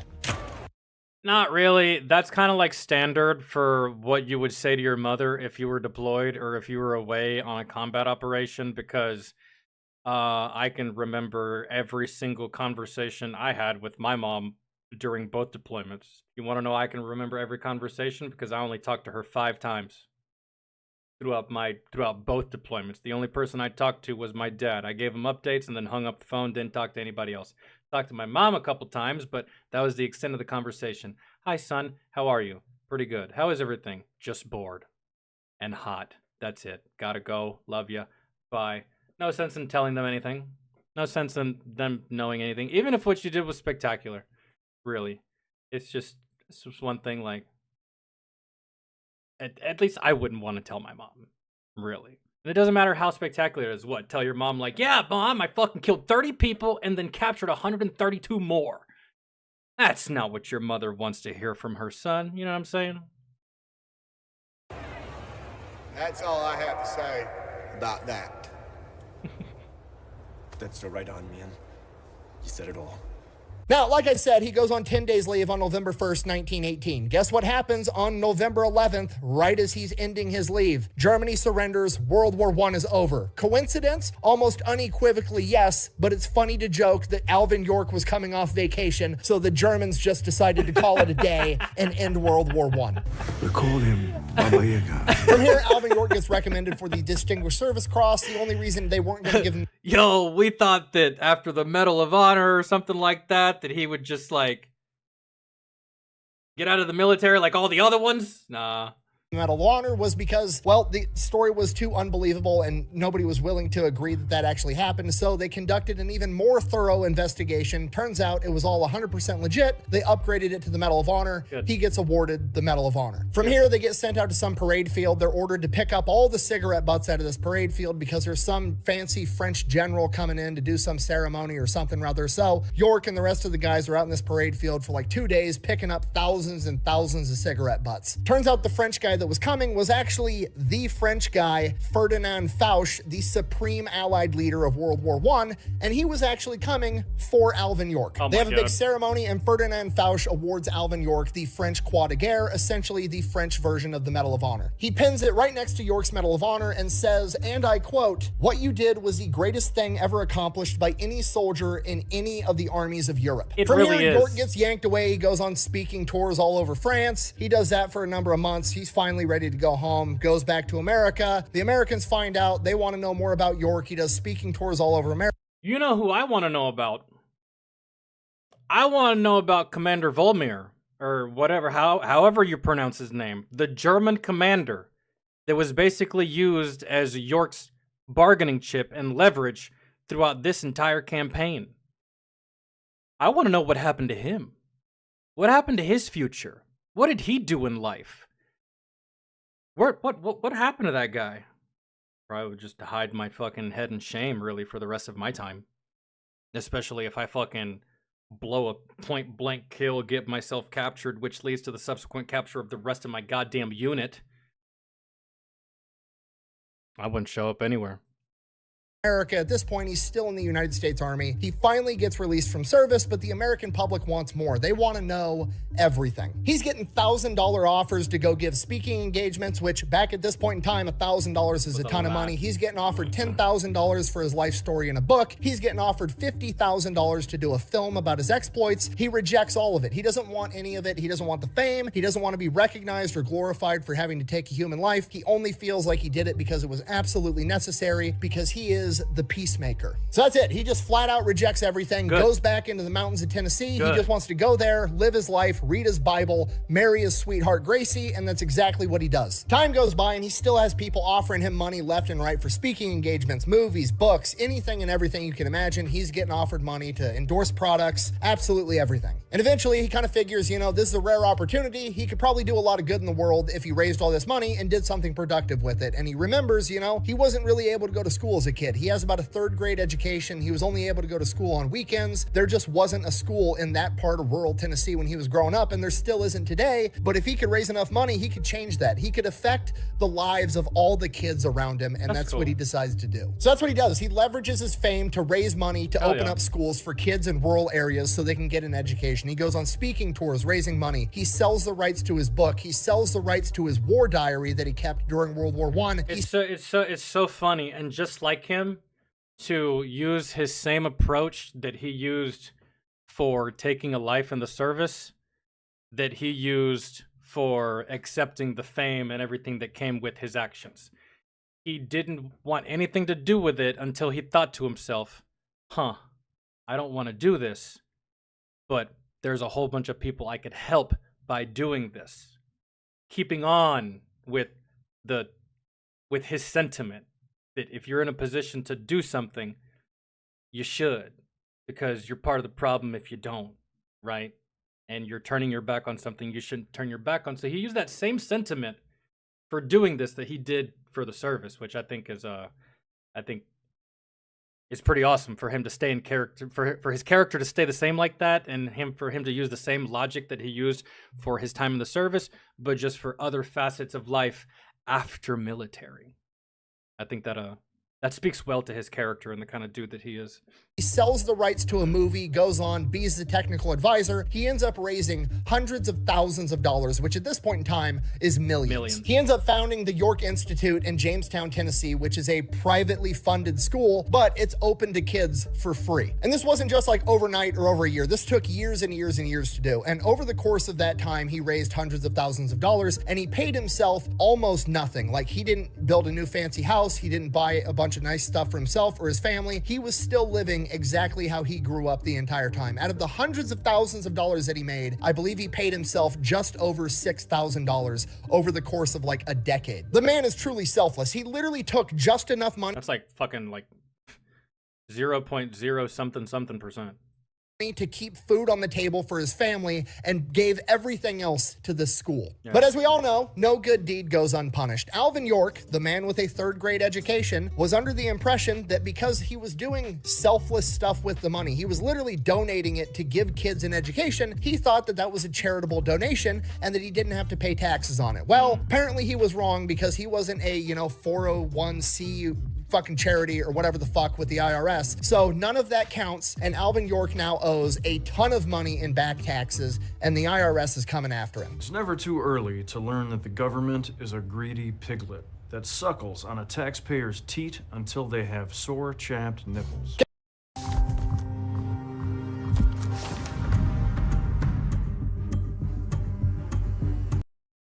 Okay, and just so we're on the same page, this is like now the early 1940s. 2 decades have gone by, and the tax rate at this point in time is absolutely insane. The top marginal income bracket for federal taxes is 81%. He made $134,000 with his hit movie that came out in 1941. The IRS said he owed them like $90,000 of that money. Alvin York didn't have it. He used all the money to build this school and start teaching kids for free. When the IRS told him that he owed all that money, he had a net worth of $21,000. $20,000 of that net worth was just the value of the farm that him and his family lived on. You know, the same farm that his family has lived on since they came across the ocean and lived there in a fucking cave. Other than that, he had a car that was worth $700. He had $2.20 in his checking account, and he got a $10 a month stipend for being a Medal of Honor recipient. That was it. He gave everything else away. Thankfully, the government steps in because York doesn't have the money to keep funding this school, so the government steps in and is like, oh, you built the whole school for us? You bought instruments for the band, book? Oh, by the way, I captured 132 fucking Germans, killed an additional 30, and I don't know, man, and I'm the catalyst for future legendary heroes to come throughout the course of motherfucking history. I'm sorry. What are we talking about here? Even back in the day and today, we still don't do enough for our legendary heroes that actually deserve it. Not a motherfucker like me, your regular run-of-the-mill soldier, right? That was just like, went where Uncle Sam told him to go. I'm talking about like guys like this, the above and beyond, like almost damn near almost supernatural motherfuckers. Books, chairs, desks, everything. Oh yeah, we'd be willing to, take that over and make it a public school, which... Yeah, Medal of Honor recipients shouldn't even have to pay fucking taxes. Period. Ever. For the rest of their life. On anything. But that's just me. York doesn't give a shit. He literally just... And if the Medal of Honor recipient is dead, their family gets the same luxury. I think that should be a thing. Wants kids to get an education, so of course he signs it over to the government so they can keep maintaining the York Institute. That's cool. And it is literally still in operation to this day. It is a public high school in Jamestown, Tennessee. In addition to that, thanks to a literal act of Congress, they forgive his debt, and he is now debt-free. Now, going back to his movie, came out in 1941, right as... Go fuck yourself, IRS. That's what you get. America's getting ready to enter World War II, it is a nationwide sensation. He becomes the most popular man in the country all over again. Because of the popularity of this movie and because of the fact that Alvin York served in the 82nd Infantry Division, the All-American Division, when World War II kicks off and they start reactivating old units, one of the first units to get reactivated is the 82nd Infantry, which becomes the 82nd Airborne, which is still active to this day, and it is one of the most prestigious military units in the United States Army. In addition to that, it inspires tens of thousands of American men to join the military because they want to be a hero too, just like Alvin York. And one of those Americans is Audie Murphy, who would go on to become the most decorated war hero of World War II. Alvin York would go on to pass away at the age of 76, but his legacy lives on both in the school that he helped found and the 82nd Airborne Division. And that time the Army tried to name a god-awful tank after him. Seriously, can we name something else awesome after this guy? Like the next sniper rifle, call it the York. I've heard about this vehicle before. And yeah, put his name on something else. And not that trash. I've watched a video on this. Good lord. tank after him. Seriously, can we name something else awesome after this guy? Like the next sniper rifle, call it the York Peacemaker. That's a dope name. He deserves it. Let's do that. This man accomplished incredible and unbelievable things both on and off the battlefield, and then afterwards he went on to live a truly selfless life in the service to others. And that is why you should never forget the name Alvin York. Thank you for watching. Best way to support the channel is go buy some merch over at thefatelectrician.com. Quack bang out.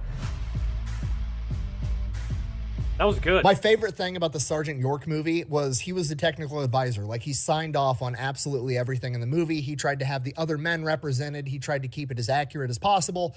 But there was one thing he didn't sign off on, and I don't even know if he knew they did it, because they made it seem like Alvin York kissed Gracie before he went off to war. Both Alvin, his wife, and all of their kids after the fact, whenever this gets brought up or whenever they're interviewed about it, they are adamant and make sure they point out that never happened. Gracie York is not some hussy that would kiss before their marriage. Their first kiss was on their wedding day. And I don't know. I think that's just like funny and cute. Because for the time, man, yeah, 1918, 1920, and 1930. That was taboo. You didn't do that. No hand holding, no fucking PDA, none of that stuff. You got looked at different. Not like today where bitches on OnlyFans demand respect. That's wild. But yeah, ladies were ladies back then, and they had to make sure. No. There was no kiss. We got married first. Motherfucker, get it right. But you know Hollywood. They got to put a love story into everything. Even my favorite superheroes. I'm just trying to watch a fucking badass, legendary, galactic fight. Here comes Mary Jane. Nice. Fantastic. Super fun. Anyways, see you guys later. Yeah, bye. Take it easy, man. I will catch you on the next one. Fantastic. And it's just going to play out with, I guess. I remember one day back in the Argonne when we took several prisoners, I noticed one German corporal looking us over, mightily puzzled. He could speak a little English. He asked if all of us in the outfit were Americans. We told him we were. He just shook his head. Didn't seem that he could take it at all. You see, the All-American Division was made up a whole bunch of different races, creeds, different walks of life. Why it was the All-American Division. And this German couldn't wrap his head around the fact that all these people that had all these differences were working under the same umbrella, working for the same team. Because, you know, Germans back then, superior race and all that stupid. God. They really did need propaganda, because without propaganda, they just come off as retarded. Of boys from all over the country. There were boys from the mountains like me and boys from the small towns and cities. There were Southerners, New Yorkers, Middle Westerners, as well as boys from the cow country in the Pacific coast. And there were men whose folks had been Greek, Italian, Jewish, German, Polish, Swedish, and Irish. Just every strain of good American you could think of. It sure seemed to get this German corporal down. He just couldn't understand how we could all pull together and smash up soldiers of the great German race. Because most of your German leadership are a whole bunch of fucking ignorant-ass, pussy-ass cowards. That's why. And they conditioned your brain to think the very same way. That's why you can't even fathom that different colors and different creeds are working together. Because of the sheer ignorance and retardedness of your fucking army, regime, nation at the time. Really. That's what it was. They can't get it through their thick heads that it's not your creed or your height, nor the color of your eyes that makes an American. It's our freedom and equality over the Constitution and our Bill of Rights that makes an American an almighty fighter. And only a fuckboy would be confused about that concept. AKA Nazi Germans. That's it. And if you sympathize with these fuckers, you're also a fuckboy. Or a fuck lady. Get shit on. Get fucking shit on. How does it feel to know that your superior race, these little cocksuckers, that you're on their dick on the daily, how does it feel to know they got beat by one guy? One guy, man. Yeah. Fuck the Nazis. And fuck all you queer baits that support them still to this day. Superior, the most inferior motherfuckers I've ever seen. Get motherfucking shat on. You lost both times. Get shat on. You got beat by one guy. Get shat on. You got soloed by multiple different soldiers throughout the course of history. Get shat on. And your supreme fucking leader, the coward he was, killed himself. Because he was not going to be able to take persecution. Because he knew what was coming. The same thing he dealt. Pussy boy. Pussy boy. But hey, you idolize who you idolize, I suppose. And when you got nothing but that, that's it. That's why people of North Korea think that Kim is God. When in reality, he's just one regular fat, spoiled bastard with too much power. That's it. Really, at the end of the day, propaganda. You gotta love it. All right, guys and gals, I am out.